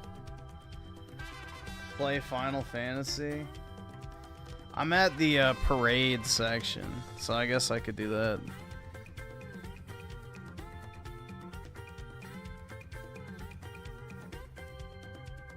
I don't know. Griffin would just want slot mold. I do. I want my basic ass, you know, slot multiplayer experiences.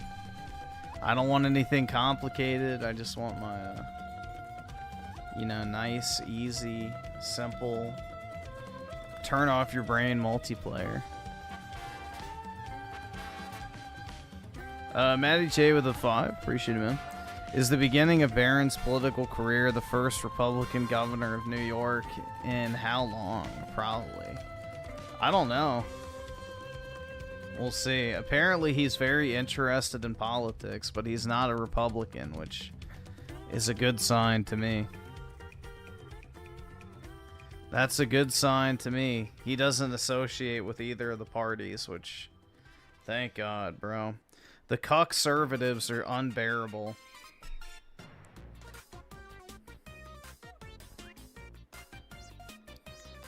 All right, awesome. Thanks, nigga. All right. Life is like Fallout. The president is a robot, but instead of President Eden, it's President Autopen, and Canada is about to be annexed.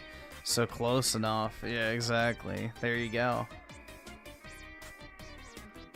Everything is proceeding as I have foreseen.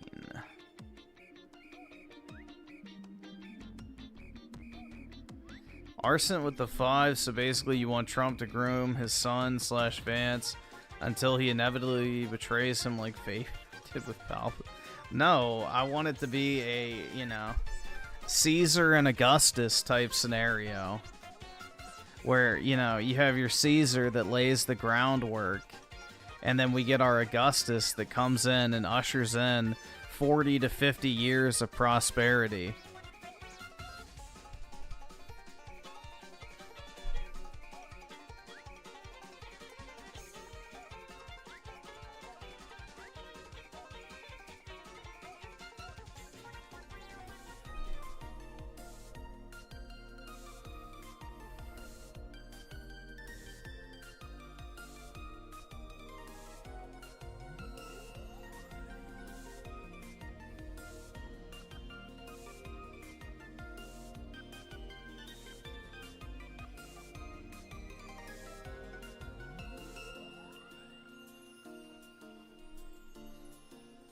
Alright, I guess we can do this real quick. I'll do the... I'll just play a little bit, I don't know. We'll see. We'll see.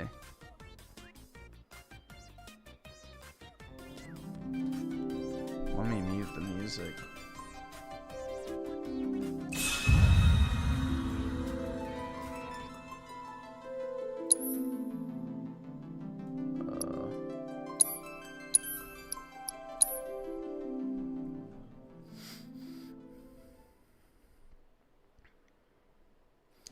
All the multiplayer games are down. Midgard, 7th Infantry. And on time. The parade is getting... Alright, we'll see if I can do this.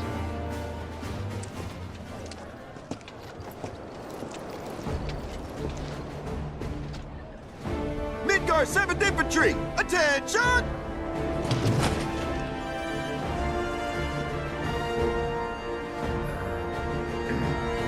You're on.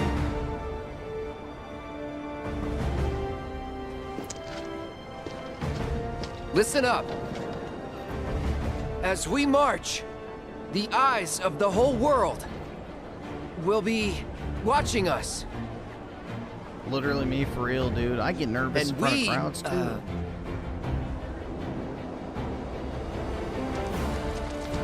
And we cannot, we will not, let our great city of Midgard down. Failure is not an option. It's a big ask, but we can do it, together. Because we have our captain to guide us. Look to him, trust in him, and he will lead us to victory, so long as we follow. Isn't that right, sir? Right. Now bring it home. Yeah. Cloud Today is our needs his day. women to talk. It was he just made gets for nervous, the 7th bro. Infantry. We will win that commendation for our city. And we will return home as champions. Yes, sir!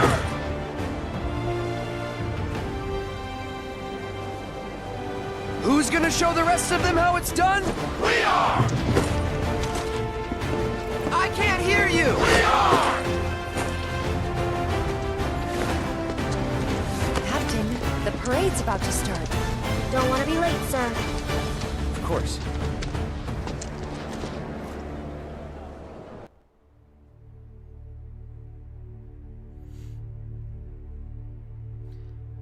Zero with the 5. What's sad about the anti-Trump people? Biggest fear isn't Trump being all horrible things they say he is, but if he's actually successful, Even yeah. a ceremonial display would constitute They're a bunch of violation traitorous the ceasefire. whores, bro. That's Ulta it. would view it as a willful act of aggression. They deserve the rack. And? But yeah. It's a new era. Let's ring it in with a bang. Very good. They would sir. willingly Very sabotage good. the United Nothing States like in order to make fireworks Trump to rouse fail. the spirits. Mr. President, They're it's time. deranged.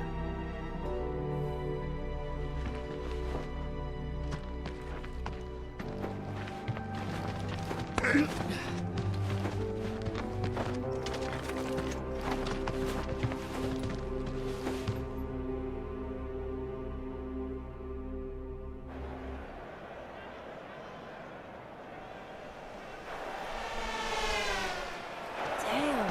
Yeah. This way. Welcome to the celebration of the century. As you can see, the streets of Junon are abuzz with excitement. People have turned out in droves to catch a glimpse of the new president, Rufus Shinra. And here comes Midgar's mobile unit. Their incredible skills are truly a sight to behold.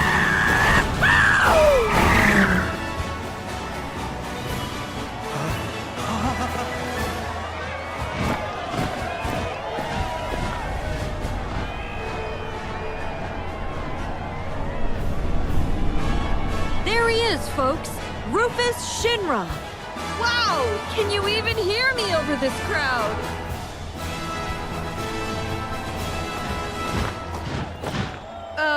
The president has stopped.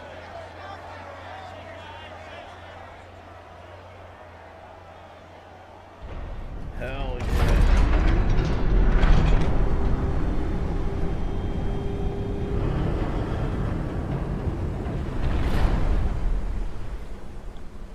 Ready to fire, sir. Welcome to the New World Order. Fire!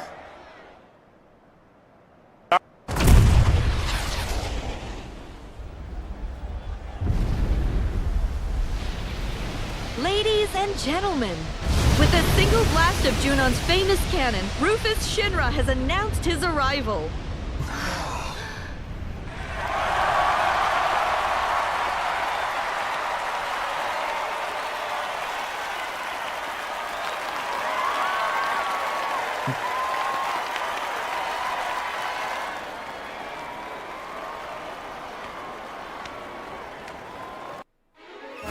You join us in Starboard Junon as the final team of the day takes their position.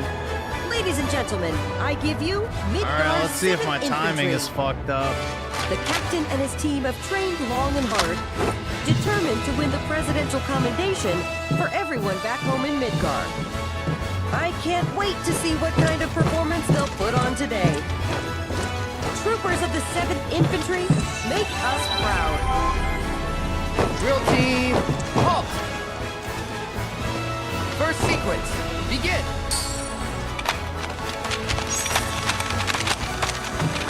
So far, so good.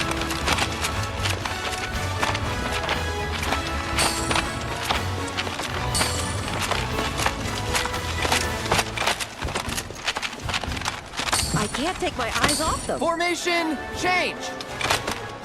Maybe there's Oh shit, wrong X. Fuck, hold on. I hit the wrong X. I had to think about that for a second. Shit.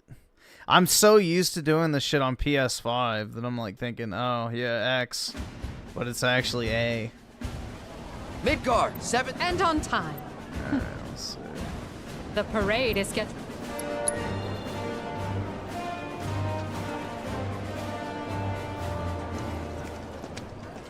Skip. Alright. Drill team, halt! First sequence, begin! They're not in step. What? Bro, what the fuck?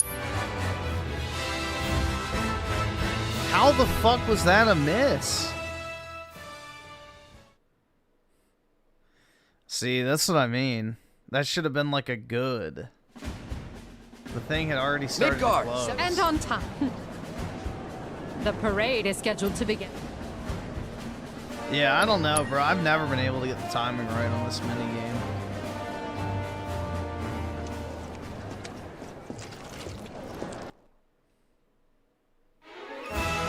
Drill team, halt! First sequence, begin! There, it worked that time. It's good. I did nothing different. Alright, whatever.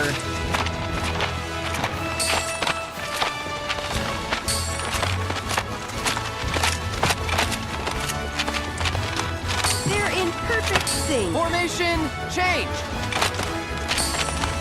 You're watching history in the making, folks.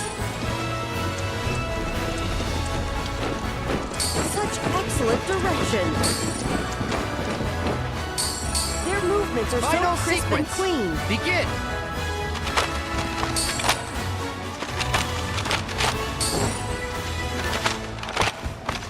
can't take my eyes off them.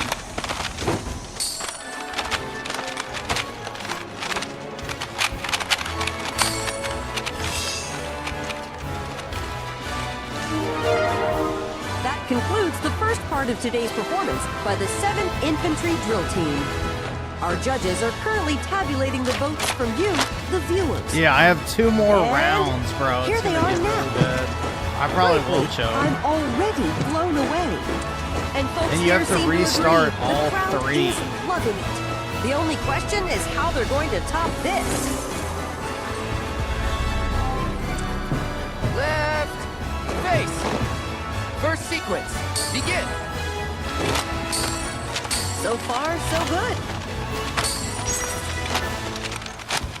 That practice is paying off.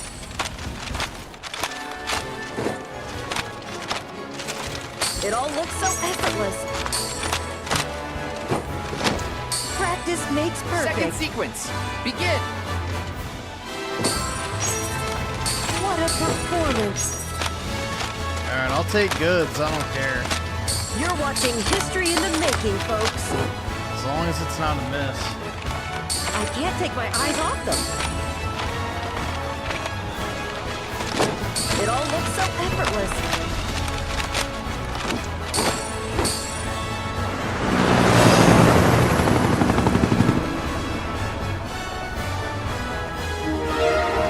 And with that, the 7th Infantry concludes the second part of their performance.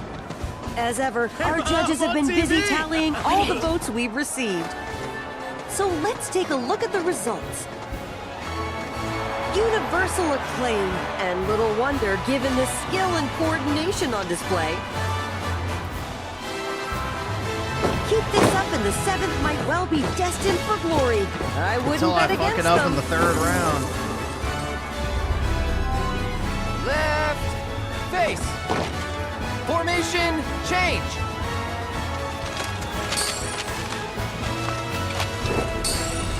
This is looking promising. Practice makes perfect. March.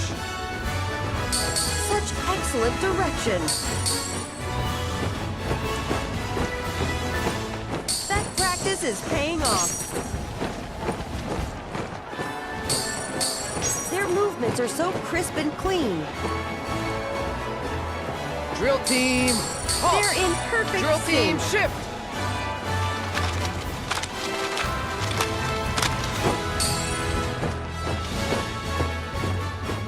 I can't take my eyes off them. Is something wrong? Shit! Begin. Fuck! I hit the wrong thing trying to shift. See? I told you I'd choke it at the very end. You're watching history in the making, folks. That practice is paying off. Yeah, we'll see. I don't think I got it. And with that, we've reached the end of the 7th Infantry's performance. Sorry about that. No, I'm For not the final restarting. time, the judges are tallying the votes for the viewers. Oh, I think I actually got it. I think you need 100,000. I might be alright because I had Listen to that 3-star crowd. difficulty. Judging by this response, it's clear that Midgar's 7th Infantry has made a lot of new fans. There's no denying it, folks. That was a performance for the ages. And next, the moment of truth for our competitors. Which team will take home the commendation? Stay tuned to find out.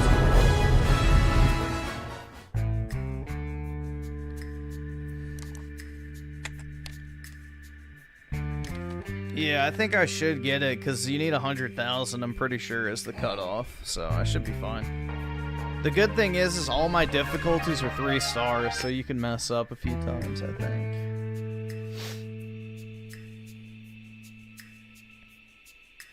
Yes, sir. Around the clock. They remain unaware. Leave them to me.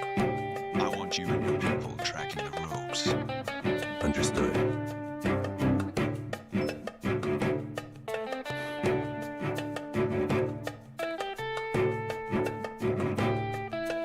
We're back Back on the clock. I trust you know the mission by now.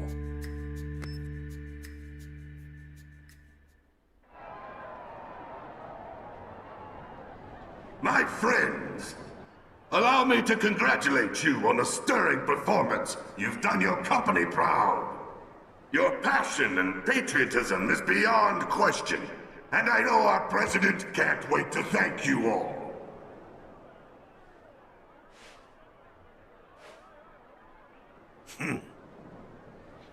Of course, some among you are deserving of special praise. For our first award, we will recognize the division whose exemplary display eclipsed all others. The prize for outstanding performance goes to...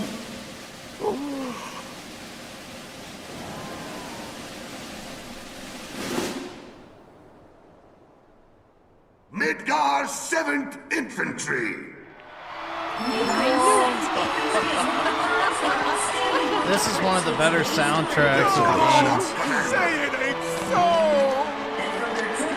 Fine work, Captain. How much this means to them. After congratulating her captain on a job well done, the commander makes for the stage.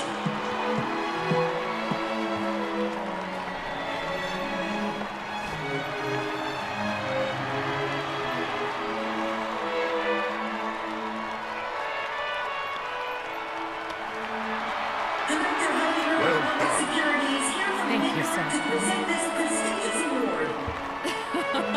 Even the seventh unfortunate commander can't help but crack a smile as she warmly acknowledges the crowd.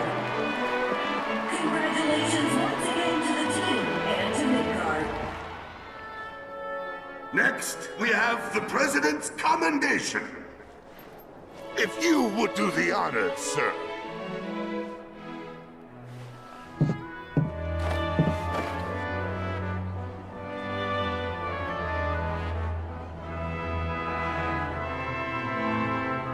The late president, my father, single-handedly turned a small arms manufacturer into the greatest company the world has ever seen, and transformed all of our lives with the miracle of Mako. So I invite you to join me in a moment of silence for a great man gone too soon.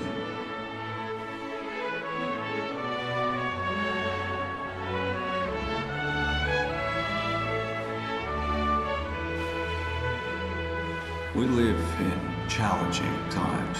Some may feel that I am too young, too inexperienced to lead us. But to them and to you all, I say this. The Shinra Electric Power Company will endure. The challenges we face can be overcome if we summon our courage and cut ties with the past. Yesterday is behind us. We must look instead to the promise of tomorrow, for today is a new day, and the first of a long, arduous journey, which we must take together. Follow me, and we will reach our promised land. This I do solemnly swear before you all, as president of the Shinra Electric Power Company. My friends, place your trust in me, and together will we achieve our dream of a better world.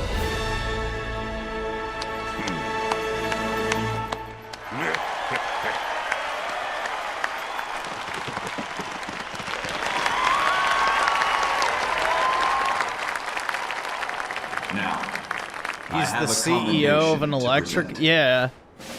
That's basically the lore, I'm Key, is like the electric company becomes so powerful, they take over the entire world, essentially. Midgar's 7th Infantry.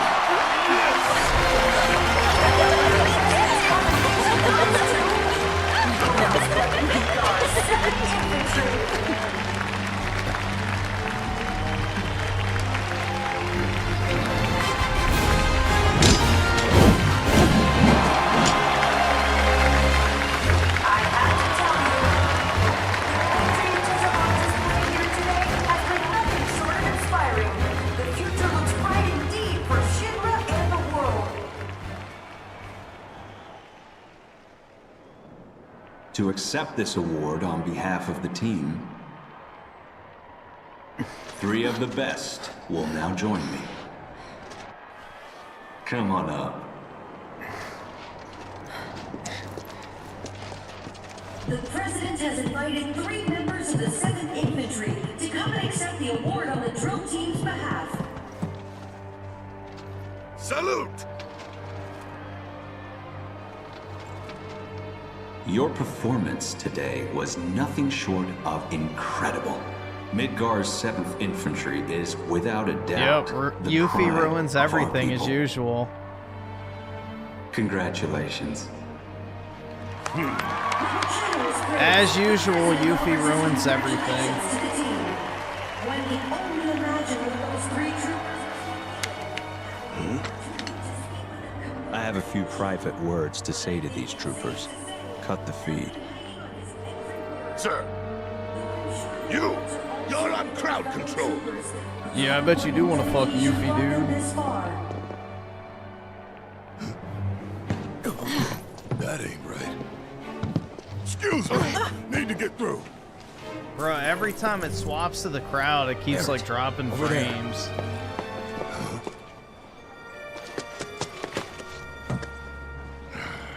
Of all the times.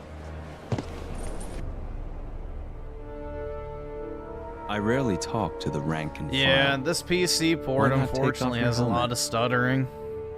Cloud strife. It's not as bad when I'm not using That was a first class. well, like the thing is, hold on, I can't use my mouse. one worthy of a. Maybe. Like, look. It's not even like fully utilizing my GPU. Like 70% and then 30-ish% for the CPU. Like, it's not even like my GPU's being raped or anything. But yeah. Soldier. It's just the port.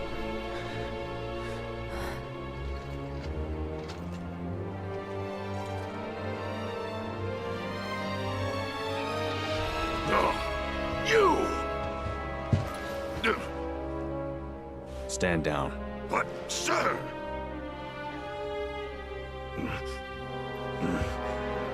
The CPU's only like at 30-something%.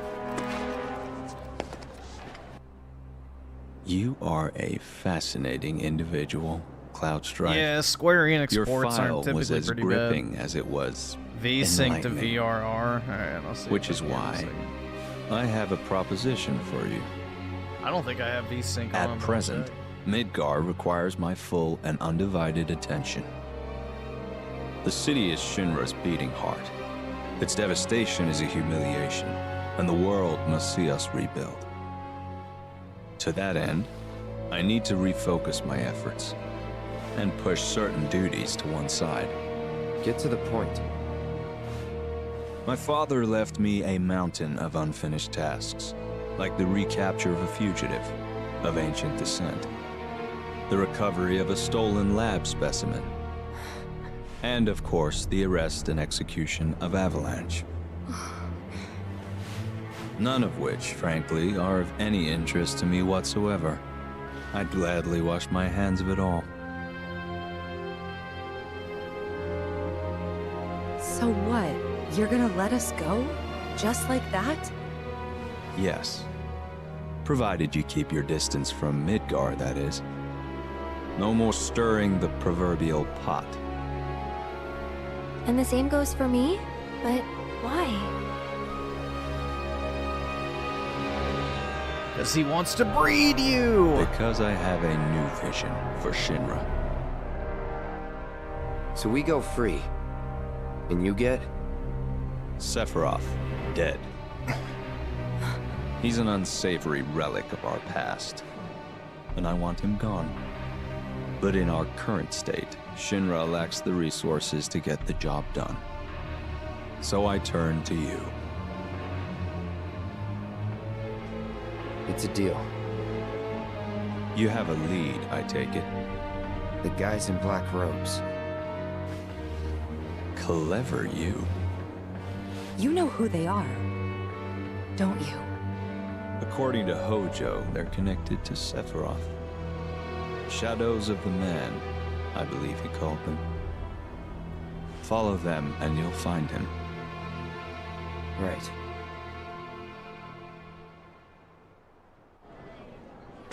Ugh.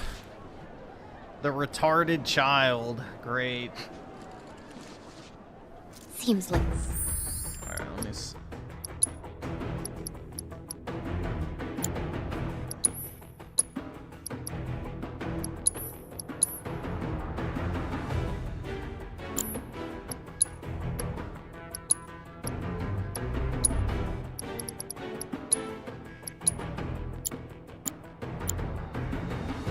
A good way up?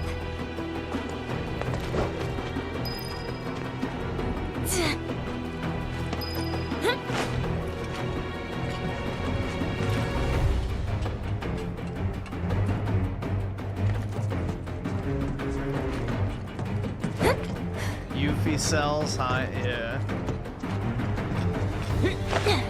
I don't get the appeal, bro. Yuffie looks like a 15-year-old Chinese boy. No, but you can't have gone far.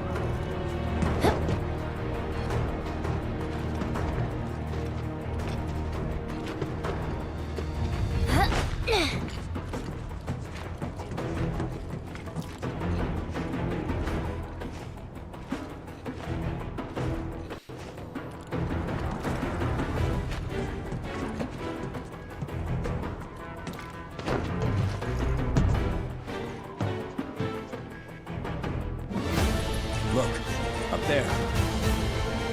Oh no. Don't do it now.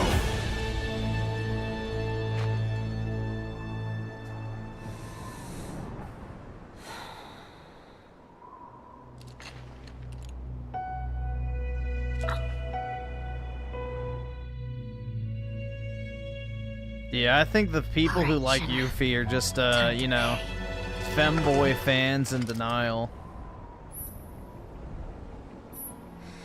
Focus. So, we have ourselves a deal then. Only if you can honor it. No one comes for us. Not Hojo, not the Turks. No one. You have my word. Take your time. You know you can do this. Here goes.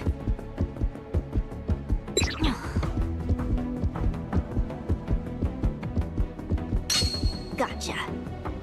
Stop! Get down!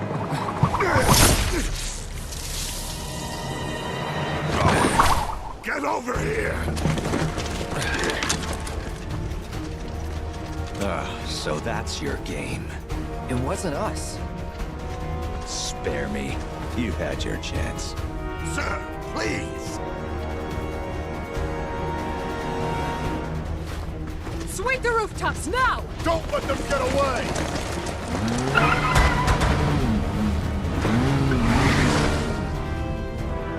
Yuffie, that was her, right? Yep. What do we do? Kill her. Get the hell out of here.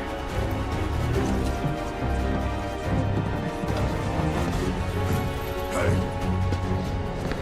What happened to Rufus? Long gone. Shit. So what now? I saw one of the robed men. He was headed for the port.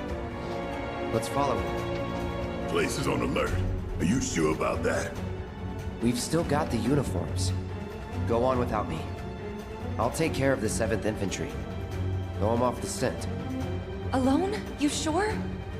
Trust me, it's easier this way. Captain! Get going.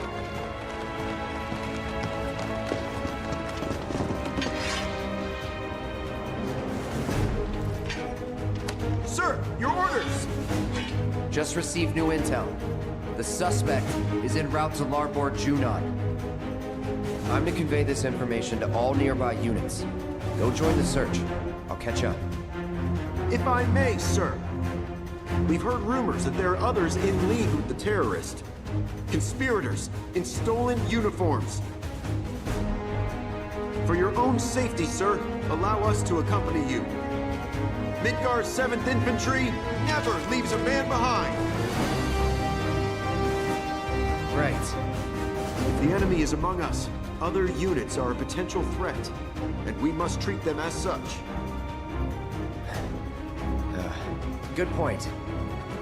But you can trust us, sir. Like we trust you. Bruh. We'll alert all units from here to the port elevator. When that's done, we'll regroup with the rest in Larboard Junon. Got it? Yes, sir!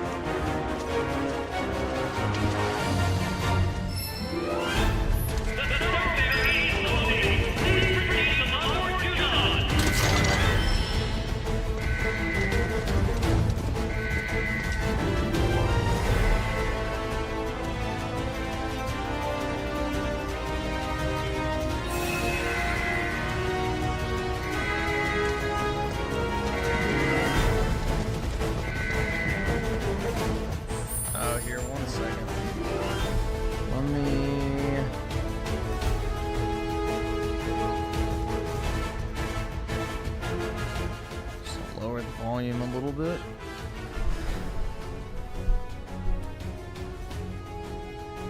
Let's see. Matty J with the 5. Has anyone other than Quincy Jr. or George W. Bush known they were going to be president if they wanted to more than Barron Trump? I mean, he has a name worth its weight in gold, so probably not. Other than the ones who suck the right dicks at the Bohemian Grove, but...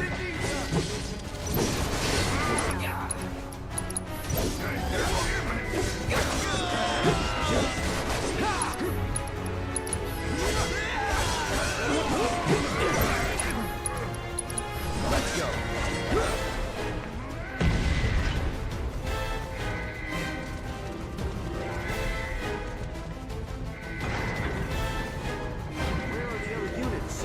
Up ahead.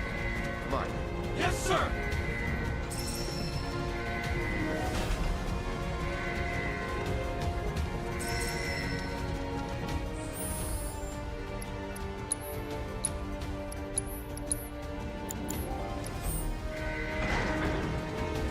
I won't hold back.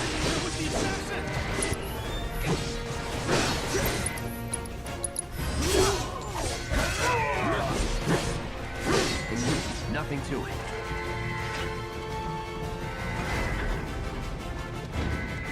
You don't think the enemy has infiltrated the 7th, do you? Never doubt your brothers. Yes, sir!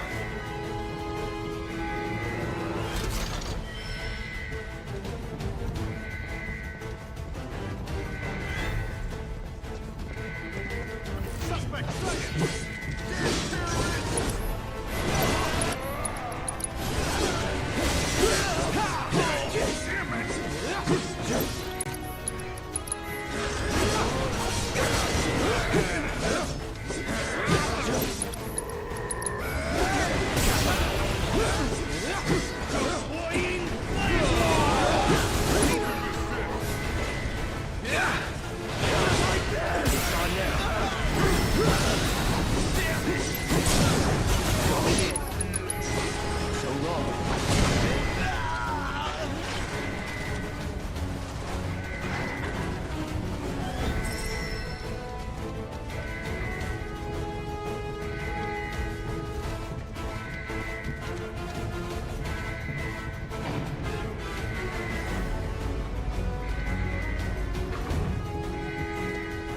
Don't hold back. Where I can see him.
Uh-oh.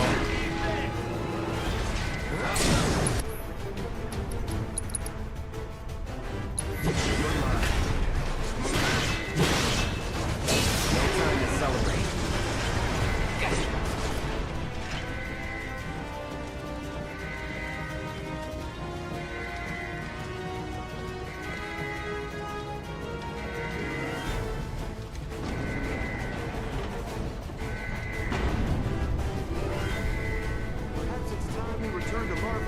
The poor Wobot, that's right.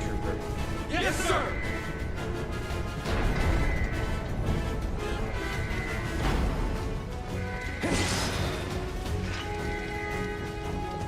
Protect the captain!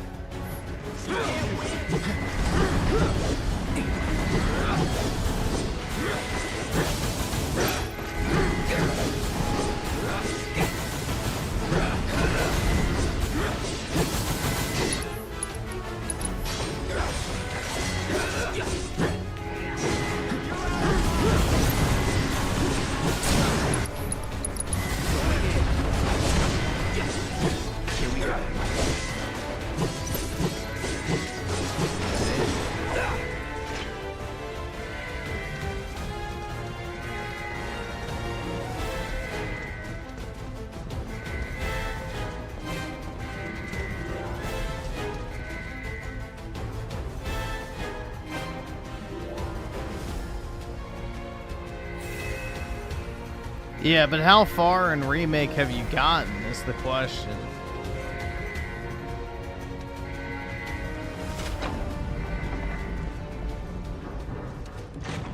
Oh god, this part.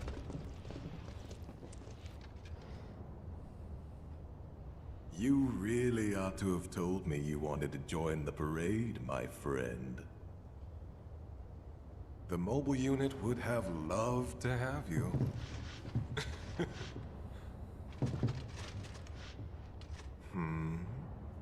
Oh dear. My quarry has cast you aside. How tragic.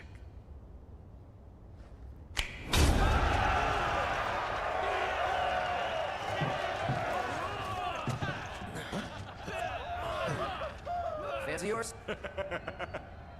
Fans of ours. Didn't you know? You and I are living legends.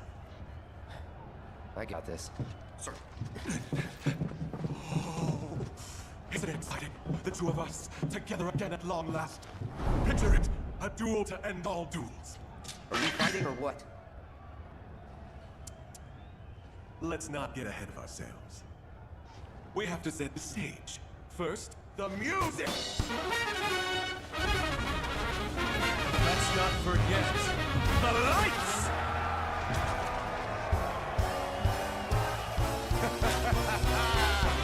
Actors, to your marks! Unleash your passion! Succumb to your instincts! Let us revel in a turbocharged twist!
Finds this sport underwhelming.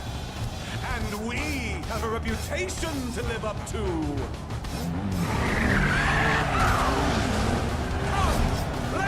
the people a proper spectacle!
There we go.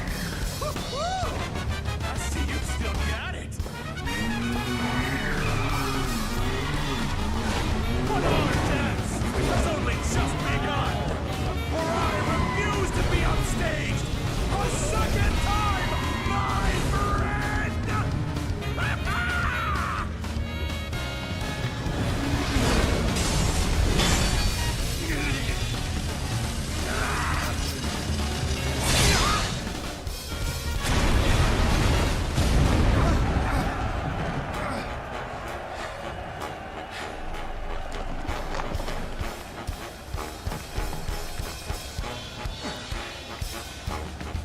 I swear, you get better, stronger, and faster with every lap.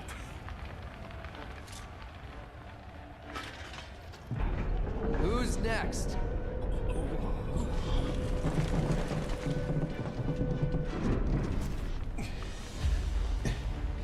Come now. This match was ours alone. Ladies and gentlemen, I give you your champion!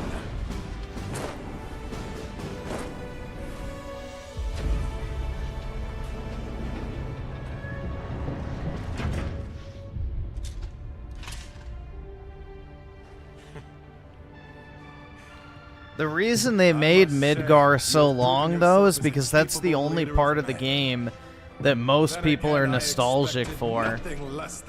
Because most people who played Final Fantasy VII never actually got, never got out of the fucking, first section of the game. And so for you, our fearless captain, a gift. I insist.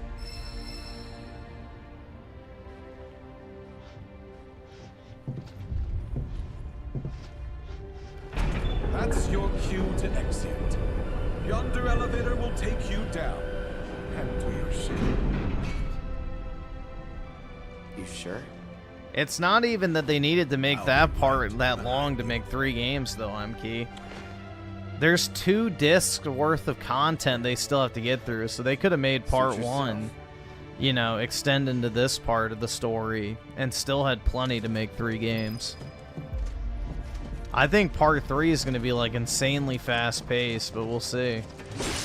Because they have so much shit to fit in.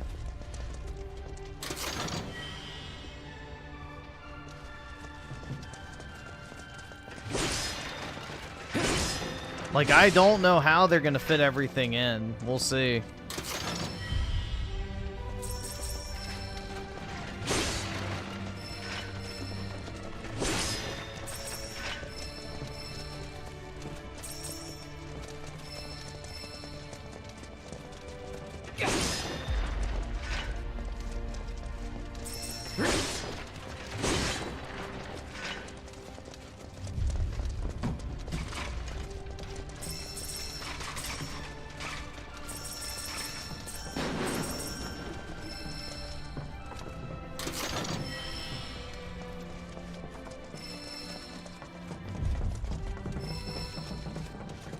Yeah, they're gonna probably have to leave. Well, I think, you know, they skipped the whole section with Yuffie where you have to go and recruit her and stuff.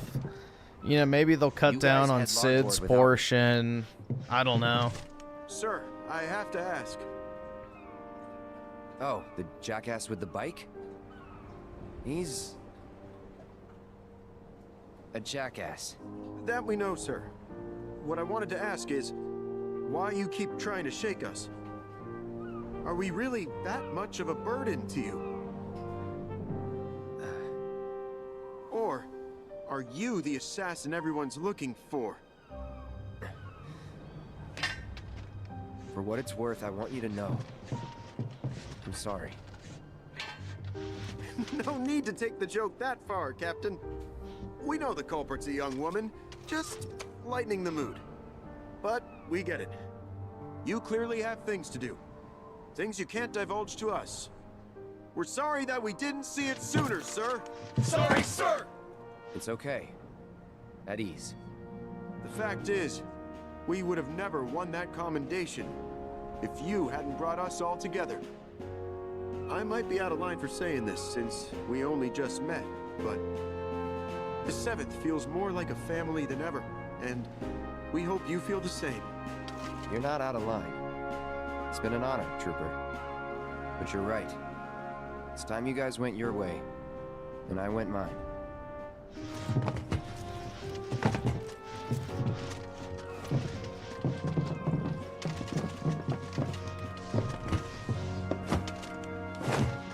Will we see each other again, sir?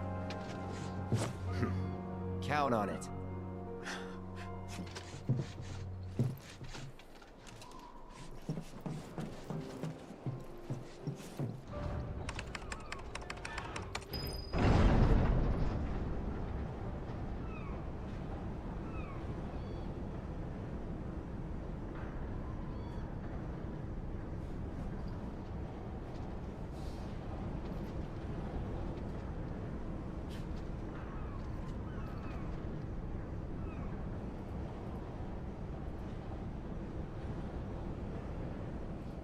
I think they should just stretch it out to 4 parts.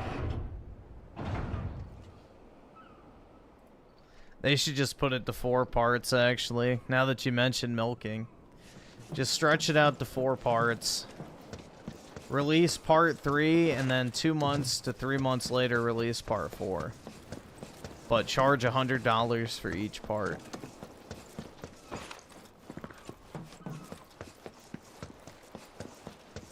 I'm just relieved the president is okay. Can we please...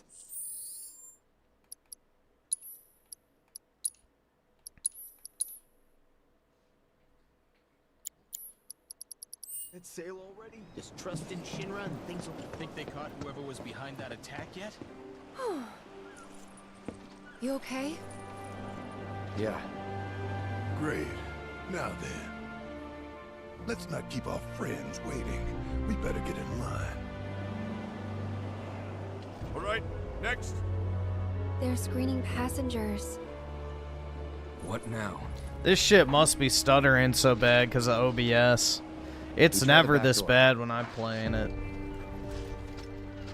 OBS must be doing this. Alright, this is a good place to stop. Trust in Shinra and things will be fine.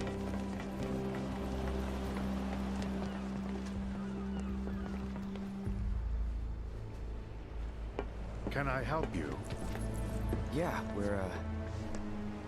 We're the winners of the President's Commendation. As a reward, we got a trip to Costa del Sol. The Commander-in-Chief said that we could hitch a ride on your ship. First time hearing of this. Well, the President's a busy man. Those guys with you too? Where'd they come from? Captain, sorry, but you're needed on deck. Fight's broken out. Looks like we're in for another fun crossing. Got space in second class. It's a 3-day cruise to fucking the Bahamas. If you know, you know. As for you, back to work. Aye, sir. Oh, and your dog stays in the hold. Got it. Just play along.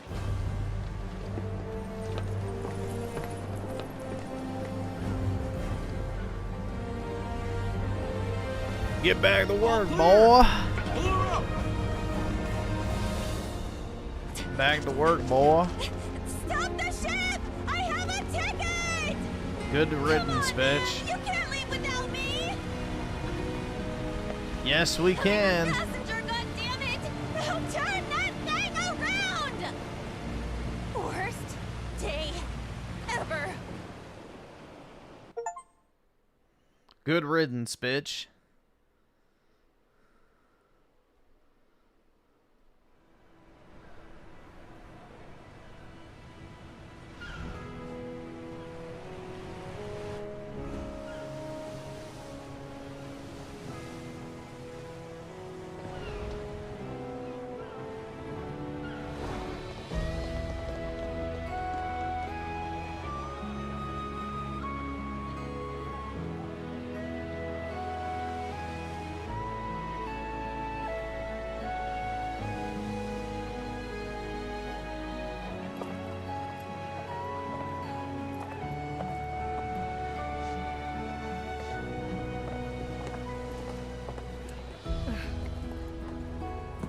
It has 15.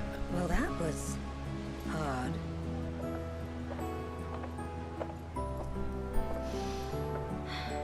The air's different here, isn't it? Compared to Midgard, very different indeed. Though perhaps a little sharp for my taste.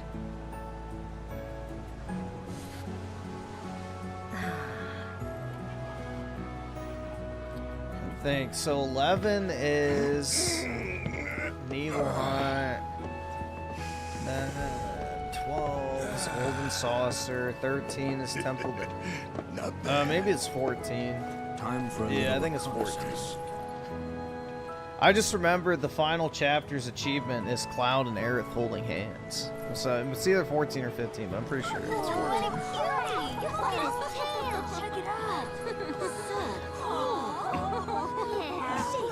A heckin' pupperino, dude.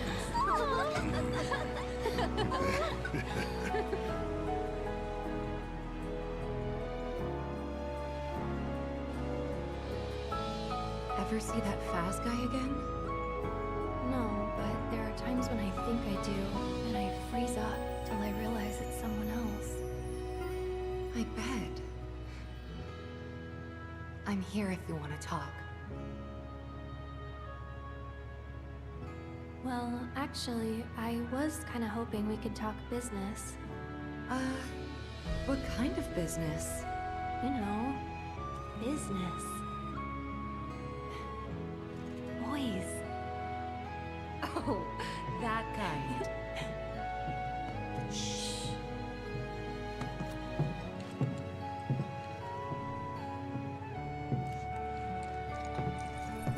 It's me.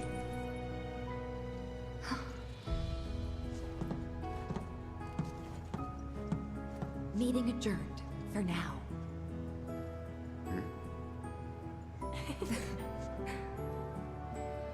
So how's it looking up top? All the robes are in second class.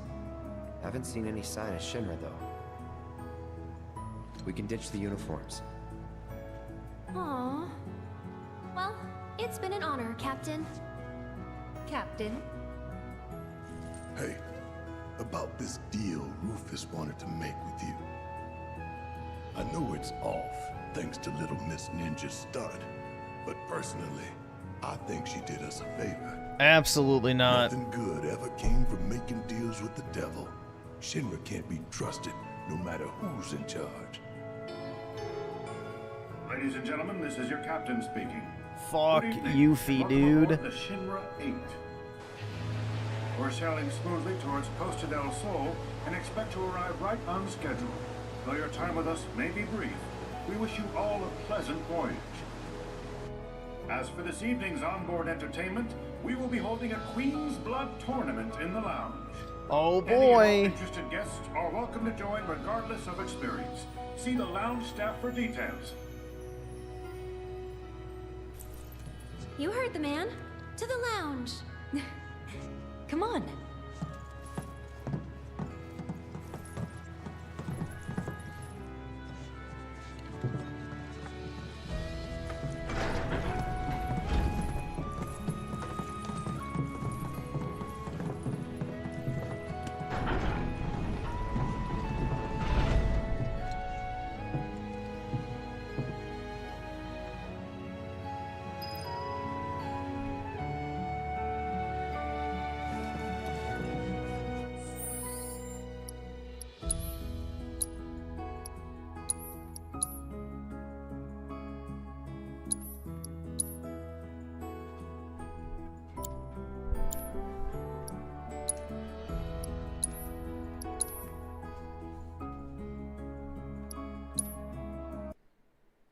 Yuffie is hot and peak. Oh my god. Yeah, hot and peak is not what I would use to describe Yuffie, but you know. Whatever you say, bro. Whatever you say.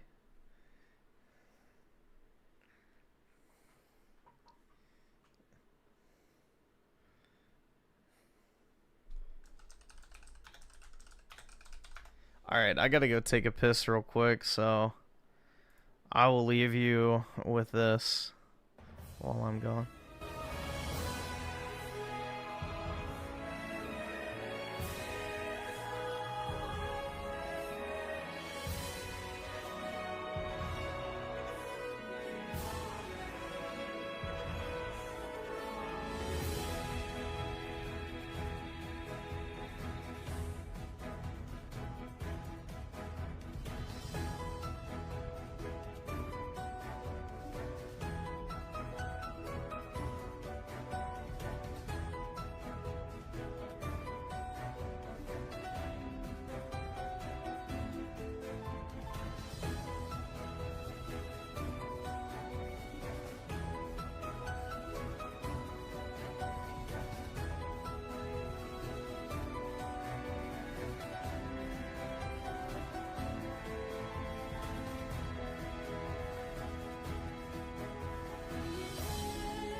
Alright, I'm back.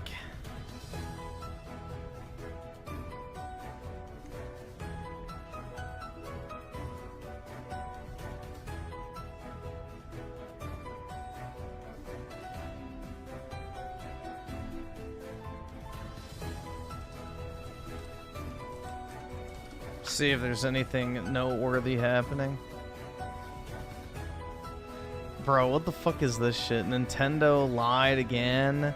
Switch 2 upgrades suck. And no VRR. Oh my god, man. Without VRR, what's the point of owning a Nintendo Switch 2, man? Am I right? Jeez. Without VRR. Oh my god. Whatever shall I do, man?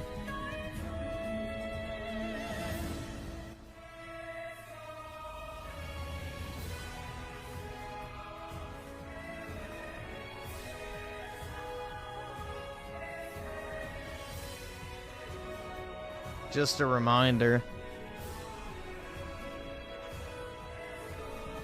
Just a quick reminder.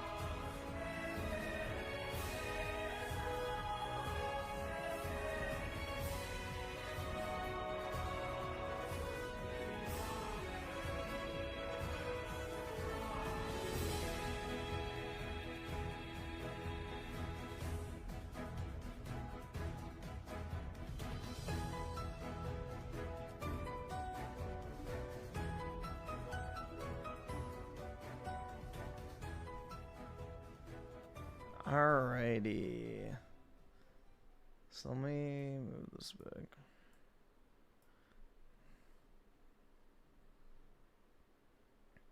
We'll start with this one.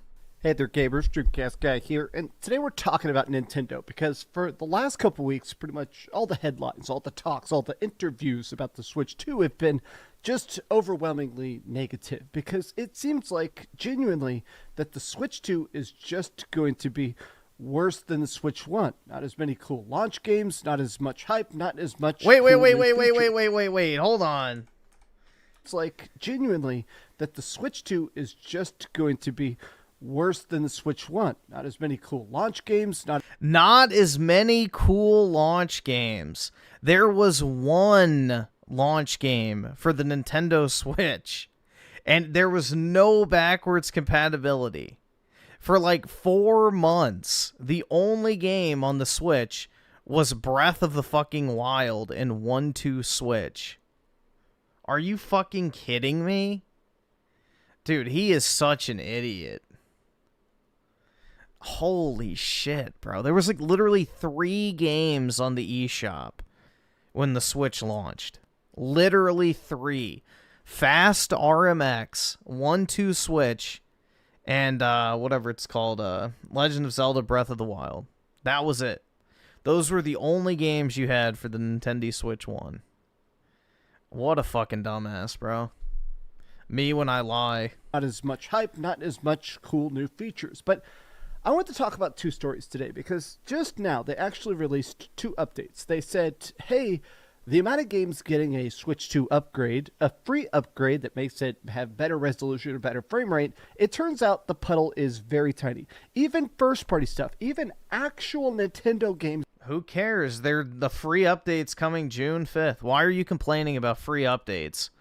Wasn't it like a huge fucking deal? They were charging $10 for the updates. Now he's bitching about them giving them away for free. Like, this is just insane. It's absolutely insane, bro. He's angry that they're giving away free updates after he got pissed off that they were charging for the updates. Well, make up your fucking mind, bro. By Nintendo, almost none. 99% are just not being upgraded, but they also just confirmed the Switch. 99% of them are possibly being upgraded. These are the ones that are available on day 1. Whoa, dude. Maybe the other ones will just come at a later date. 2 does not have docked VRR. Oh my god. Who fucking cares? Variable refresh rate. I'm going to explain what that is and why Let's hear the explanation. This will be great. People are instantly saying, okay, this thing just sucks. I mean, yeah, dude, without VRR, which most people don't even know what the fuck it is, I can never enjoy a Nintendo Switch game ever again. Oh my god. This is just the biggest nothing ever. Holy fuck. He doesn't even know what variable refresh rate is, I guarantee you. This is a important basic feature that Xbox has, that PC has, that PlayStation has. This is now going to be... Doesn't it not work on PlayStation and Xbox? Like, it's one of those features that should, in theory, work, but it doesn't. It's really the only gadget that doesn't have VRR, and oh my god, it doesn't have it, guys. It just doesn't make sense why it feels like Nintendo is trying to cheap out after having the... Because isn't it most displays don't actually, you know, function with it or whatever? I'm pretty sure it's dependent on your display if it supports it or not, so... Most successful console of all time. The Nintendo Switch 1 is the highest selling console of all time. And for some reason, the Switch 2, they're like, just shovel it out there. The piggies will slurp it up. But like you fucking hypocritical cunt. You're buying it day 1, you fucking cocksucking whore. Holy fuck, bro.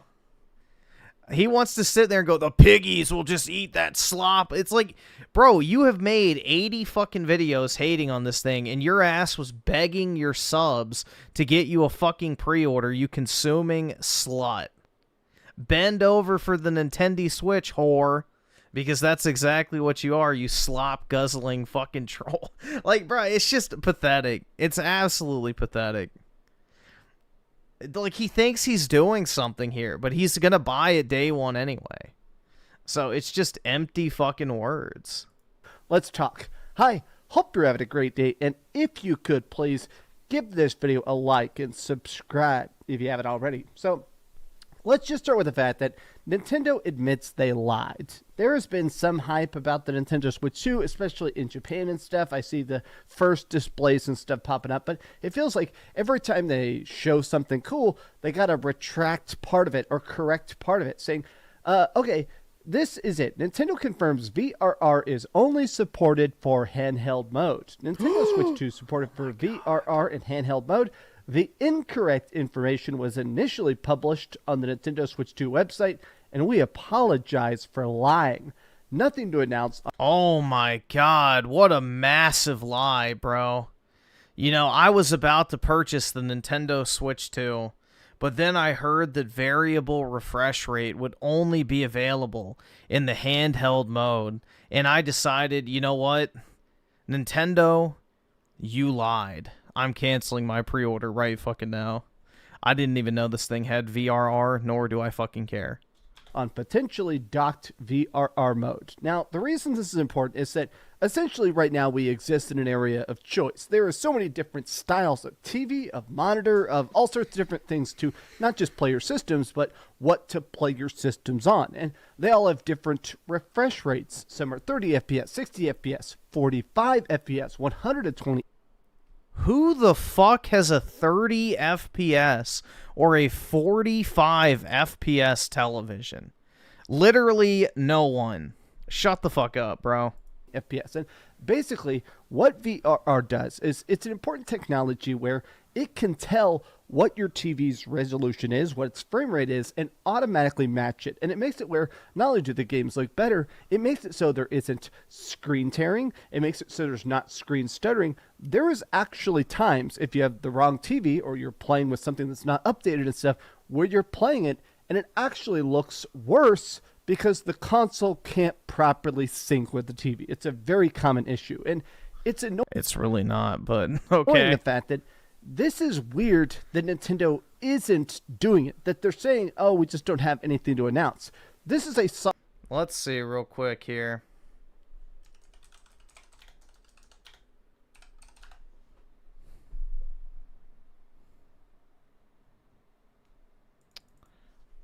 Nintendo Switch VRR. I don't think the base Switch has it.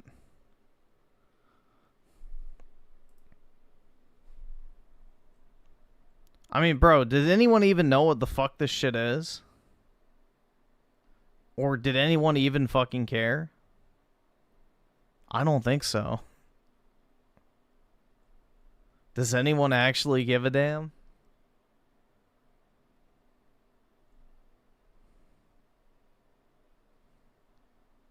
Yeah, so I think the PS5 and the Series X are the only two consoles that have VRR. So for the entire history of gaming, this has never been a problem until right now, apparently. You know, we've gone how many console generations without variable refresh rate, and there hasn't been a single fucking issue? Now all of a sudden it's literally a deal breaker because... because reasons that we can't explain? Alright, yeah.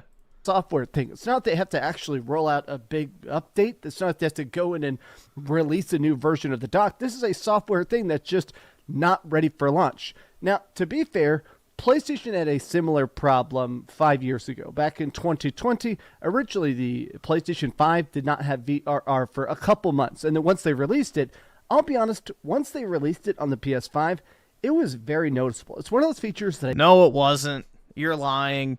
You're absolutely fucking lying. It was not a fucking night and day difference. That is completely fucking false.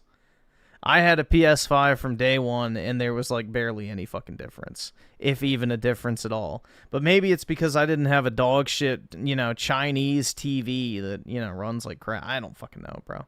This whole thing just sounds retarded. But I didn't realize how crucial it was until I had... Oh, he didn't realize how... Oh my god. It looks good, and it makes games that look great look even better. And a lot of people in their... How does it make games look better? Are we talking graphically? Are we talking about games performing better? Well, what do you mean looks better? What exactly do you mean by that? Guys are like, bro, what the hell? Like, why? No. Listen to how he's spinning that. And a lot of people in the replies are like, bro, what the hell? Like, no, they're saying, what the hell is VRR? They're not saying, oh my god, what the hell, Nintendo? Listen to this shit. He's trying to spin it. People are like, who fucking cares? Why? This console is becoming more and more of a joke. I'm genuinely considering canceling my pre-order and just... You don't have a pre-order. ...buying a physical copy of Metroid Prime 4 and playing it on PC. Basically, they're saying they're going to emulate it. This is the thing, is that literally, the more you research the Nintendo Switch 2, the more it just seems like a downgrade. It's got a worse battery life in a lot of ways. Its controllers are more expensive, its games are more expensive, and now we know that just across the board, if I could get a $200 Switch Lite, which does play games... Yeah, you go get that Switch Lite, Dreamcast guy. Does have a good battery life, does at least play cool exclusives, or the Switch 2, which currently is going to have one exclusive, which is Mario Kart World, which I don't even really... It has all the Nintendo game. It only has one exclusive, you fucking half-wit. It literally has the entire Switch library, you fucking tard. Holy shit, bro.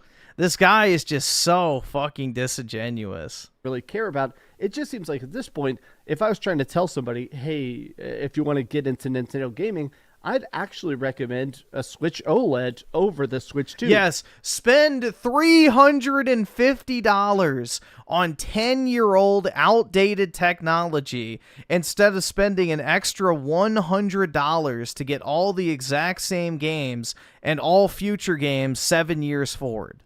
That is a genius idea, Dreamcast guy. Tell people to waste $350 on an old-ass piece of hardware that runs like absolute fucking dog shit. You know, really helping them out there. Maybe that'll change once we get, 6 months, a year down the road. But this has got to be literally, provably the worst launch ever for the Nintendo Switch 2. It seems like Nintendo's... This has provably got to be the worst launch ever for the Nintendo Switch 2.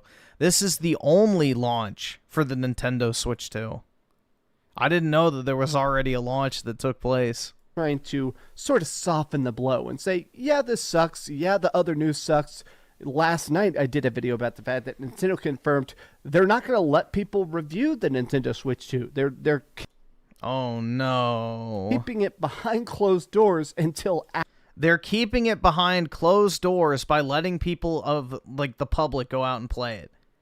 Does he not realize they've literally, for the past, 2 months, had Nintendo Switch Experience events where you can literally go in person, hold the console, play the games, including Metroid and Donkey Kong and Mario Kart. You get to try out the Pro Controller and the Joy-Cons. You can record your own footage.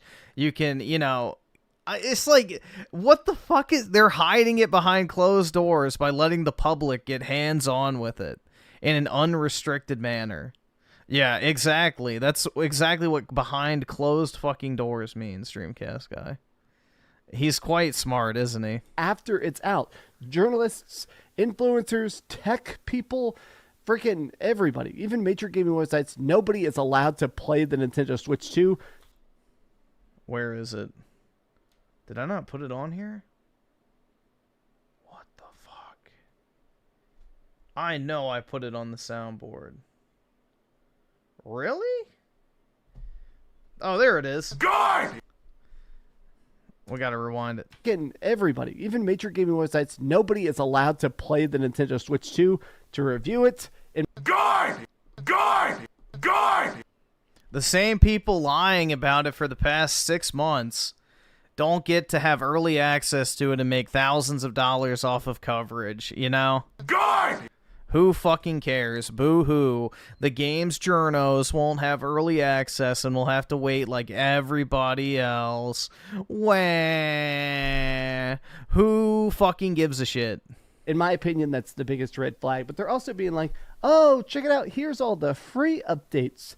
Because keep in mind, I still think it's incredibly scummy. There are paid updates, games where you buy it. You already own a $60 game on your Nintendo Switch. If you want to play it on your Switch 2 at better frame rate, you have to pay $10 additional. I still think that is extremely scummy, but now they're... Okay, keep that same energy then, Dreamcast guy. You soyed the fuck out over the Horizon update, over the other Sony updates. You thought it was A-okay, but, you know, Nintendo, God forbid. No, no, no. You can't do the $10 upgrades. Only Sony can do it. Trying to be like, oh, well, not every game is paid. Some are free. Now, remember when he fucking soyed the hell out over that Last of Us 2 upgrade? Okay, so two things at once. One, the amount of games that are being upgraded, very, very hit and miss. Some of the games that are getting upgraded, people are basically like, okay, I don't even really notice it. Hey, look, you can now play the incredibly glitchy Pokemon Scarlet and Violet in 4K. People are like, okay, I don't care if it looks better. It's still a Switch game. I want to be able to play it without it looking like a slideshow after 5 minutes. Can't do a graphical update correctly. Literally everybody is like, bro, honestly, this is about what I was expecting because they just said they were going to upscale it. It doesn't fix the pop-in. It doesn't fix the bad graphics. It doesn't fix anything, which are the actual biggest issues. It's so stupid to me. No, the biggest issues with Scarlet and Violet is they're dog shit games with terrible Pokemon, but that's an entirely different topic. How much it just seems like they don't care about releasing an actually good product. But here's the other part I've noticed a lot of people talking about is that, okay, yes, some games are getting a frame rate bump. Some games are getting a resolution bump. But why these? Like, why Game Builder Garage or why not? Maybe the dev teams that made those games were free to do it. Captain Toad Treasure Tracker, which is just a Wii U port on the Switch. People are like, okay, what about these? Whether they're free or paid. Fire Emblem Three Houses, Luigi's Mansion, Pikmin. Why would Luigi's Mansion get an upgrade? Doesn't that already run at 60 FPS? And 3 and 4. Xenoblade, that would be fantastic. Well, Xenoblade, they have to get Monolith to do it, which I don't know if that'll happen or not. It is extremely weird to me that, in a lot of ways, I'm just going to say it, I feel like the Nintendo Switch 2 feels like a minimum viable product. Have you ever heard that term? I feel like it's one of the most evil... No. Wait, one of the most evil? Hold on. Viable product. Have you ever heard that term? I feel like it's one of the most evil, negative terms in the entire gaming industry.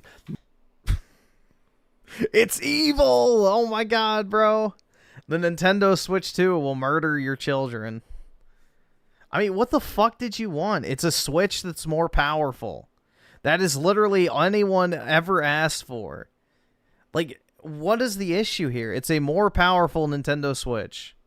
What do you want it to do? Have like a fucking auto stroker on the back so that you can put your dick in it and watch your favorite Nintendo porn? Like, I don't know, man. Minimal viable product. It basically means, okay, how little can we work on this? How little can we spend on this? How little can we actually care before we release it and not get sued? Basically, okay. What? What? And not get sued? What the fuck is he talking about? Contractually, this has happened in the past where a company, they take pre-orders on like a DLC, an expansion pack, and then for whatever reason the game sells bad, and they go, okay, well, we already took the money for that DLC. We legally have to release something. If we don't, we get sued to hell. What is the minimum viable product? How little of an expansion can we make without actually ending up with a class action lawsuit? This feels like that. This feels like Nintendo literally said, okay, how lazy can we be with the Nintendo Switch 2 before people just straight up refuse to buy it? We're truly in the dark timeline. And I gotta say that I want...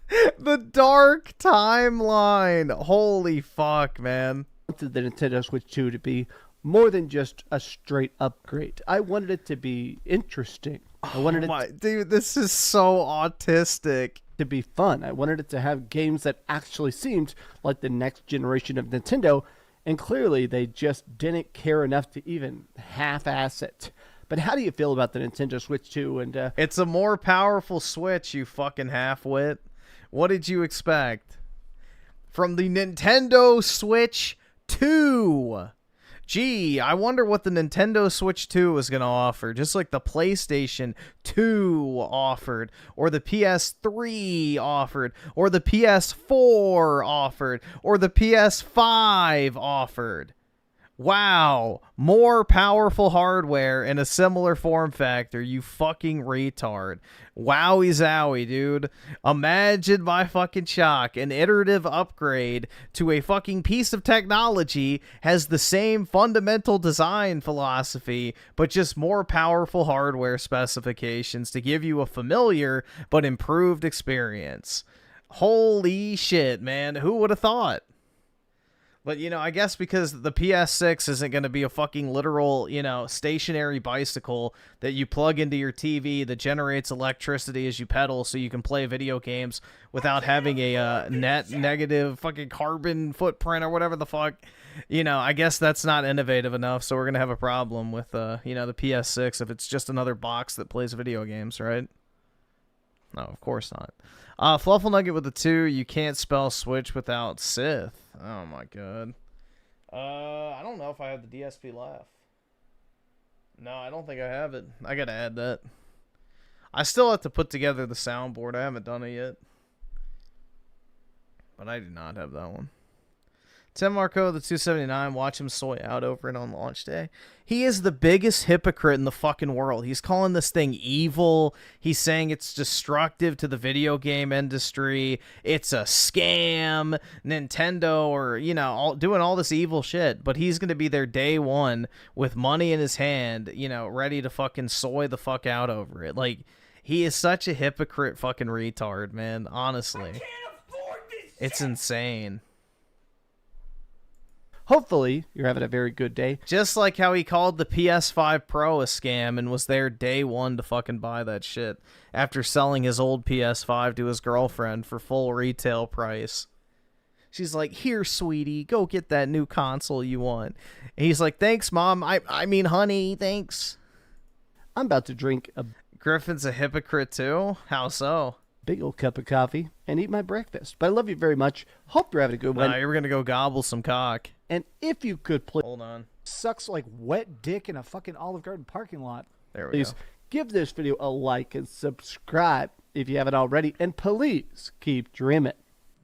Thanks so much for watching that video. If you want to see something else, you can always click this link to see what I put up last. Or, all right, you know, let's watch this one now. Hey there, gamers. Dreamcast Guy here. And today we're going to talk about PlayStation because I think it's time to have that tough discussion about how buying Bungie... Bro, put your PlayStation shirt back on. Come on. $3.5 billion. I think it was a massive mistake. And now it's time to say what I feel like a lot of people are kind of afraid to discuss, which is how they need to cancel Marathon. At this point, I'm sure Bungie has probably cost hundreds... Why would they cancel Marathon?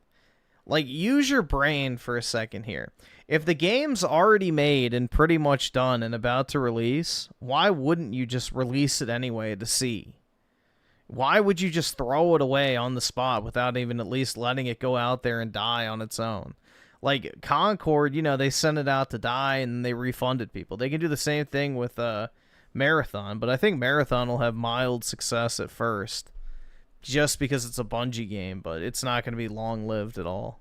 Hundreds of millions of dollars of development on this project, but this weekend, a bunch of leaks are coming out that apparently Bungie internally is just dead. If you're trying to save the studio, if you want to even recoup part of that billions of dollars you spent on it, I think it's time to say Marathon has to die. But let's take a look at the leaks. Yes, let's recoup our money on a purchase by canceling the thing that they've been, you know, developing for the past several years and recoup none of the development costs whatsoever, and then have them start from scratch making a brand new game costing us even more money. You're a fucking genius, Dreamcast Guy. Put this man in charge of the entire video game industry. And Darylson with the 2, remind me this man is pushing 40 with 4 roommates. Indeed, man. Shit's gonna sad. Because I think that Bungie is still hopefully useful in a way, but this current trend of live service stuff that Sony has been attempting, it has to die now. I hope you're having a great day, and if you could please give this video a like and subscribe if you haven't already. Bro, why is he fighting Taniks? That's an old... I think that's from Destiny 1, right? Yeah, I'm pretty sure that's from Destiny 1. That's some old-ass footage, bro. Now, a big reason that basically Sony even admits the reason they bought Bungie is to be taste makers. Like, obviously, Bungie is one of the most classic series. I mean, it's crazy to think about the fact that... Ah, yes. My favorite classic series, Bungie. You know, what a great video game franchise Bungie was, man. You know, Bungie 1, Bungie 2, my personal favorite, Bungie 3. The multiplayer was just such an absolute fucking, you know, amazing time that they had. You know, what a great classic franchise, Bungie. That not only did they invent Marathon back in the day, they made Halo, they made Destiny. They have made some of the biggest online communities and fan bases in the world, and they've managed to maintain it for decades. And so when they bought them, Sony basically said, we have this big new live service initiative. We're trying to basically fund, originally they said they had 12 live service games in mind. Some of them were actually released. We can see some of them have actually even been popular. Stuff like Gran Turismo 7, Helldivers 2, those have been incredibly popular, but look at the amount of misses they have. This is crazy. Concord, gone. Last of Us Online, gone. Twisted Metal, gone. Spider-Man and the Great Web, of which that was so complete, there's actually leaked trailers of it with full voice acting. It was going to be a games as a service Spider-Man game. Canceled. Now, apparently, a big reason of why they bought Bungie is they wanted to have somebody in the room that could kind of say, that works, that doesn't, this will be over budget. Because Bungie, whether you like Destiny or not, it has been an incredible success. Destiny has had multiple expansions, it's had millions of concurrent players. It is a very, very big deal. So they knew the fact that when Sony bought them, they went, okay, you can tell us which of these is actually worth funding. Yeah, but they also ran Destiny into the fucking ground, too. So it turns out that Activision was the studio that was keeping that shit alive. Because as soon as Bungie went independent, you know, Destiny 2 really fell off a fucking cliff. Which is interesting because now at this point, Bungie's the one that doesn't seem to understand how to make their stuff work. So this is the... Uh-oh, his dentures are slipping. Thing. The Art Raiders controversy. So, if you haven't been keeping up, somebody stole all of the art for Marathon. All of it. The iconography, the visual language. People even think they may have stolen the music from the trailers. I mean, it's bad. And now everybody's calling it. This is a game called Arc Raiders. I think technically right now it's the third most wish list game on Steam. It's another extraction shooter, and it's one that people are don't fucking care. Honestly, extremely excited about. But this extraction shooters can get fucking bent, bro. Having two big extraction shooters at the same time, it's not necessarily a zero-sum game. We've seen times where there's two separate styles of game in the same genre, and they both end up being successes. But in this case, everybody in the whole world is cheering on Arc Raiders, and everybody in the world is saying, okay, this is theft. Arc Raiders versus Art Raiders is, honestly, the reason this is bad is because it's hilarious. It's definitely going to stick. And dude, it's so funny. Apparently, inside of Bungie, morale is at freefall. Everybody at the studio knows the project is just dead. They recently had a very extended alpha. I actually applied to be in the alpha. I didn't get selected, but I really did want to have a chance to actually play this game because I have been cautiously optimistic.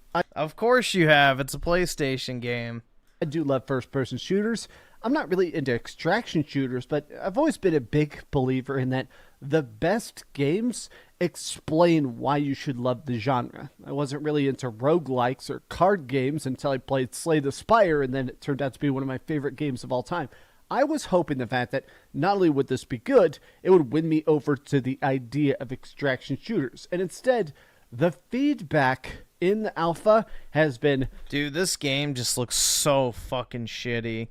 So negative, or in a lot of cases, so bland. So many people that played the alpha or basically were like, okay, this game just... I'm definitely going to get a few physical copies of this because I have a feeling it's going to get pulled like Concord did. But we'll see. It sucks. It's not ready. And if it doesn't, I'll just return them because they'll be on clearance in no time. For release in September. But here's the other thing. Apparently, internally, Bungie leadership has reportedly had the people actually working on the game talking about the fact that a lot of this game just won't work. Bungie leadership reportedly ignored the devs of Marathon's warnings for years about what would and wouldn't work, along with their request to add a PvE component to the game. Now, the number one complaint I've heard from everybody inside of the alpha they had for this game is the fact that the goal is to hunt other players. Extraction shooters are always based on this idea of trying to go around the map and it has a permadeath. You can evac after a certain amount of times. You're trying to go in, do quests, collect materials, and kill some basic bots, but the real thrill, the real reward is killing other players and evacing with their weapons. When they die, they permanently lose their gear. You can take their weapons, their upgrades, their scopes, their pieces. That's the exciting part of it. But a lot of people have said, okay, this combat is tight. The aiming is, of course, Bungie is some of the king of really, really, really good sniping and stuff. But a lot of people are like, okay, why is this called Marathon? Marathon is an actual universe already. It has bots. It's got cool tech. It's got great lore already. Why are we fully abandoning that to be on a random planet in the Marathon universe? It just doesn't make sense. And a lot of people have said, okay, what if we had had a PvE mode, a place to go to farm to get cool upgrades and stuff, and then I want to go into those extraction maps. I want to go there and actually test out the gear I've... Yeah, what's so stupid is Marathon literally... It's like... It's an existing IP, yeah, but nobody's fucking played those games in like 30 years. Minimum. So why the fuck are you like and this is a direct sequel apparently. So they're making a sequel to a 30-year-old franchise that no one has fucking played pretty much. And they're not giving you a single player mode to introduce you to the world and the lore and the backstory whatsoever. They're just dropping you in this shitty abstraction shooter expecting you to fucking care. It's idiotic. Or, you know, the fact that they said, we're not going to put any sort of PvE maps at all, it turned a lot of people off. Especially, think of all the Destiny fans. Like, there is a huge chunk of people that are hungry for a Destiny 3, which we now know is never going to exist. Or if it does exist, it's going to be very far in the future. But a lot of people went, okay, if I can't have another Destiny, I can have another Bungie. Those people are looking at this and saying, I don't want an extraction shooter. I want a shooter. I want a Bungie shooter, but I don't want to just be permadeathing into maps all day. And it seems like the devs are just like, bro, we just don't care. So at Friday on 3 p.m., they did a public apology. They did a live stream on Friday that was incredibly bleak. The directors, the developers, they came on camera. They very obviously had not slept. And they read this pre-programmed apology about how we're so sorry about the fact that we stole all the art. We're trying to pay the artists we stole from, but we have big plans for the road ahead. Everybody thought that stream was going to basically be like, here's when the open beta is coming out. Here's some new details. Here's a tease of the next map. And obviously instead, things were not so good. Now, here's the weird part. Obviously, with any game today, you invest a ton in marketing. Marketing is such a big, big part of games now. It's unfortunate, but I mean, let's face it, if you're spending $100 million on your game, a lot of times you want to spend an extra $100 million making sure people know about it, so they're hyped about it, so they're ready to tweet and post clips and stuff like that. There was about to be a big marketing blitz starting in June. Now, not a giant surprise. We're about to have Summer Games Fest. This is typically when we get that E3 time. Obviously, E3 doesn't exist anymore, but it sounds like all of it is just gone.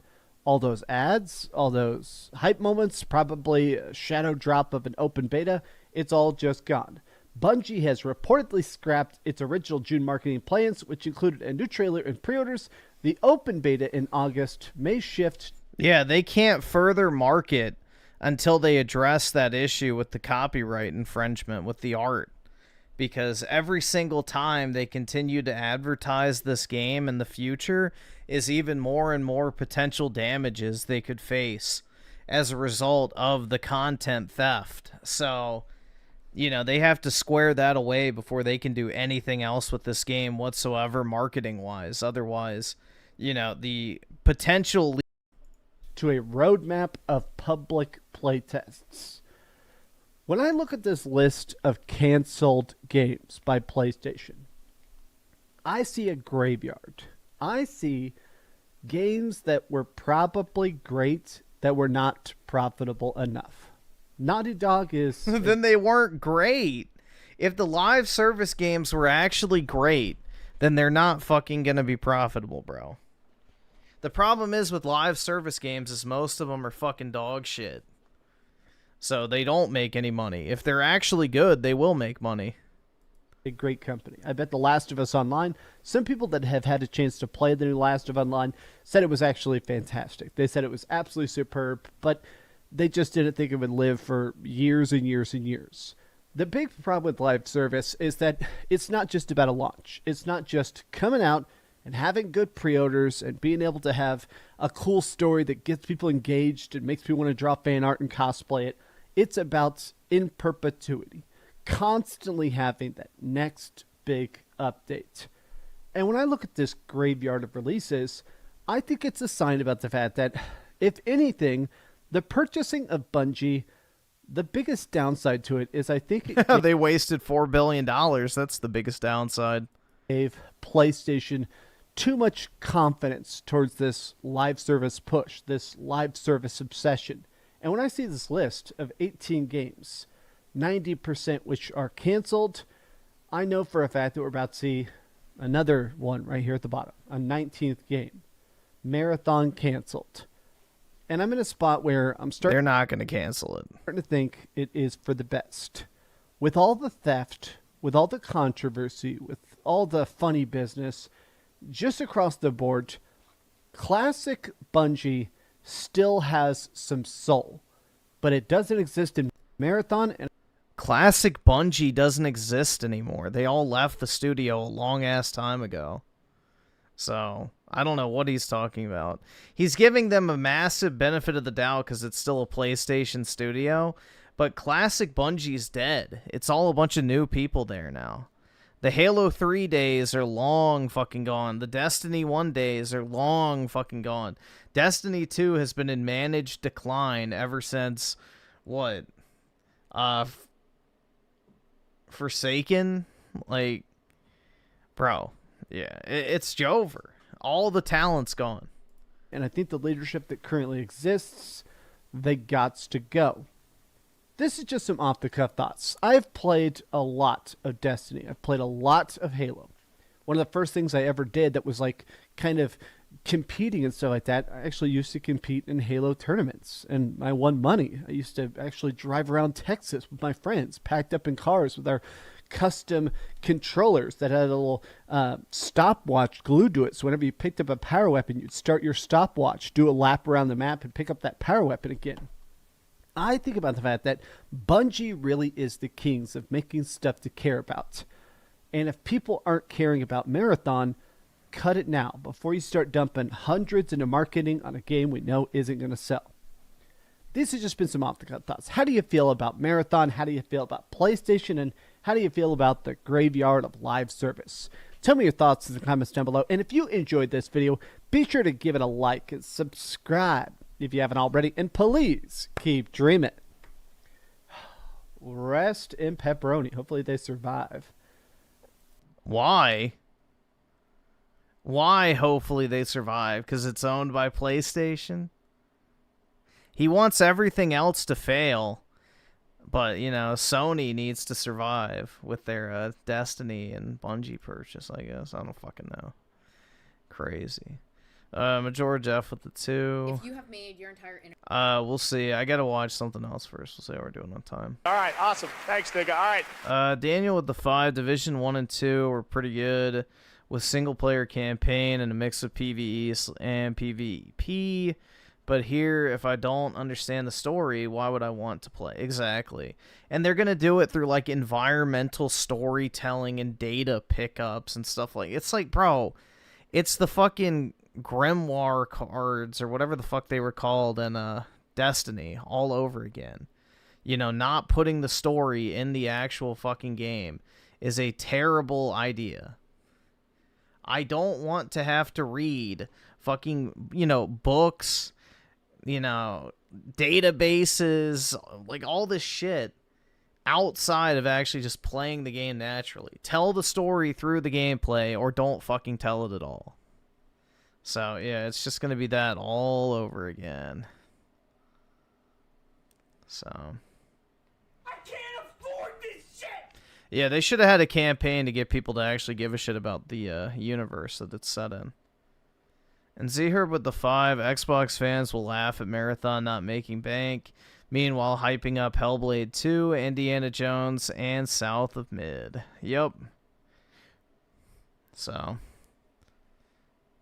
That is kind of funny, though. It's like they act like Xbox is just putting out straight heaters. It's like, not really. The best game Xbox has put out in a while is Doom the Dark Ages, which even then, that game has its problems.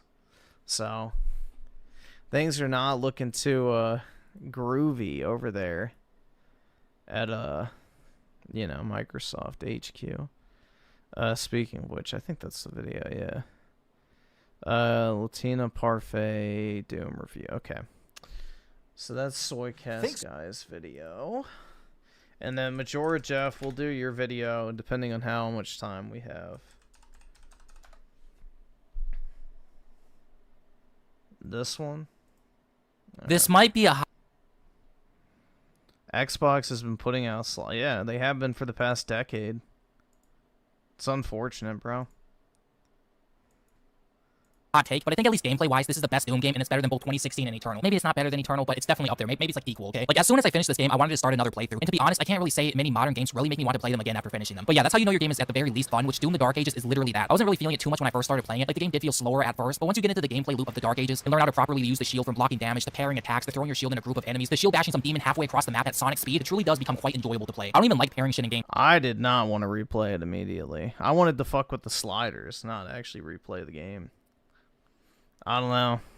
A lot of the times, but I think the Dark Ages does it quite well. The parry window is extremely generous, and the way it works is you see the green colored attack over there, you can parry that, and it's fun to go out of your way to parry projectiles. It just all flows together really well. The shield is genuinely one of the coolest. I don't like going out of my way to parry projectiles. And best additions to the franchise. Like, I wasn't sure if I would like it at first, but after playing through the game and learning the mechanics, it's great, and I do hope that they, you know, further improve upon this mechanic in like the future games. Now, don't get me wrong though, the game does have problems, quite a few to be honest, ranging from the music. No more parry in future games. Music being a huge downgrade since Mick Gordon is no longer working on the soundtrack, and it really does show. Like, some tracks are okay, maybe you could even say that they're like above okay, but most of them really don't have the same energy as the tracks from 2016 or even Eternal.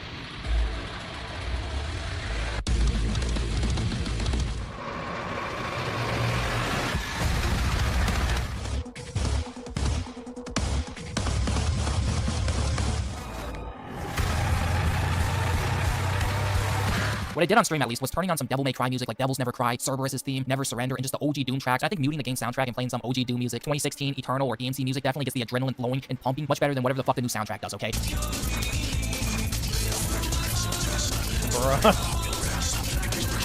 Isn't this the shit from Devil May Cry 3? I'm pretty sure that's Devil May Cry 3's theme. I vaguely remember it from back in the day.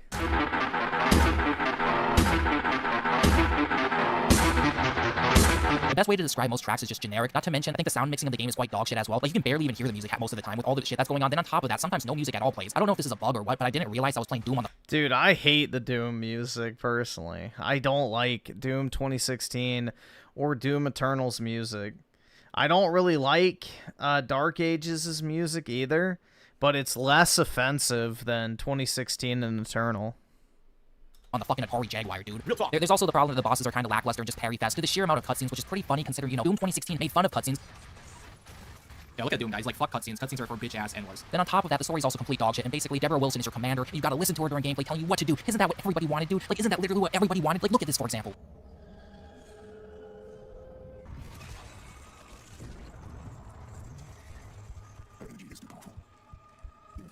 Shut your bitch ass the fuck up!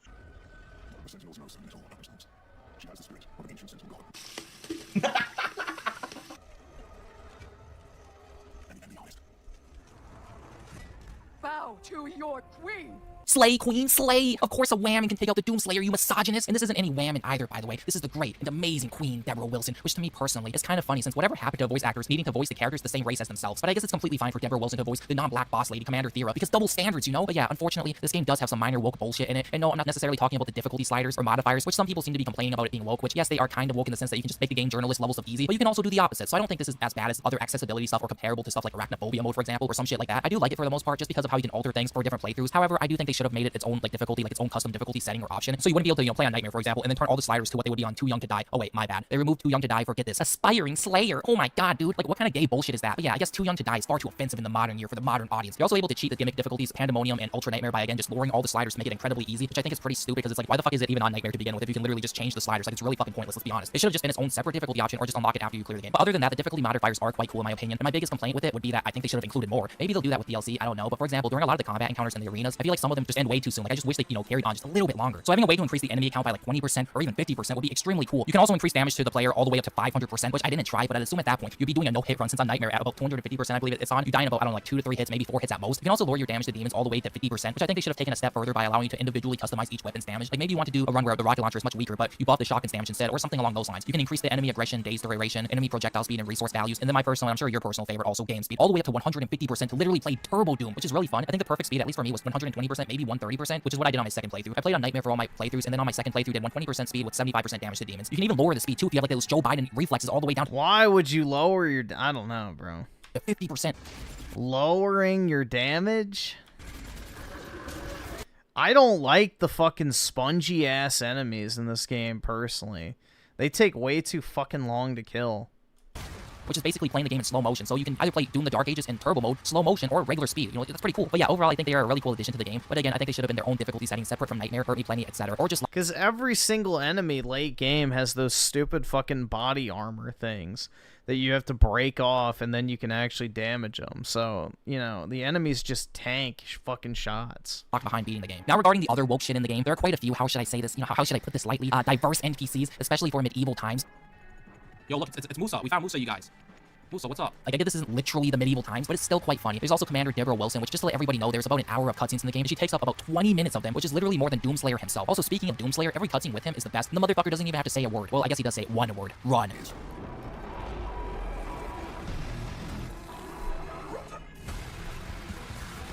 Which is voiced by Jason E. Kelly, which is a fellow brother of color and shit. Which honestly, if I'm gonna, you know, be honest, if we're gonna keep it a $1.33, okay? It's really not that big of a problem. It's really not that big of a deal. However, it should be noted that both the WoW people, Doomslayer and Commander Thera, are both voiced by a Kang and Queen, respectively. Just thought it should be noted, whereas in Eternal, he was voiced by Matthew Watterson, or at least for the base game. All I'm saying is, it's funny because the dipshit wokies will... See here with the 5, I saw Mischief suggest that id make a spin-off hack and slash game like OG God of War, but with Commander Thera as the lead.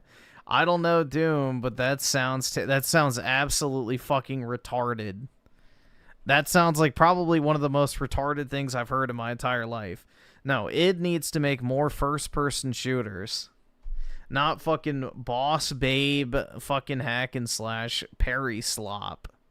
Will be like, but dude, it's racist for a white guy to voice a black dude, which I don't think that's a problem, you know, at all personally, but to the wokies it obviously is. But when a Kang or a Queen voices a white person, it's all of a sudden okay, you know? Real talk. But yeah, you can tell based on her design, she was created specifically to be ugly. We can see the reoccurring theme of modern gaming with her having a massive mansion, and on top of that, she's being voiced by a black queen, aka Deborah Wilson, which she's basically in everything at this point, and I, like many others, are getting tired of both seeing her in every game and hearing her in every game, since she can't voice act for shit, and plays the exact same girl boss character in every role for every game she's in. She has no talent. Anybody saying otherwise is lying to you and coping, let's be honest, okay? She's a hack. I guess the one plus size is id software at least had the... Yeah, she's the Pedro Pascal of fucking video games.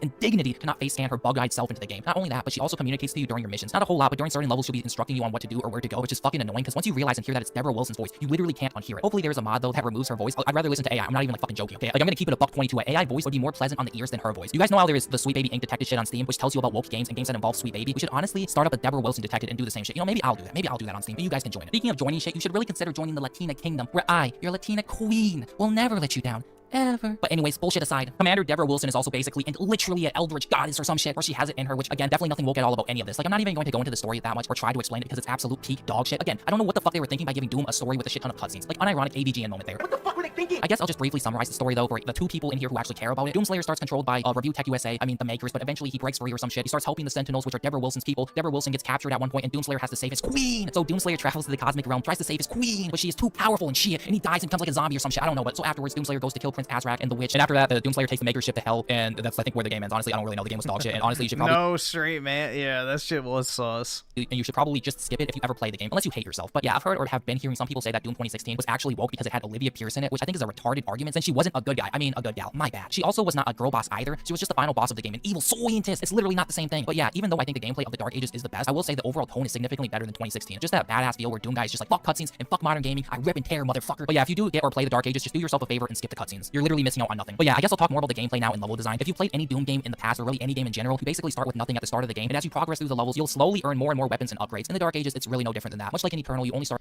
Yeah, did you guys hear that Carl Jobs declared bankruptcy? So he is officially bankrupt, and now he's like trying.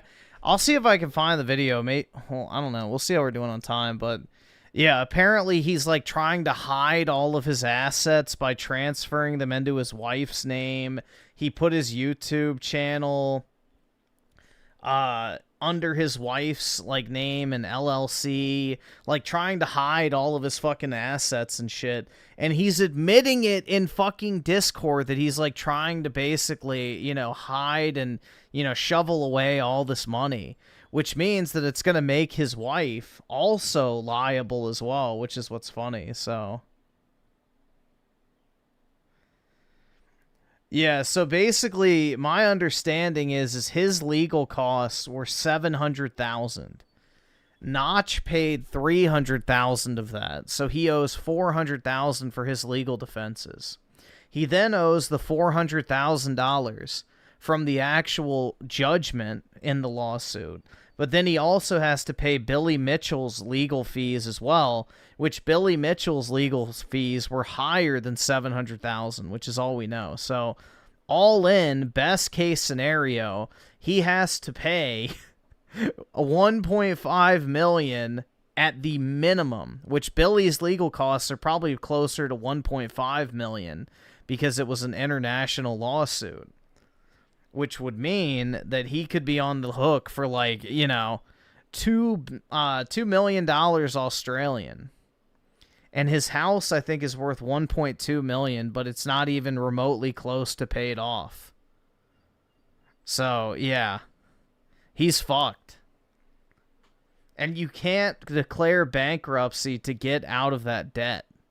You get put on a payment plan for the rest of your life, which is why he's declaring bankruptcy. Start out with the combat shotgun and your shield. Also, much like in Eternal, you don't get a pistol, which, I mean, like, to be fair, nobody really used that in Doom 2016, but it is kind of sad that the pistol is no longer a thing in the Doom games. And throughout the 22 levels, you'll be unlocking new weapons, shield runes, melee weapons, and upgrades, which I feel like is quite a lot of levels, to be honest, to be fair. I've heard people complaining about this game, how it isn't worth it because it only has a single-player campaign. I don't really think the game feels incomplete or unfinished by any means. Yes, the game is $70, and if you aren't a fan of either Doom or first-person shooters, I'd honestly just recommend waiting for a sale like for nearly any other modern game. Not to mention, Doom games oftentimes drop in value quite fast. I'm sure this game will be on sale for $35 within a year, if not cheaper. However, I don't think the game is lacking content by any means. It's about a 10-hour campaign if you rush through the game, and about 15 to 20 hours if you collect literally everything, do all the missions, and complete all the challenges, which for a first-person shooter, I feel like is a really good length. Not to mention, like I said in the opening, this game, in my opinion... Soy Casco with the 2, Latina ain't a troon, Chad. It's a bit. Anyway, troon. Yeah, I don't think he's a troon. It's just kind of cringe. Z-Herb with the 5, speaking of Pedro Pascal, look how he's dressed. Yeah. I fucking hate... I don't want to look at Pedro Pascal. Yeah, he's a fucking, you know... Skip it up. It's a weird robot here in Tokyo. Back in the game, yeah.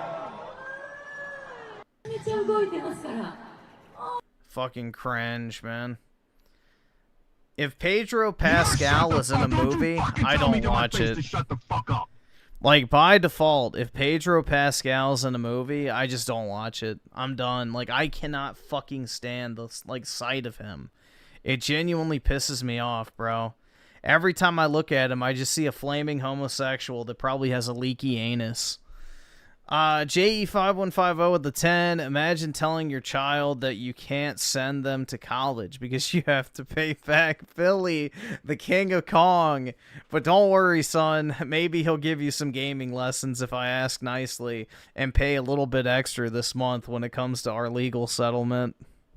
And it has quite high replay value, as most Doom games do have. And once you finish it, you'll probably be wanting to start a new game on either a higher difficulty setting or adjusting the modifiers for some other experience, like playing the game. Yeah, I saw Billy was selling his hot sauce with a discount code, like, bankrupt.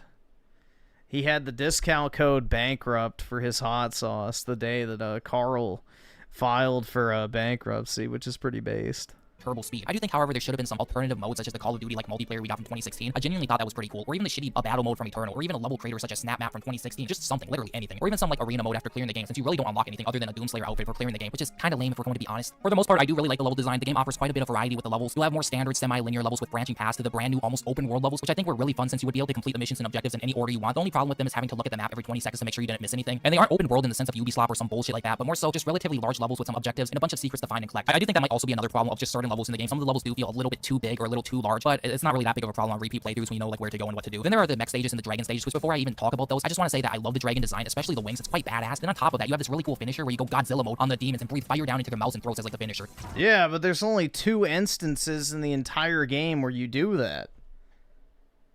I think there's maybe 3 enemies that you can actually do that to in the entire game. Even the mech has a really cool design. I guess since I'm on the topic of designs, I'll just say that Doomslayer also has a really cool design as well. Like, I don't know what it is, but him wearing the cape just... Well, the divorce might come, bro. The divorce might come. It usually takes a little while, but yeah, apparently he has a mail-order bride or some shit, so... makes him look really badass, you know? But anyways, the mech stages and the dragon levels, a lot of people seem to be complaining about, which I kind of agree with a little bit, but also kind of don't. What I mean is there's only like 3 or so mech stages, and they are all like 5 minutes, if even that. So they are really just there for pace breakers, which I think is fine, but the problem arrives or becomes an issue, I guess, on repeated playthroughs, in my opinion, since there really isn't much to these sections. You basically just press left mouse click to punch, then when your meter fills up, you press right click to do your super move or your super attack or whatever, then you press spacebar to parry the demon's attack. It's fine, but it really is just that basic. There really isn't much to it. It's just not very fleshed out. So I can see this getting really repetitive if you play through the game more than a few times. Same with the turret sections. You do also get a minigun with the mech as with a shotgun, but these are really short-lived and more so just power-ups you have for about a minute, which is kind of gay. You know, it's really short, since I thought the shotgun was honestly really cool. And I think it would have been cool if they allowed you to either keep it or just give the mech a bunch of different guns or swords and shit. The mech levels are very linear and the environments are actually destructible, which is kind of cool. Same with just like all the environments in general in the game. Like you can destroy a lot of shit in like the actual game when you're playing as Doomslayer. However, you aren't even able to shoot at the tiny little NPCs on the bridges or buildings when you're in the mech. I really wish this played more like Rampage or something like that, or something along those lines, where you just fight one other demon as a 1v1 in a large scale environment, and maybe there would be gun pickups or power-ups around the map that you collect. Now the dragon levels, which there is only 4 of them, I believe are also quite bare bones. You basically just fly to each ship or landing zone in a semi-open map, shoot some shit, then parry the shots. It's not terrible on a... Majora Jeff with the 2. Griffin, will you be Latina's queen? Absolutely fucking not. First playthrough, but it's just not very fleshed out. I do like, however, that these dragon levels do kind of play like Resident Evil 5 or Resident Evil 4 Remake, where you be on the boat and you go to different islands in whichever order you like. It's kind of like that, or reminds me. Your dad's friend did a mail order from Asia and she immediately left him. Yeah, that's what I mean, bro. It's like, oh, women are just a bunch of whores that want me for my money in America. So I'm going to go to a third world country where I would never have a shot with these women if they actually lived in America and literally only want me for my money because it's the only redeeming quality I have in their third world shithole. We don't even speak the same language, but she loves me for me, dude. It's totally going to work long term. We have nothing in common, don't speak the same language, and are completely different ages. What could go wrong? Reminds me of that a little bit. It is fun for the most part. It's fucking crazy, dude. Flying around with the dragon and chasing other ships, but again, it's just not very fleshed out. But it's more so just supposed to be a pace breaker more than anything. Personally, I've just preferred the dragon stages to be like Star Fox or a side-scrolling vertical or horizontal shooter on rails. Maybe have some branching paths during the gameplay or levels to add variety and replayability on, you know, other playthroughs. But yeah, it's okay. I don't necessarily hate it, nor do I necessarily love it. It's just okay. All right, let's talk about the actual gunplay now, since this is a Doom game after all, and that's probably one of the things that most people would probably care about the most. You know, it's really solid. Like I think pretty much all of the weapons are really fun to use. Nah, the new scam I've heard is like, apparently what happens is these guys go over and then like these 20-year-old girls will like pretend to be in love with them and they'll have sex with them and stuff all the time while they're there for like a week or something. They'll be like, oh, I really wish I could come see you in America. I just don't have the money and I need money to help take care of my family, blah, blah, blah. And then I can come and see you. And what happens is they'll get these guys to send them a couple like tens of thousands of dollars. And they'll wire them like 50 grand or 30 grand or something like that so they can come live with them for a month or 2 or whatever. And what happens is they take the money and then they never show up. Like, I mean, it's actually kind of genius because, you know, they're not making $30,000 in a year. So they do that scam like once every month which is probably pretty feasible with all the fucking sex tourism that goes on in Thailand and shit. You know, they're probably cleaning up pretty good.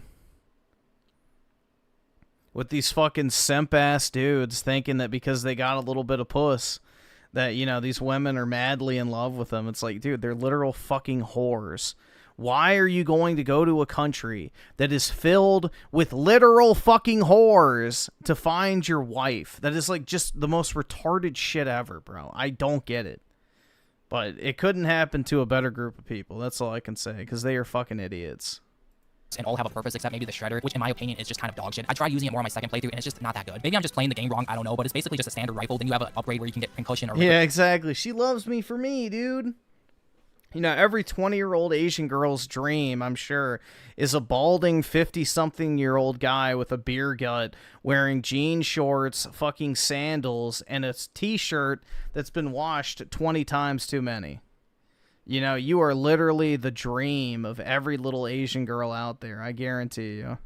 Ricochet, which both are kind of lackluster. Ricochet barely seems to do anything, and Pincushion, which after dealing enough damage will apply the status effect, and then afterwards you can either parry or throw your shield to detonate it. It also has an upgrade to rate of fire and damage. It's just not that good, especially when you already have multiple other full auto fast guns, such as the Pulverizer and the Ravager, or even the plasma weapons. So there's really no point in using this fucking gun once you do get those later weapons. Like, you only use this gun for, like, the beginning of the game when you have literally nothing else to use. Each weapon also has its own skill tree, which allows you to usually pick between one of two different options, which will slightly vary up the gun, which is replaced with the weapon mods, such as Cannibalism for the rocket launcher, which will allow you to self-damage yourself to, like, heal, which is pretty cool. Or one of my favorites, having the grenade launcher break into smaller cluster grenades, or even having the Impaler slow down time. I do really like the upgrade system and how it works. They basically added gold shekels to the game that you need to go around and collect for upgrades, almost like a collectathon. Then there are DMC rubies and crystals to further upgrade your weapons to max level or the second or third tiers of the weapons. You can also upgrade your shield to increase stagger time, increase range, have your shield ricochet off of plasma shielded enemies, which is always fun. You also have runes and melee weapons which you can upgrade as well, which I'll get more into later. But anyways, I guess this is also what replaced weapon mods is. Each weapon basically has one variant which you need to swap to, just like a weapon mod, since you can't have all the weapons assigned to different buttons at once. So for example, the combat shotgun has the super shotgun and they're both assigned to one on the keypad or the keyboard. The shredder has the impaler, which they're both assigned to the 2 keys, so you press 2 a second time if you want to swap between them. Accelerator has the cycler, pulverizer has the Ravager, grenade launcher has the rocket launcher, and then the chain shot has the it has the chain shot, I guess. For whatever reason, the chain shot doesn't get an ult weapon, which is kind of lame, but I guess that'll probably be DLC, I don't know. And you also have the BFG, obviously, or I guess I should say the BFC, the big fucking crossbow, because that's what it is now. It's no longer the big fucking gun. It's the big fucking crossbow, dude. All the weapons do offer different things or fill different niches. Like, for example, you'd want to switch to the combat shotgun to get shield back, since when you apply burn to enemies, they'll drop shield, and then if you're low on health, you probably want to swap to something like either the rocket launcher with vampirism or cannibalism, which restores your health, or the Ravager, which gives health drops on kill. All of the weapons just feel really good to use and are fun to use. They did obviously get rid of some of the guns like the minigun, but I don't really think it's that big of a deal, since we got new guns instead, which I'm glad to have, since they usually just reuse the same guns for each game. Like, we have the brand new chain shot, for example, which is one of my new favorites that completely breaks through shields and kills most enemies in 1 to 2 hits. You charge it up, and the more you charge it up, the more damage it'll deal. It becomes even more powerful when you upgrade it, since on parry it'll become instantly fully charged, and the final level of the chain shot also allows it to literally explode on impact. The Impaler is another one of my new favorite weapons. It's basically the game's sniper rifle. It's basically kind of like a crossbow, as in you need to lead your shots, and the shots have massive arcs and drops to them. You'll deal massive damage to the head with it, and you can even slow down time to aim for the head. Or you can get the upgrade where after picking up ammo for it, your next shot will become empowered and do massive damage. Like, the Impaler is just so much better than the shitty shredder. Then there's the combat shotgun, which is your standard shotgun, which you upgrade to either focus having burned enemies explode on death, or have enemies applied by burn drop more armor. You can also upgrade it to either have it instantly burn any fodder enemies, or have it basically become a burst shotgun shooting 3 rapid fire shots in a row, which I think is a lot better than instantly burning fodder enemies. But both upgrades are cool. The super shotgun does massive damage, especially at bows, but no longer has the hook shot from Eternal. However, I don't think it's the biggest problem or issue, since you basically have the hook shot for literally every weapon now, since you have the shield, and when you shield bash, you go flying towards the enemy. They're also pretty much invulnerable from taking damage. The accelerator I wasn't really feeling at first, and I do really wish it shot out plasma orbs instead of just lasers, but it's basically just your standard plasma rifle. It has really bad recoil, but shoots incredibly fast, and it builds up a charge which will then cause it to burst and deal massive damage. I think the accelerator and the cycler are a bit too similar. I would have preferred if they were more different or like unique. Like, maybe one could have just shot out a beam similar to how Eternal's weapon mod for the plasma rifle worked. The cycler I think overall does less damage and is better for smaller enemies or enemies in a group. Yeah, who would wife up Diddy's ex? Oops, a white. Yo, and apparently he has a video of her and Diddy having sex while they were dating. Like, bro, yeah, that whole world is fucking disgusting, bro. That whole world is fucking disgusting. Like, the Holly Weird people are just, like, literally the scum of the earth. Yeah, apparently she was still fucking Diddy when he was dating her and stuff, and, you know, he has, like, a videotape of them having sex. It's, like, weird, bro. Very fucking weird. But that's Hollywood for you.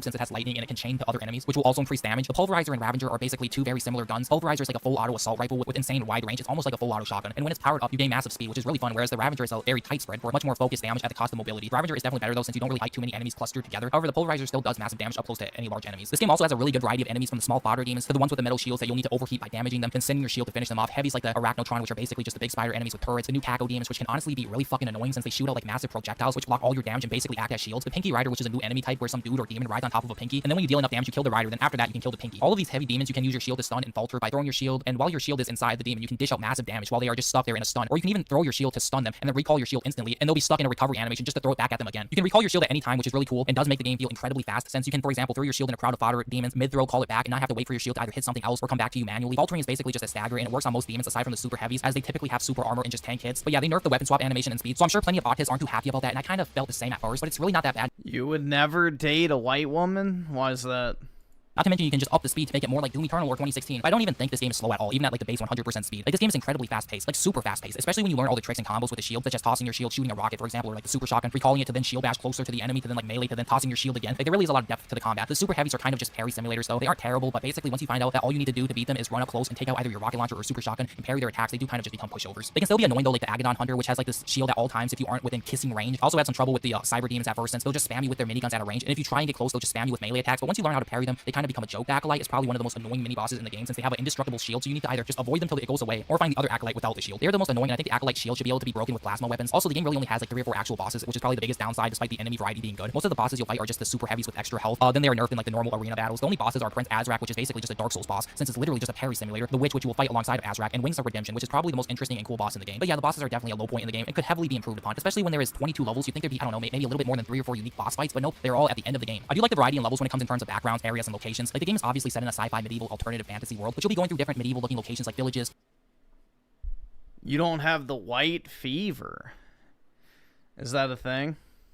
I've never heard the term white fever before. Forest, and also hell, and even the Eldritch world. I forgot what it was called, but you know, that's pretty cool also. The only problem I have is a lot of the arenas are kind of flat. Like, there really isn't too much verticality in a lot of them, or too many hazards, or make them stand out apart from one another. Whereas in Eternal, obviously the arenas featured a shit ton of verticality with like the monkey bars, launch pads, platforming, etc. Also in the Dark Ages, you don't even get a double jump or a dash. You only get the shield bash. You also can't strafe left or right at full speed, which isn't the biggest problem, I guess, but it can be kind of annoying, or at least at first. I get why they did that though, since you have the shield and need to be using that to block incoming damage and parrying projectiles. So what this basically leads to is just only ever holding the W key. It's fine, I guess, but I can see how some people would find it annoying. Speaking of annoying, the game does have a few really annoying bugs, such as whenever you open your map or switch tabs, at least on PC, and it fucks up navigating your map, and you basically just need to exit out of the map and reopen it to fix it. I also had a bug happen twice where I took 0 damage and couldn't parry or be killed by literally anything, and had to reload to a checkpoint to fix it. The game also kept extra lives, but now limiting it to only 3, and whenever you die, you can instantly revive on the spot. However, what sucks about this is when you die, it doesn't show you how you died or from what you died to. It just abruptly ends, and it's just like you died, and you're always like, what to? It's always annoying, so you need to like press no to watch Doomslayer fall to the ground and to actually see what hits you. But if you press yes, like, you know, use your extra life, like, you literally die the moment something comes in contact with you. You do, however, have death protection, I guess. I don't know the exact health amount, but as long as you have a certain amount of health for HP, you can't be one-shotted. You'll just be basically down to 1 health. However, typically when this happens, you'll immediately get hit by something else not even 0.1 second later, so it's almost pointless a lot of times for this protection, since there's no like damage immunity or protection for like a second or 2 after taking that initial damage. A lot of times it does just really feel like you're dying out of nowhere, and probably is one of the bigger complaints with the game, or at least for me personally. They also removed glory kills. Well, they technically didn't completely remove them, but they don't play every time you shield bash or melee an enemy, which at first, again, I thought was kind of stupid, but due to how fast the game plays, I don't really think it's that big of a problem, since they do still actually exist. They just don't play after every kill. There's new ones with the shield as well, and the shield is basically your chainsaw, as you'll tear through demons with it for the executions, which is pretty cool. They also removed pretty much all of the power-ups aside from Berserk, which you don't get till near the end of the game after Doomslayer becomes a zombie, I believe. Yeah, and you only get it, what,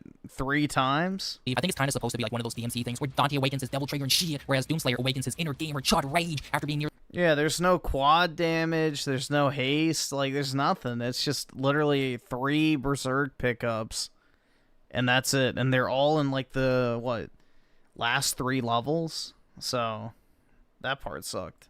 Nearly killed. But yeah, there's no speed power-ups or invincibility anymore, which is kind of sad to see gone. Maybe it'll be in the DLC, who knows. I haven't really brought up the melee weapons yet, so I guess I'll just briefly mention these, and also the runes now. So now instead of just having punches, you have 3 different melee weapons you can equip at any time. One that you start out with, which is the fists or gauntlets or whatever, the second being a flail, and the third being a Ooga Booga stick. The punches do the most damage outside of the Ooga Booga stick, obviously. It can even shock enemies, however, it's at the cost of being dog shit against armored enemies, whereas the flail is great against armored enemies, and even allows shield pickups, which is really good, where the Ooga Booga stick pretty much one-shots almost everything, and it's just straight up busted. Especially fully upgraded, it has insane splash damage, and on top of that, it drops health. The only downside is you only get 1, whereas the fist and flail get 3 charges. You only get 1 charge with the Ooga Booga stick. It also charges quite slow compared to its counterparts. However, However, it makes up for it with the damage, splash damage, health drops, and the fact that parrying refills it so you can literally bonk on the heads of more demons and shit. The runes replace the runes or seals of Eternal in 2016, which would typically be stuff like, oh, you attract health and armor from further away, having more control of your jumps while you're in the air, faster recharges, that type of shit. Whereas in the Dark Ages, you get 4 different runes which are applied to your parry. When you parry a projectile, it'll activate whichever one you have equipped. Whereas in the Dark Ages, you get 4 different runes which are applied to your parry. When you parry a projectile, it'll then activate whatever rune that you have equipped. There's the ground tremor one, which I think is kind of lame, and you can barely even tell when it activates, since all it really does is turn the ground red. Wow, that's so cool, dude. It should have been more like Earth literally coming out of the ground like an Avatar or some shit, like an Earthbender. There's also the Magic Swords rune, which is one of my favorites, which sends out a bunch of swords that do massive damage to all the enemies. There's an auto turret, which is also quite good. It even drops health when activated. Then there's my other favorite, Heaven Splitter, which sends down lightning bolts and will literally stun all the enemies in the radius of it, as with increasing your damage to them while they are stunned. It's quite good. Honestly, it might be the best one. I don't know. It's quite good though. I love all the rune abilities aside from the tremor shit, and I think it's kind of lame. You don't really get them till like nearly a third or halfway through the game. I haven't really talked about the difficulty, and I will say this: I played on Nightmare, obviously, and the game was challenging, especially at certain parts. However, I do think this is the easiest Doom game out of the trilogy. I didn't play the game on any lower difficulty, so I don't know how hard it is on them on like the easier difficulties. But I think I remember journalists complaining about the game being too easy. So if they are complaining, then the game probably is too easy when the literal retards like the short bus rider journalists are complaining about it. But yeah, I do think the game is quite good, quite solid. Like I'd give it maybe a 7.5 or a light 8 out of 10. The biggest pros obviously being the weapons, exploration, gunplay, and combat, whereas the biggest downsides are the dogshit story, Deborah Wilson, the girl boss commander, Queen Thera being in the game, and the very subpar generic music. Do I recommend the game? Yeah, if you like first-person shooters or the Doom franchise, then yes, I probably do recommend it. However, if you aren't the biggest fan, obviously just wait for a sale, as it's a single-player game, and waiting is never a bad thing, nor is saving your money. But yeah, the game is actually pretty fun, and I did enjoy it quite a bit.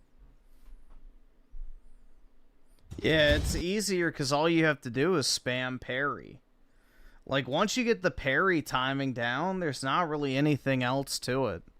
It's just kind of a one-trick combat system, which is unfortunate.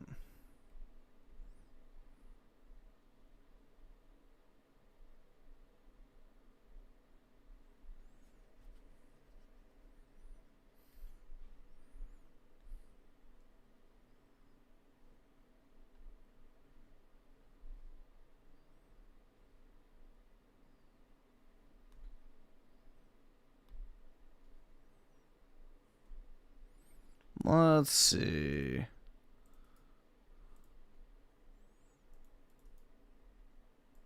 If you have made your entire internet presence shitting on This fucking hag. Hold on, let me take a sip of my drink. My throat's dry. I'm gonna start squeaking like a prepubescent boy.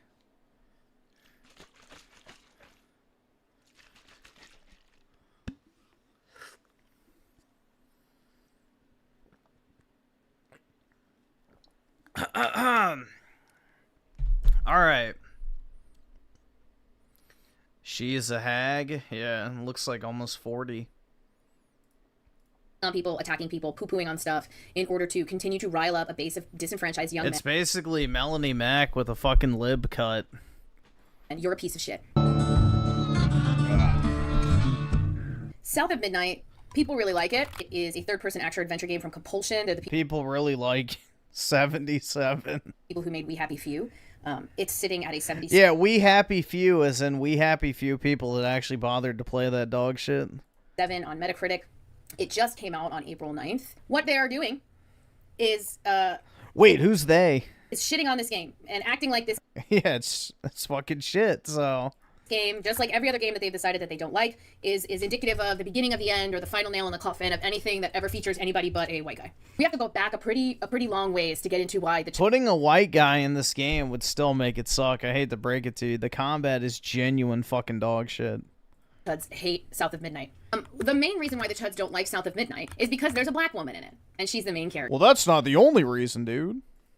And because it's unapologetically black and set in the American South, filled with black people and black music and all of those things. The other reason why they... Is it actually filled with black music, though? It was more so shitty folk music. Like that stupid fucking, you know... He was my brother. It's like literal fucking hick music a lot of times. Like, no. I don't really think it was most... There was like that one song that I guess was black. Then there was like that shitty fucking Disney Channel song. Fuck. Let me see. I think I have... let me see if I can find my review real quick. I think I put the Disney Channel song in there.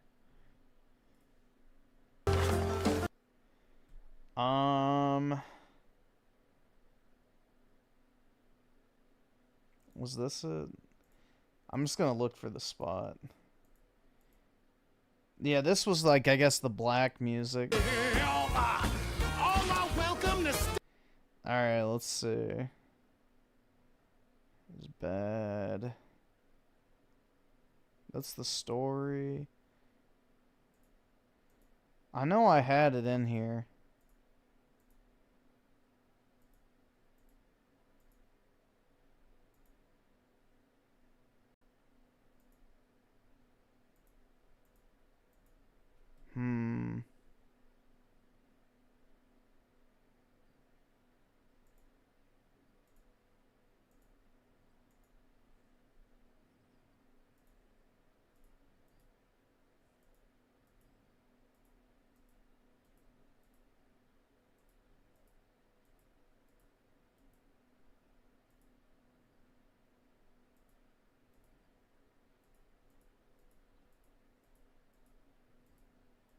I don't know. If I can't find it, I don't really care. I know I had it in there.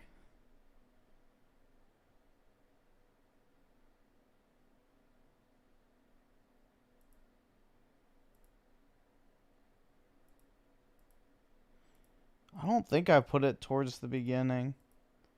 I don't fucking know. That's not what I want.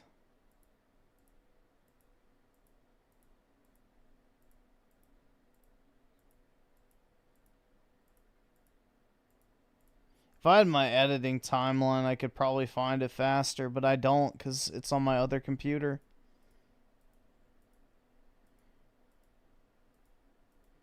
Yeah, I don't know. I don't care.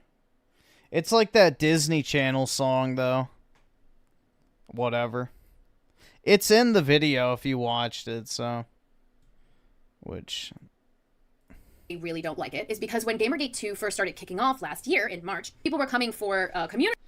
Gamergate 2 is for fucking flaming homosexuals, just like the first Gamergate. Anyone engaging unironically in activities labeled as Gamergate 2 are fucking massive grifting retards who deserve none of your attention. Gamergate is and will always be a fucking joke. It's about video games, and this whole ethics and games journalism dog shit is fucking retarded. Community managers, and coming for Sweet Baby, and then also community managers. That was their MO, and we've talked about this a bunch. Remember, all of these right-wing reactionaries and the people looking to make content by peddling anger and rage and fear and frustration and racism and other forms of hate and disgusting shit.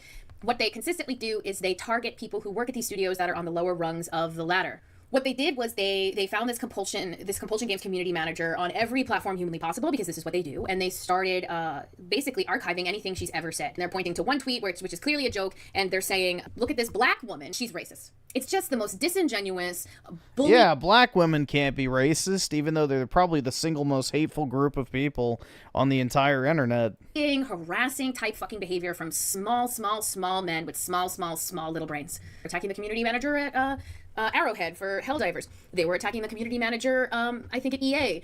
They went after community managers because community managers are the most forward-facing, the most audience-facing people. They are on social media a lot. That's why they're... Yeah, and they're the DEI hires at the studios. They're community managers because they understand social media, which means they have a lengthy and storied and rich social media history, which is... No, it does not. No, it does not. Social media manager or community manager is literally a throwaway job that they give to women because it doesn't require any actual work. Great for them to... Who is the first group of people that gets fired whenever there's layoffs? I'll give you a hint. It's the fucking social media team. To, mine for content.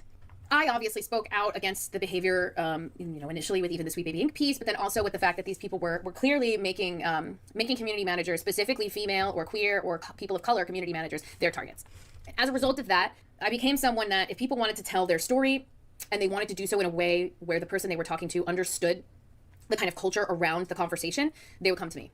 So luckily, it's not even marketing, because marketing at least deals with data and things like that. Social media people are the ones that make like the fucking TikToks or put out a fucking tweet, and that's what I'm talking about, not marketing. No, there's like whole ass social media teams where all they fucking do all day is just like write tweets, film TikToks, and that type of shit. That's what I'm talking about. Marketing actually, depending on you know, your process and everything actually does require a little bit of skill. First job that I was able to do after Kotaku, this was my first piece that I did out of fresh out of Kotaku, not long. I think the day that I announced that I had left Kotaku, I was at Compulsion Games in Montreal. We talk about this a lot. Part of the reason why these people continue to get angry about things is because there is So basically, you're a paid shill for fucking whatever Compulsion Games, aka Microslop. Got it. obviously a huge cavernous hole inside of them that they don't know how to fill.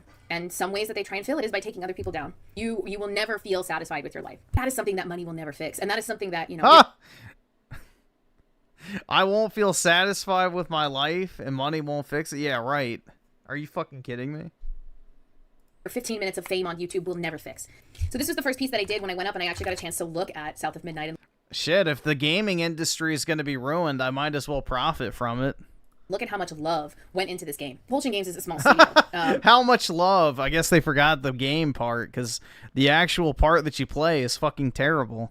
They were bought by Microsoft a few years ago. Yeah, it's another example of these modern women that just have the disgusting scribble tattoos all over their body because either they hate their dad, they resent how they were raised, or they're just extremely unhappy with themselves. So, and in order to gain attention or stand out, quote unquote, they get this shit done to them to permanently disfigure them, essentially. It's quite pitiful. It's a sign of mental illness. And obviously they got a little bit more to work with, some more runway to work with in terms of funding. That meant that they were able to kind of laser focus even more on the art style. You kind of got a little vibe of their art style in We Happy Few, but this is really kind of like honing in on a very specific kind of stop motion style, looks handcrafted art style. And it is a game that looks like shit, honestly. Feels, looks, and acts like, you know, like a double A or like an indie. It's not the longest game in the world. It's not going to have combat that rewrites everything you've ever understood about it. No, it's going to have combat that's so bad that there's an option to skip it in the game. There is literally an option in the game to skip combat encounters. If you have that feature in your game, you made a shitty game. Simple as that. If you are giving people the option to skip any aspect of gameplay, that gameplay fucking sucks, and the developers know it. But it is a piece of art in the purest sense of the word. It is all right, Dreamcast girl, chill out. Exactly what I think of when I make the argument that video games are art. And the commodification, obviously, of video games, which is something that has to happen, is so different than art on the wall or something like that. And the culture around it has become so enmeshed with this idea of deserving something, or this is the product and the product needs to be good, that these are the same people who will liken a video game not working well when it launches to a car not driving. If your car that you bought doesn't drive and Gam Gam has to go to the hospital, she is going to fucking die. If your fucking video game that you bought doesn't work, nothing happens. You just have to get it fixed. So likening it to a car is just... You have to get it fixed? No, you have to hope that it actually does get fixed. You shouldn't be selling a broken fucking game. So stupid and disingenuous. That's on the part of the developer to fucking delay that shit. Not you.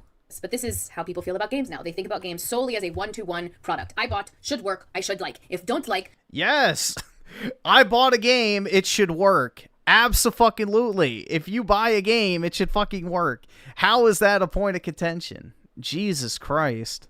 I will harass. There were people who were all over this, even when there wasn't really any news coming out. Like every other community manager that has faced this ire, the community manager from Compulsion Games had to lock down almost all of their accounts. There's been community managers who have had to relock their accounts when the games have launched, because now it's brought back this... Great analogy. I don't see them doxing and harassing auto workers if they buy a fault. Are you fucking kidding me? Bro, people go on social media. I went to this restaurant and the manager of this restaurant, whose name is Randy Cockgobbler, they didn't give me good service. Fuck this place. Never come. Are you fucking kidding me? If you get scammed by a used car salesman, his fucking name will be all over fucking social media within the fucking hour. Are you shit? What type of cope is that? Harassment campaign. And this whole conversation of, oh, well, if you just don't acknowledge them, they'll go away. That's not what's happening. These people are desperate for attention. They are desperate to feel some sort of validation. And their version of validation is, if I harass you enough and you block me, I won. That's not how that works. If you harass someone so much that they block you... Oh, no, go back to the smaller screen, please. Perspective. You didn't win anything. You can sit there and try and nip at their ankles like some sort of inbred fucking chihuahua, but at the end of the day, Yeah, it says the one wearing a fucking dog collar. you are attempting to harass a video game studio that's owned by Microsoft, team of people working on a game that they love, tells a story that's never been told before, set in a world that we've never seen before, created in a way that is completely new visually. You can sit here and shit your poopy diaper over and over and over again and hope that mama change you, but nothing is going to change the fact that you have an empty hole right here in your chest, and you're trying to fill it with hate. South of Midnight is here. It's sitting at a 77 on Metacritic. Kotaku really liked it. Zach over at Kotaku really liked it. Part of the reason why these people probably don't like it is because it spotlights race, slavery, poverty, generational trauma, and death. It will Slavery? The fuck? upset you. You know, Rihanna Manuel Pena has spoken about how she kind of couldn't play it because it was like, you know, just traumatizing for her and upsetting for her. And Bro, it was upsetting. that's okay. That's what makes it art, is that it moves you. It moves you. Dude, it's like that fucking cock Destin, the X-Bot, where he said that he couldn't finish South of Midnight because it had themes of child abuse or some shit, and he had to turn it off because it made him cry. Like, bro, what the fuck are these new age fucking people? Holy shit, man. We need a great famine or a plague or something to weed out these fucking freaks. In a way that changes you, or at least makes you think. That's what art should do. If you're sitting here obsessing over the Steam charts of a video game, you've completely lost the plot. You've lost the plot. Number one, you've lost the plot because this game is an Xbox Game Pass game and you're looking at Steam charts. I'm sure that 6th grade was the best 5 years of your life. You're dumb. But number two, you are now, once again, taking a piece of art and you're trying to turn it into some sort of capitalism battlefield. Well, it's sold. It did this.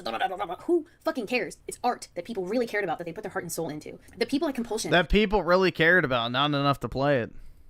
Were really inspired by a very specific stop-motion animation company that is also based in Montreal. Hold on, let's check something real quick. Give me a second.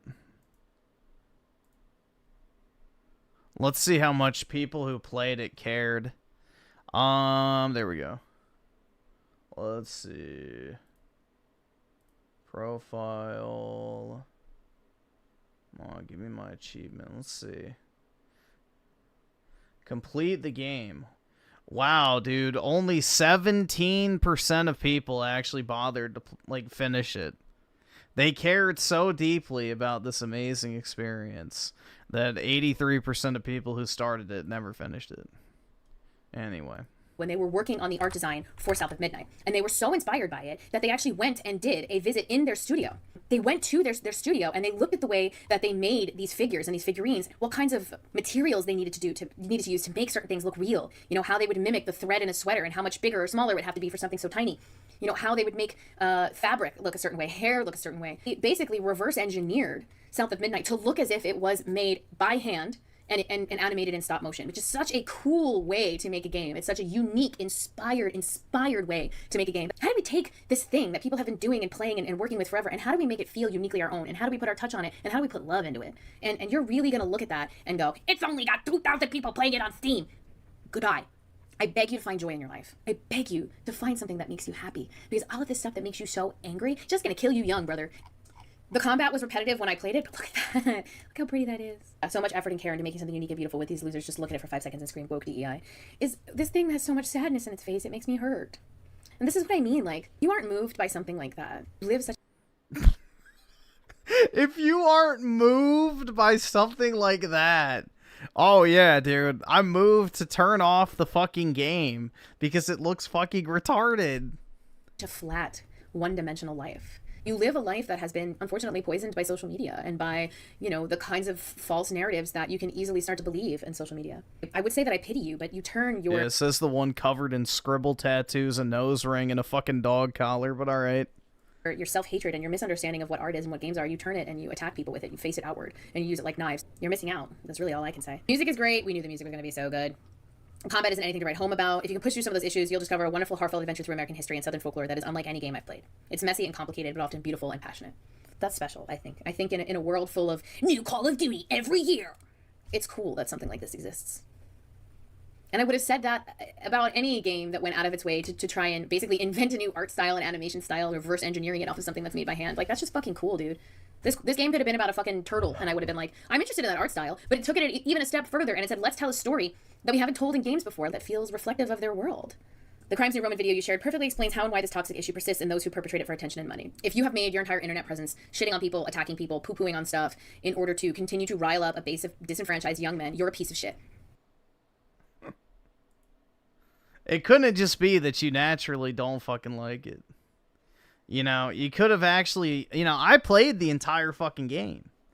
All 7 or 8 hours of it. I don't remember how long it was. Too long is the answer. But it was just not good. It genuinely was boring as fuck. Like, the gameplay sucked. South of Wakanda. Hell yeah, bro. Not made for whites. Yep. That was the community manager, I think, said that. So...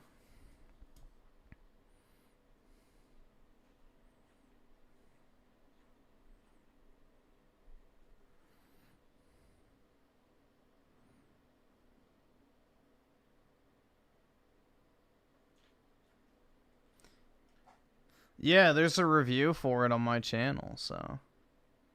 I have one of the highest viewed reviews, I think. At least I did at one point. Barely anybody reviewed it. Let's see. Oh, wait. Review. Let's see. So theirs is ticked up. I don't remember how many views I had on it. Oh, are they hiding my review now in the algorithm? Shit. Unless I passed it. I don't really remember what the thumbnail looked like, to be honest.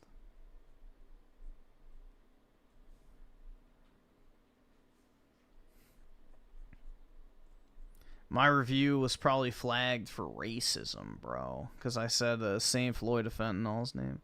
Yeah, there we go. 50,000 views, so... It did alright. Woke flop. Hell yeah, dude. South of 500 concurrent, yeah. Exactly.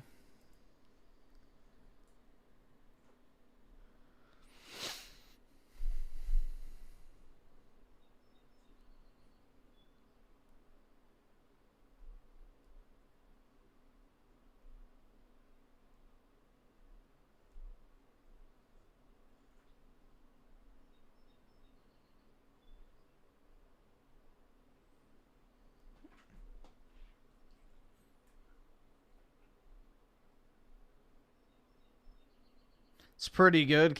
Yeah, exactly. It actually did pretty good, so... I'm not complaining about 50,000 views. It's not bad. Man. She was squatting heavy and then... shits. I don't know.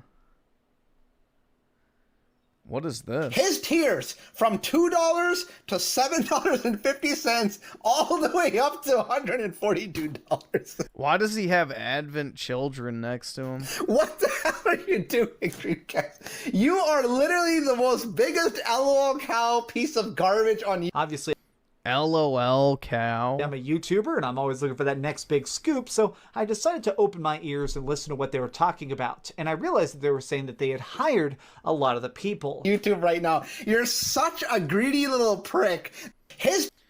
Why does he have just the random Advent children? I think that's like the soundtrack, maybe. I don't fucking know. Here, we'll watch this next. Siblings belt the squats by accident. Wait for it. Oh!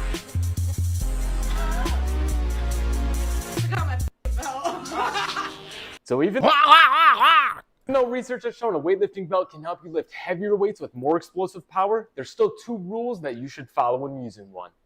Rule number 1, you don't wear your weightlifting belt for every single set, especially your warm-ups. This is Lee Sang, a South Korean weightlifter going through some deadlifts. You'll notice he's not going to put his weightlifting belt on until his heaviest sets. Let me tell you the reason for that in a second. Rule number 2, you still have some programmed heavy lifts within your training without a belt, like this no belt pause squat that Lee's performing here. Excellent technique. You see, even though a weightlifting belt can be helpful at increasing intra-abdominal cavity pressure and therefore stability, we never want to lose sight of enhancing our natural weightlifting belt.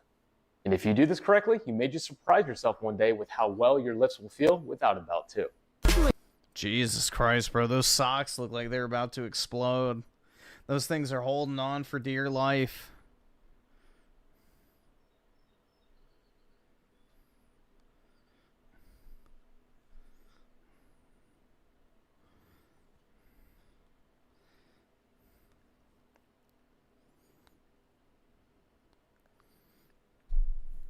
Hold on, let me check something real quick. I think I sent myself something, but I don't remember.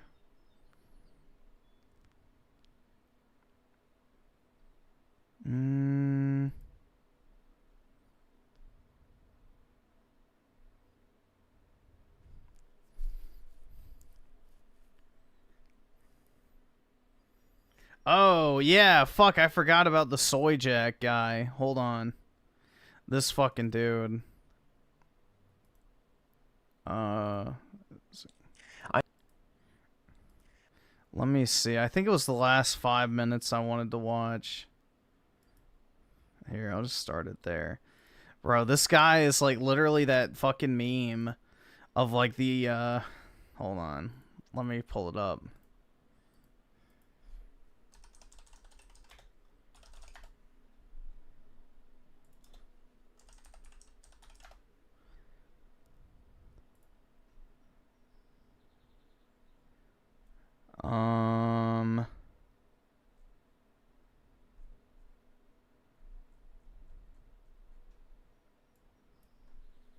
Soy J laughing. I don't remember what I looked up to find it last time.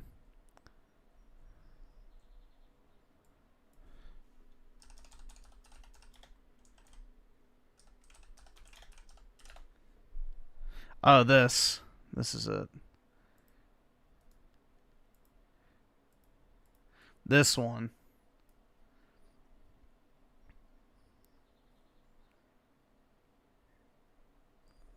This one. Okay, so just keep this image in your mind as we watch this.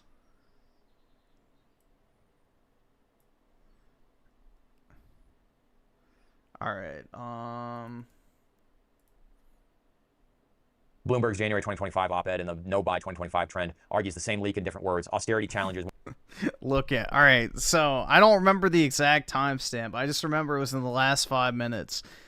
Like, it's unhinged as fuck. Won't fix budgets when variable gig pay is devoured by taxes and platform fees before they even ever build surplus. The hamster wheel keeps spinning, the cage doesn't move. No, it doesn't. It doesn't. You're going to work till you're dead. There's not a way to get out of that. Maybe over the course of your lifetime, you get to enjoy some pleasure. And maybe you get to hold on to the memory of that pleasure. But even in the fucking manosphere, all they talk about is just working. Just keep working. You better keep working. Keep improving, keep working out, keep doing this, keep doing that. It's never good enough. Ever. Even the guys that are like, oh, well, you know, you can just go be a minimalist and have as low bills as possible. They still have a list. Looks like he's like Vosh. I don't know, bro. That's fucking 25 pages long. Oh, you can't get girls? Here's a bunch of work to do instead. It's like, dude, fuck off. I'm so tired of getting told to work. I literally cannot enjoy my free time. It's impossible for me to enjoy my free time. There is no free time anymore. I'm almost 37 years old and I cannot relax. I cannot enjoy my free time. I'm always miserable. There's always some exterior noise beating into my house. My house I can't afford to move from. The rental, even worse. Noise. Everywhere you go, it's noise. There's no quiet. There's no peace. Ever. Every minute has to be monetized. Every minute has to be filled with some kind of hustle. Even though there's never a pussy payout at the end of it. Ever. All I do is this damn YouTube channel, and all I get is face fucked by reality. Oh, the commenters wouldn't all be saying the same thing if there wasn't some truth to it. No shit, Sherlock. No fucking shit. I get it. I'm an ugly incel, golem cave troll fuck that doesn't deserve to be alive. All right? All of you keep saying it all the fucking time, and it's making me fucking insane. All right? I get it. There's no bitch on the planet that wants to suck my dick. Stop calling me an incel. Stop telling me to work out. I work out every fucking day. I work out every fucking day. Push-ups, 50-pound dumbbells, pull-ups, fucking bike rides, all this shit. You need to go do, you need to take steroids and train and get your testosterone checked. That's what you're doing. that's what I was waiting for. You need to take steroids and train and get your testosterone checked. That's what you're doing. Bro. You need to take steroids and train and get your testosterone checked. That's what you're doing. You're sucking some giant black cock. You're all making me nuts. Asia, Asia, Asia, Asia, Asia. Then you all fucking just say, passport now, passport now, passport now. Like some passport's gonna be the panacea to all my problems. Name a country that doesn't tax me to hell. Name a country I can actually go to and have a job and not lose half the income. Hell, name a country where the women actually like the men. Where I can actually go over there and get some pussy. Name the country. I'm waiting.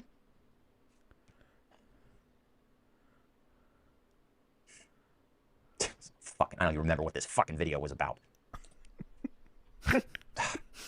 I don't even care about this. I don't care about this. I don't fucking care about this.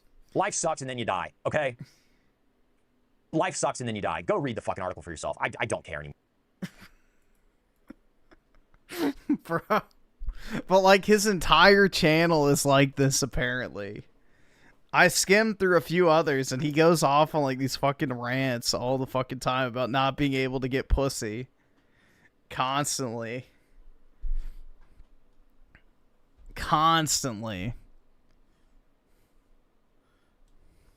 But yeah, there you go.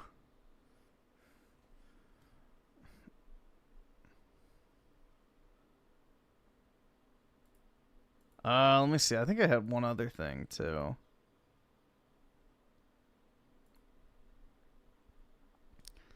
Let's see.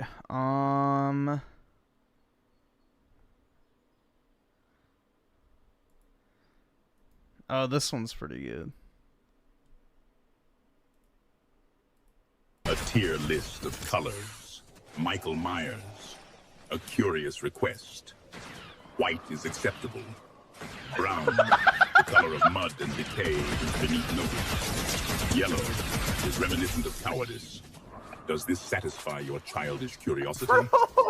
Based. A tier list of colors. Michael Myers. A curious request. White is acceptable.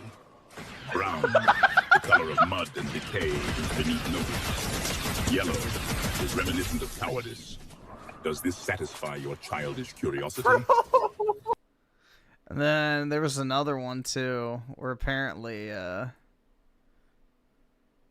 Knickers are still stealing these Hellcats, acquiring Hennessy and honey packs. I trust these distractions do not diminish your focus on mastering the Force, apprentice. These Knickers are still stealing these Hellcats, acquiring... Apparently Epic is like freaking out because they got the Darth Vader, you know, thing to say all this shit. There are some other examples too, but yeah, apparently the AI can be like you can get it to say pretty much anything, which, you know, I'm sure Disney's thrilled about. I'm sure Disney's thrilled. Let me see. I don't think I have anything else. Yeah, I already showed that. Oh, this is so fake, bro. This is a totally, yeah, this definitely happened type moment. This is definitely something legitimately happened. I was at the mall and decided to make a stop at GameStop. Yeah, I'm sure. I overheard a conversation between the GameStop employee and a customer that really made my day. A customer, do you think it will wise to get a Switch 2 at launch? Yes. That is a very common question again. Do you think it's wise to buy a Nintendo Switch 2 at launch? I'm sure, dude. Yeah, because that's totally organic. The employee, not really. Not at launch, at least. If you're interested in gaming this generation, the PS5 is a much better purchase. The games are cheaper. Customer, cheaper by how much? Some Switch 2 games are $80. Customer, oh no. Employee, PS5 plays Xbox games as well. If you want portability, just get an original Switch. The Switch 2 library is mostly made up of original Switch Bro, do you really believe that this conversation ever took fucking place? I don't know if this guy's like a fucking PlayStation cocksucker or not, but that it seems like complete fucking cap. Like, not even remotely true. There is a 0% chance that conversation actually took place.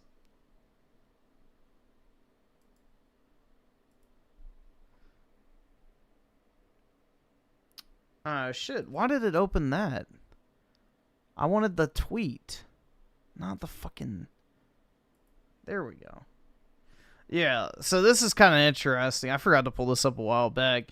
But it's basically the Call of Duty player base is decreasing despite Black Ops 6 being in Game Pass. So COD player count, March 2025 is 20.6 million, March 2024, 20.8 million, and March 2023, 22.4 million.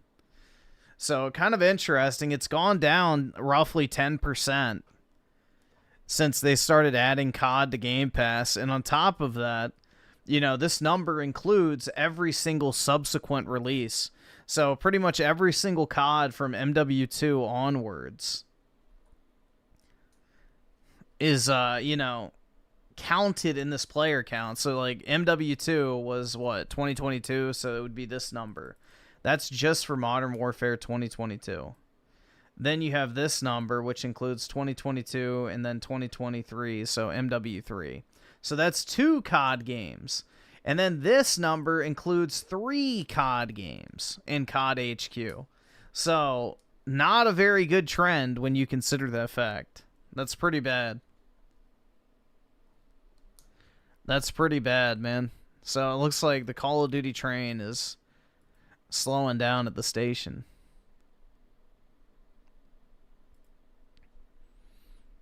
All right, awesome. Thanks, nigga. All right. Oski Woski with the 5. This guy screams engagement farming. He doesn't have any of the shit he claims to. Like, he's not a gamer. Yeah, probably. Probably, man. I mean, now that's a career path on Twitter, is just engagement farming, so. And Regnier with the 2. Just tried Jedi Survivor. It's overrated as fuck. I 100% agree, man. I don't know why anyone wants their lightsaber to feel like a pool noodle, but... to each their own, right?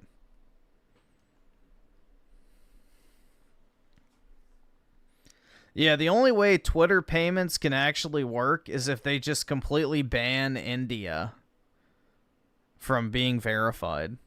Like, ban the entire continent of India from purchasing Twitter Blue, or whatever it's called.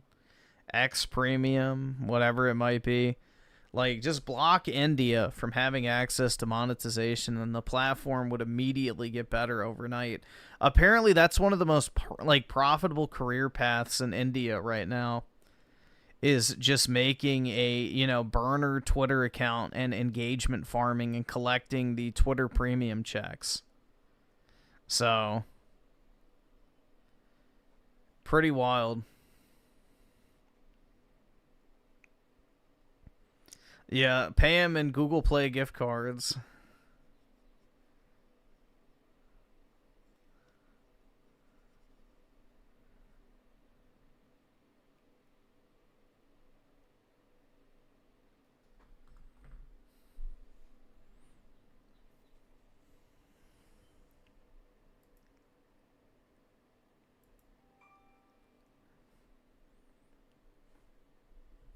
Hold on, what is this?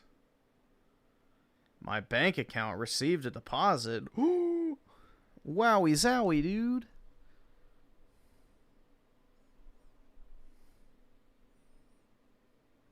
Yeah, do not redeem the gift card.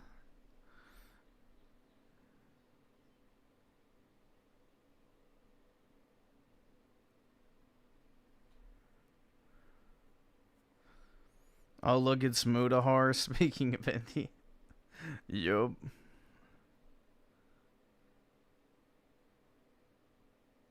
Every man needs to hear this.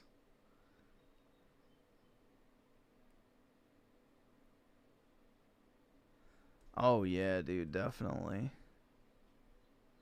She will blow your mind. My name's not Rent-A-Dog, so I doubt it. From Thailand? No, I'm from China. Oh, ni hao. China. Ni hao. And you speak English okay? Yeah. And do you have, you stay here, you come alone or you come with family? I come with my friends. Your friends, okay. And what do you look for in the market? For food? You look for food? Yeah. And what food do you like? Cock. Thai food. Thai food, yeah. And how long will you stay in Tomorrow I leave. Oh, tomorrow you go back. You're very beautiful. Do you come from Beijing or Shanghai? Very good. You're absolutely very beautiful. Thank you for talking. Say bye-bye. Thank you. Okay.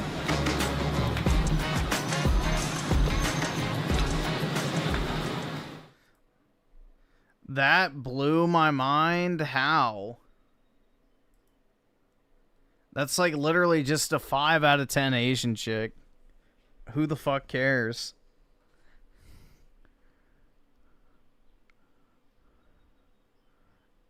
How is that supposed to blow my mind, bro?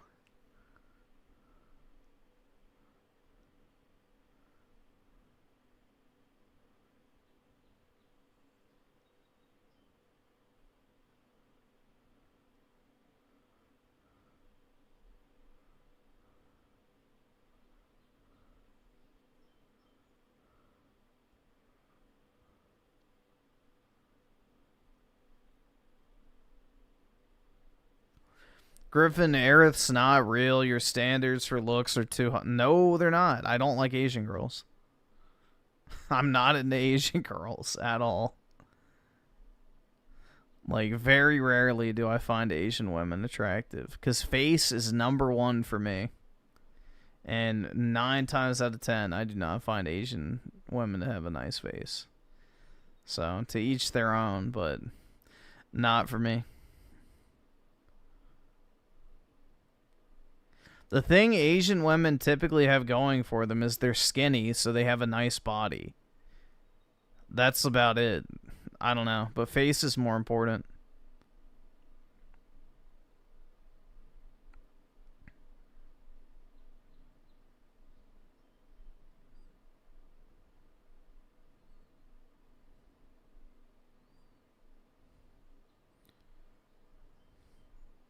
Click the blonde girl short. This one? I know which one you mean. This liberal quickly folded under Charlie Kirk's common sense. Do you feel proud of yourself for I would say I could fix her, but the damage is done. debating college kids who are unprepared to speak in front of an audience like yourself? Do you think that's a little bit silly? Are you a voter? I am a voter. I'm Oh, a so registered I voter. vote and you vote. So I'm talking to voters of this country that will determine the future of Western civilization. That's what I'm doing here for. Yeah? Wait, hold on. How is it any different than a professor talking to you? Then a professor talking to you? Who are you? Well, important enough for you to come up to a microphone. Actually, when I first saw this ad, I thought it was like an improv comedy thing. It looked so ridiculous that I didn't even think it was real. Well, no, you could see. Look how popular Trump is on your campus. How does that make you feel? That's not comedy. Yeah, appeal. See, that's when women immediately fold, is when you make them feel like they're like the abnormal one out of a group. Like, they have such a conformist mentality that it just literally breaks their brain to not be the, you know, I guess, popular opinion having person. So, it shatters their concept of reality, which is why a lot of women don't hold, like, genuine, strong political beliefs, and they typically adopt the political beliefs of their significant other. This liberal quickly folded under Charlie Kirk's common. So, yeah, it was a stupid point. Like, do you like to talk to college students? Like, no, that's why I'm out of college, you dumb fucking blonde. Now get on your fucking knees and get to work. They can't stand against the things, which is why. No. It's not that. Women are very big proponents of groupthink. Like, they have to conform to, like, societal norms. That's why it's so easy for, like, celebrity endorsements to be, you know, effective on women, is because they want to be perceived as having the right or popular stance on things. They don't want to be the outlier. They want to be part of the majority, essentially. So if you make them feel like they're the odd one out, they almost immediately will, you know, demonstrate behavior of attempting to conform to the group so that they're not singled out and ridiculed and ostracized. So it's the reason why, you know, celebrity shit, the media, TV, movies, that type of shit is so influential to women, is because they perceive it as normal. So they feel like they need to view those things or beliefs as normal. And so they start to internalize them in order to conform. But when they get married, they start to conform to, like, their husband's political beliefs and stuff. So that's the thing. It's why they want to keep women single and childless, is because when women get married and have kids, they become overwhelmingly conservative. So if you keep women single, childless, and miserable, they'll just consume all the media slop and regurgitate leftist talking points and vote lib every single time. So, yeah.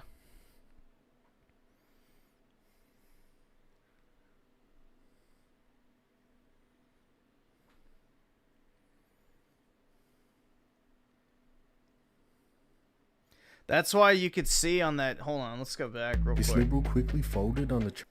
Like right here. I think it was real. Well, no, you could see. Look how popular Trump Watch her face immediately change. You can see it in action. is on your campus. How does that make you feel? Look, see? Immediately she's trying to laugh. She's like, oh, like she was super, you know. She was super confident and confrontational. And then all of a sudden, That's not comedy. she's like, uh-oh. Yeah, the cool collective nature goes Quickly away folded on immediately. Charlie Kirk's common sense. Do you feel proud See the face? of yourself for debating college kids who are unprepared that I didn't even think it was real? Well, no, you could see. Look how popular Trump is on your campus. How does that make you feel? That's It's like literally just crumbling in real time. So that's a perfect demonstration right there. So that's why when guys say, I'll never date a liberal girl, it's like, bro, most girls are liberal until they start dating. So you have to be the one to straighten them out. So usually it's not like an actual real strong-held political belief structure with most women. But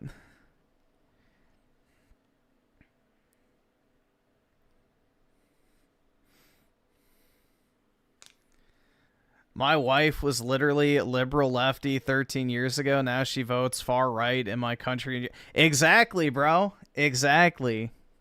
Yup. So, I mean, hold on. Let me see if I can find the stat.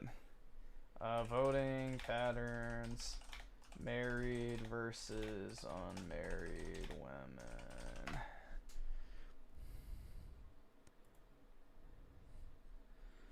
Let's see if I can find the graph. It's pretty telling, man.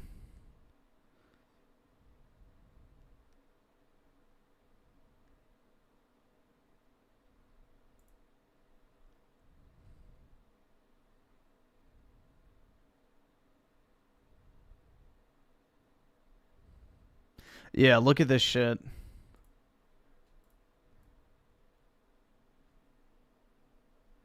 Look at that. So single women overwhelmingly support camel toe. So married women, it's 46%, but that 7% of refused probably goes to Trump because they don't want to be on the record. So let's say 53%. Married men, again, probably 58%. Then you go to never married women. 28%, bro, for Trump. That's what I'm saying. Like, it's not even close. Once women get into a relationship, they get married, they have kids, they become overwhelmingly more conservative, typically. So, and this is just one source. There's plenty of others that have even more, like, harsh comparisons. So, and that's Trump, who typically does not do well with women in general. So, if you have a candidate that appeals to women more, like, you know, someone not Trump, let's say, then that number probably skews even higher. But that should just give you an idea of why they want to keep women single and unhappy. Is because this is the voting pattern they expect. So,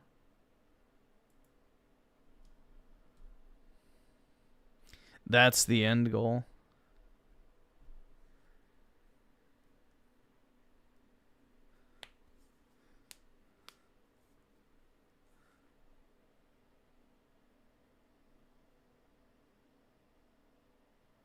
Who are these men that voted for Camel Toe? Retards. The dark cities of the world.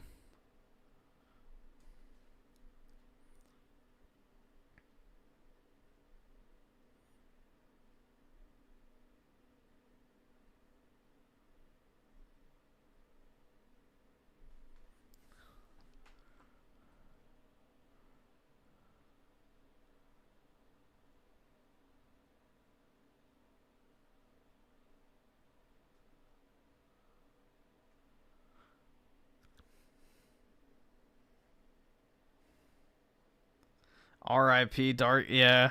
His skeleton is probably swinging from a fucking chandelier or something somewhere. Who knows? Hopefully they found his body.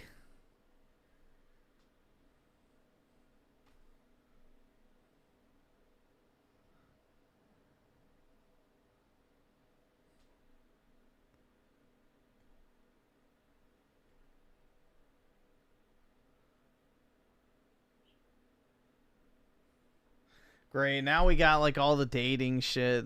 It's so easy for guys to pull girls. Hell yeah, dude. They're weaker. Thai girl becomes very cheerful. Oh, boy. There you guys go. Click it. All right. For a guy to get a girl, all he has to do nowadays is just be a gentleman. Like, it's that simple.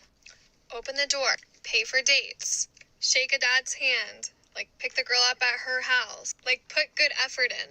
And when you put Yeah, that's all stuff that happens after you start dating. good effort in, you're gonna get like a good girl. The reason why this is so frustrating for a man to hear is because this is not their reality. Literally, no man says that it's easy to pull women nowadays. Because what Oh my god, she totally understands, guys. I'm gonna subscribe to her YouTube channel. good man that puts in effort actually experiences are women telling him time and time again that it's not enough. That No, the issue with this, and again, imagine that missing the fucking point. Listen to what she says. For a guy to get a girl, all he has to do nowadays is just be a gentleman. Like, it's that simple. Open the door, Open the door. Okay, where are you, like, pay for dates, pay for dates, okay. shake a dad's hand. Shake a dad's hand. All three of those things require you already dating her. That's not pulling a girl, you fucking dumbass. You have to actually pull the girl before you actually do any of this shit you just named. So, it's just a retarded, like, yeah, stupid.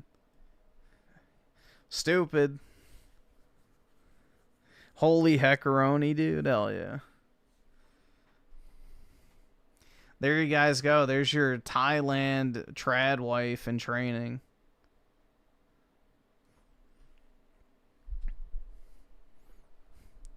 Although you're probably going to get something closer to that.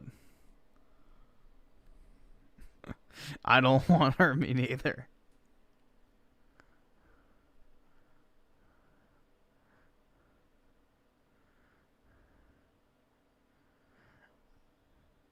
Yeah, bro, that's a whole grift on the internet. Is, you know, I'm a girl that understands the trouble of men. You would? I bet you would, PK. You're into brace face.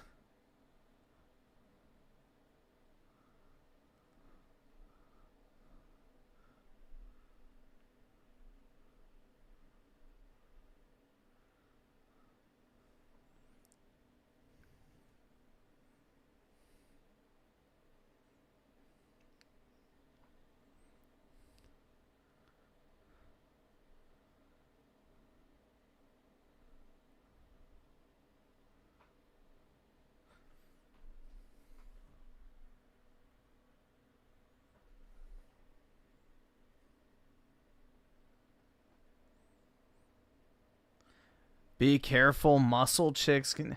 Yeah, that's just gross to me, bro. That's just gross. I don't know. Nah. And what's funny is even with all that muscle, you could still beat the ever-living shit out of her if you've never lifted a weight in your entire life.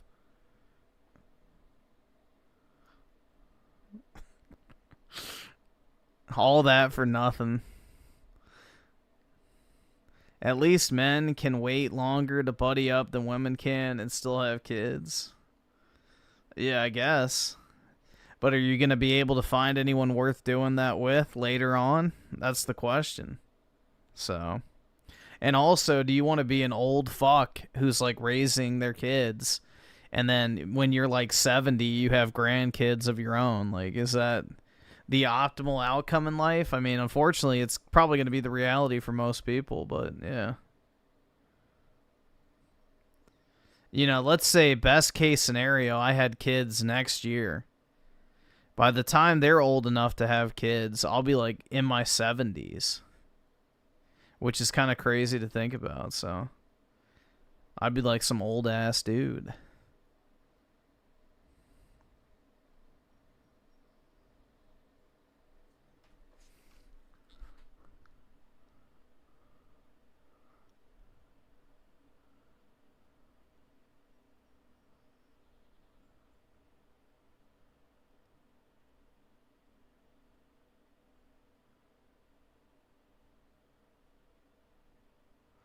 You're in your... No. So, like, I'd be in my, like, 30s, basically.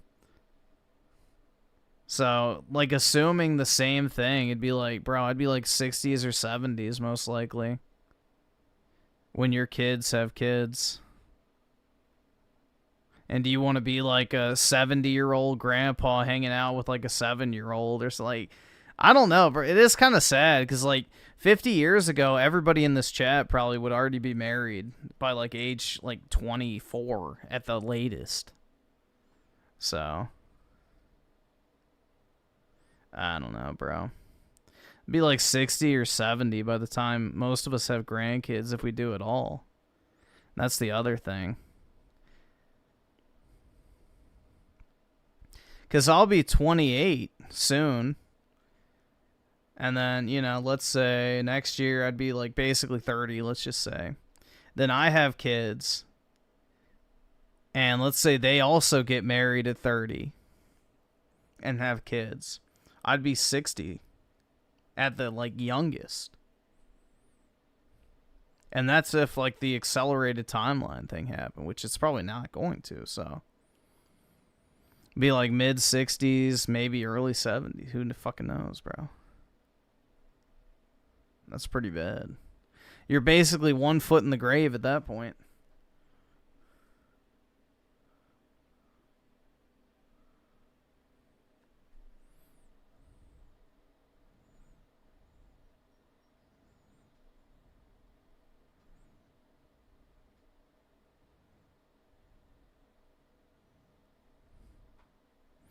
You got married at 17. I'm going to press X down on that one.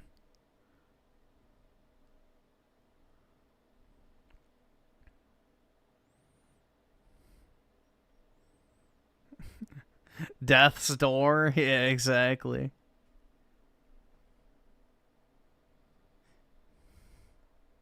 Shit, you may be dead by 60. You never know. You know, people have died a lot younger for random fucking reasons, so.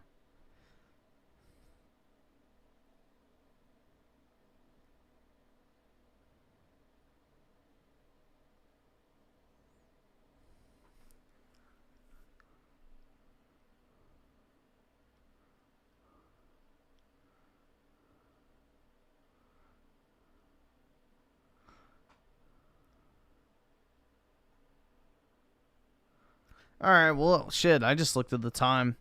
This is a bad thing about this new computer, is the time is so small down there, I didn't even pay attention to it. It's already almost 6:40, so I gotta hop off, guys. I gotta go head to the gym and shit. So, have a great Monday, everybody. And I will talk to all of y'all, I guess, later tonight. Have a good one, guys.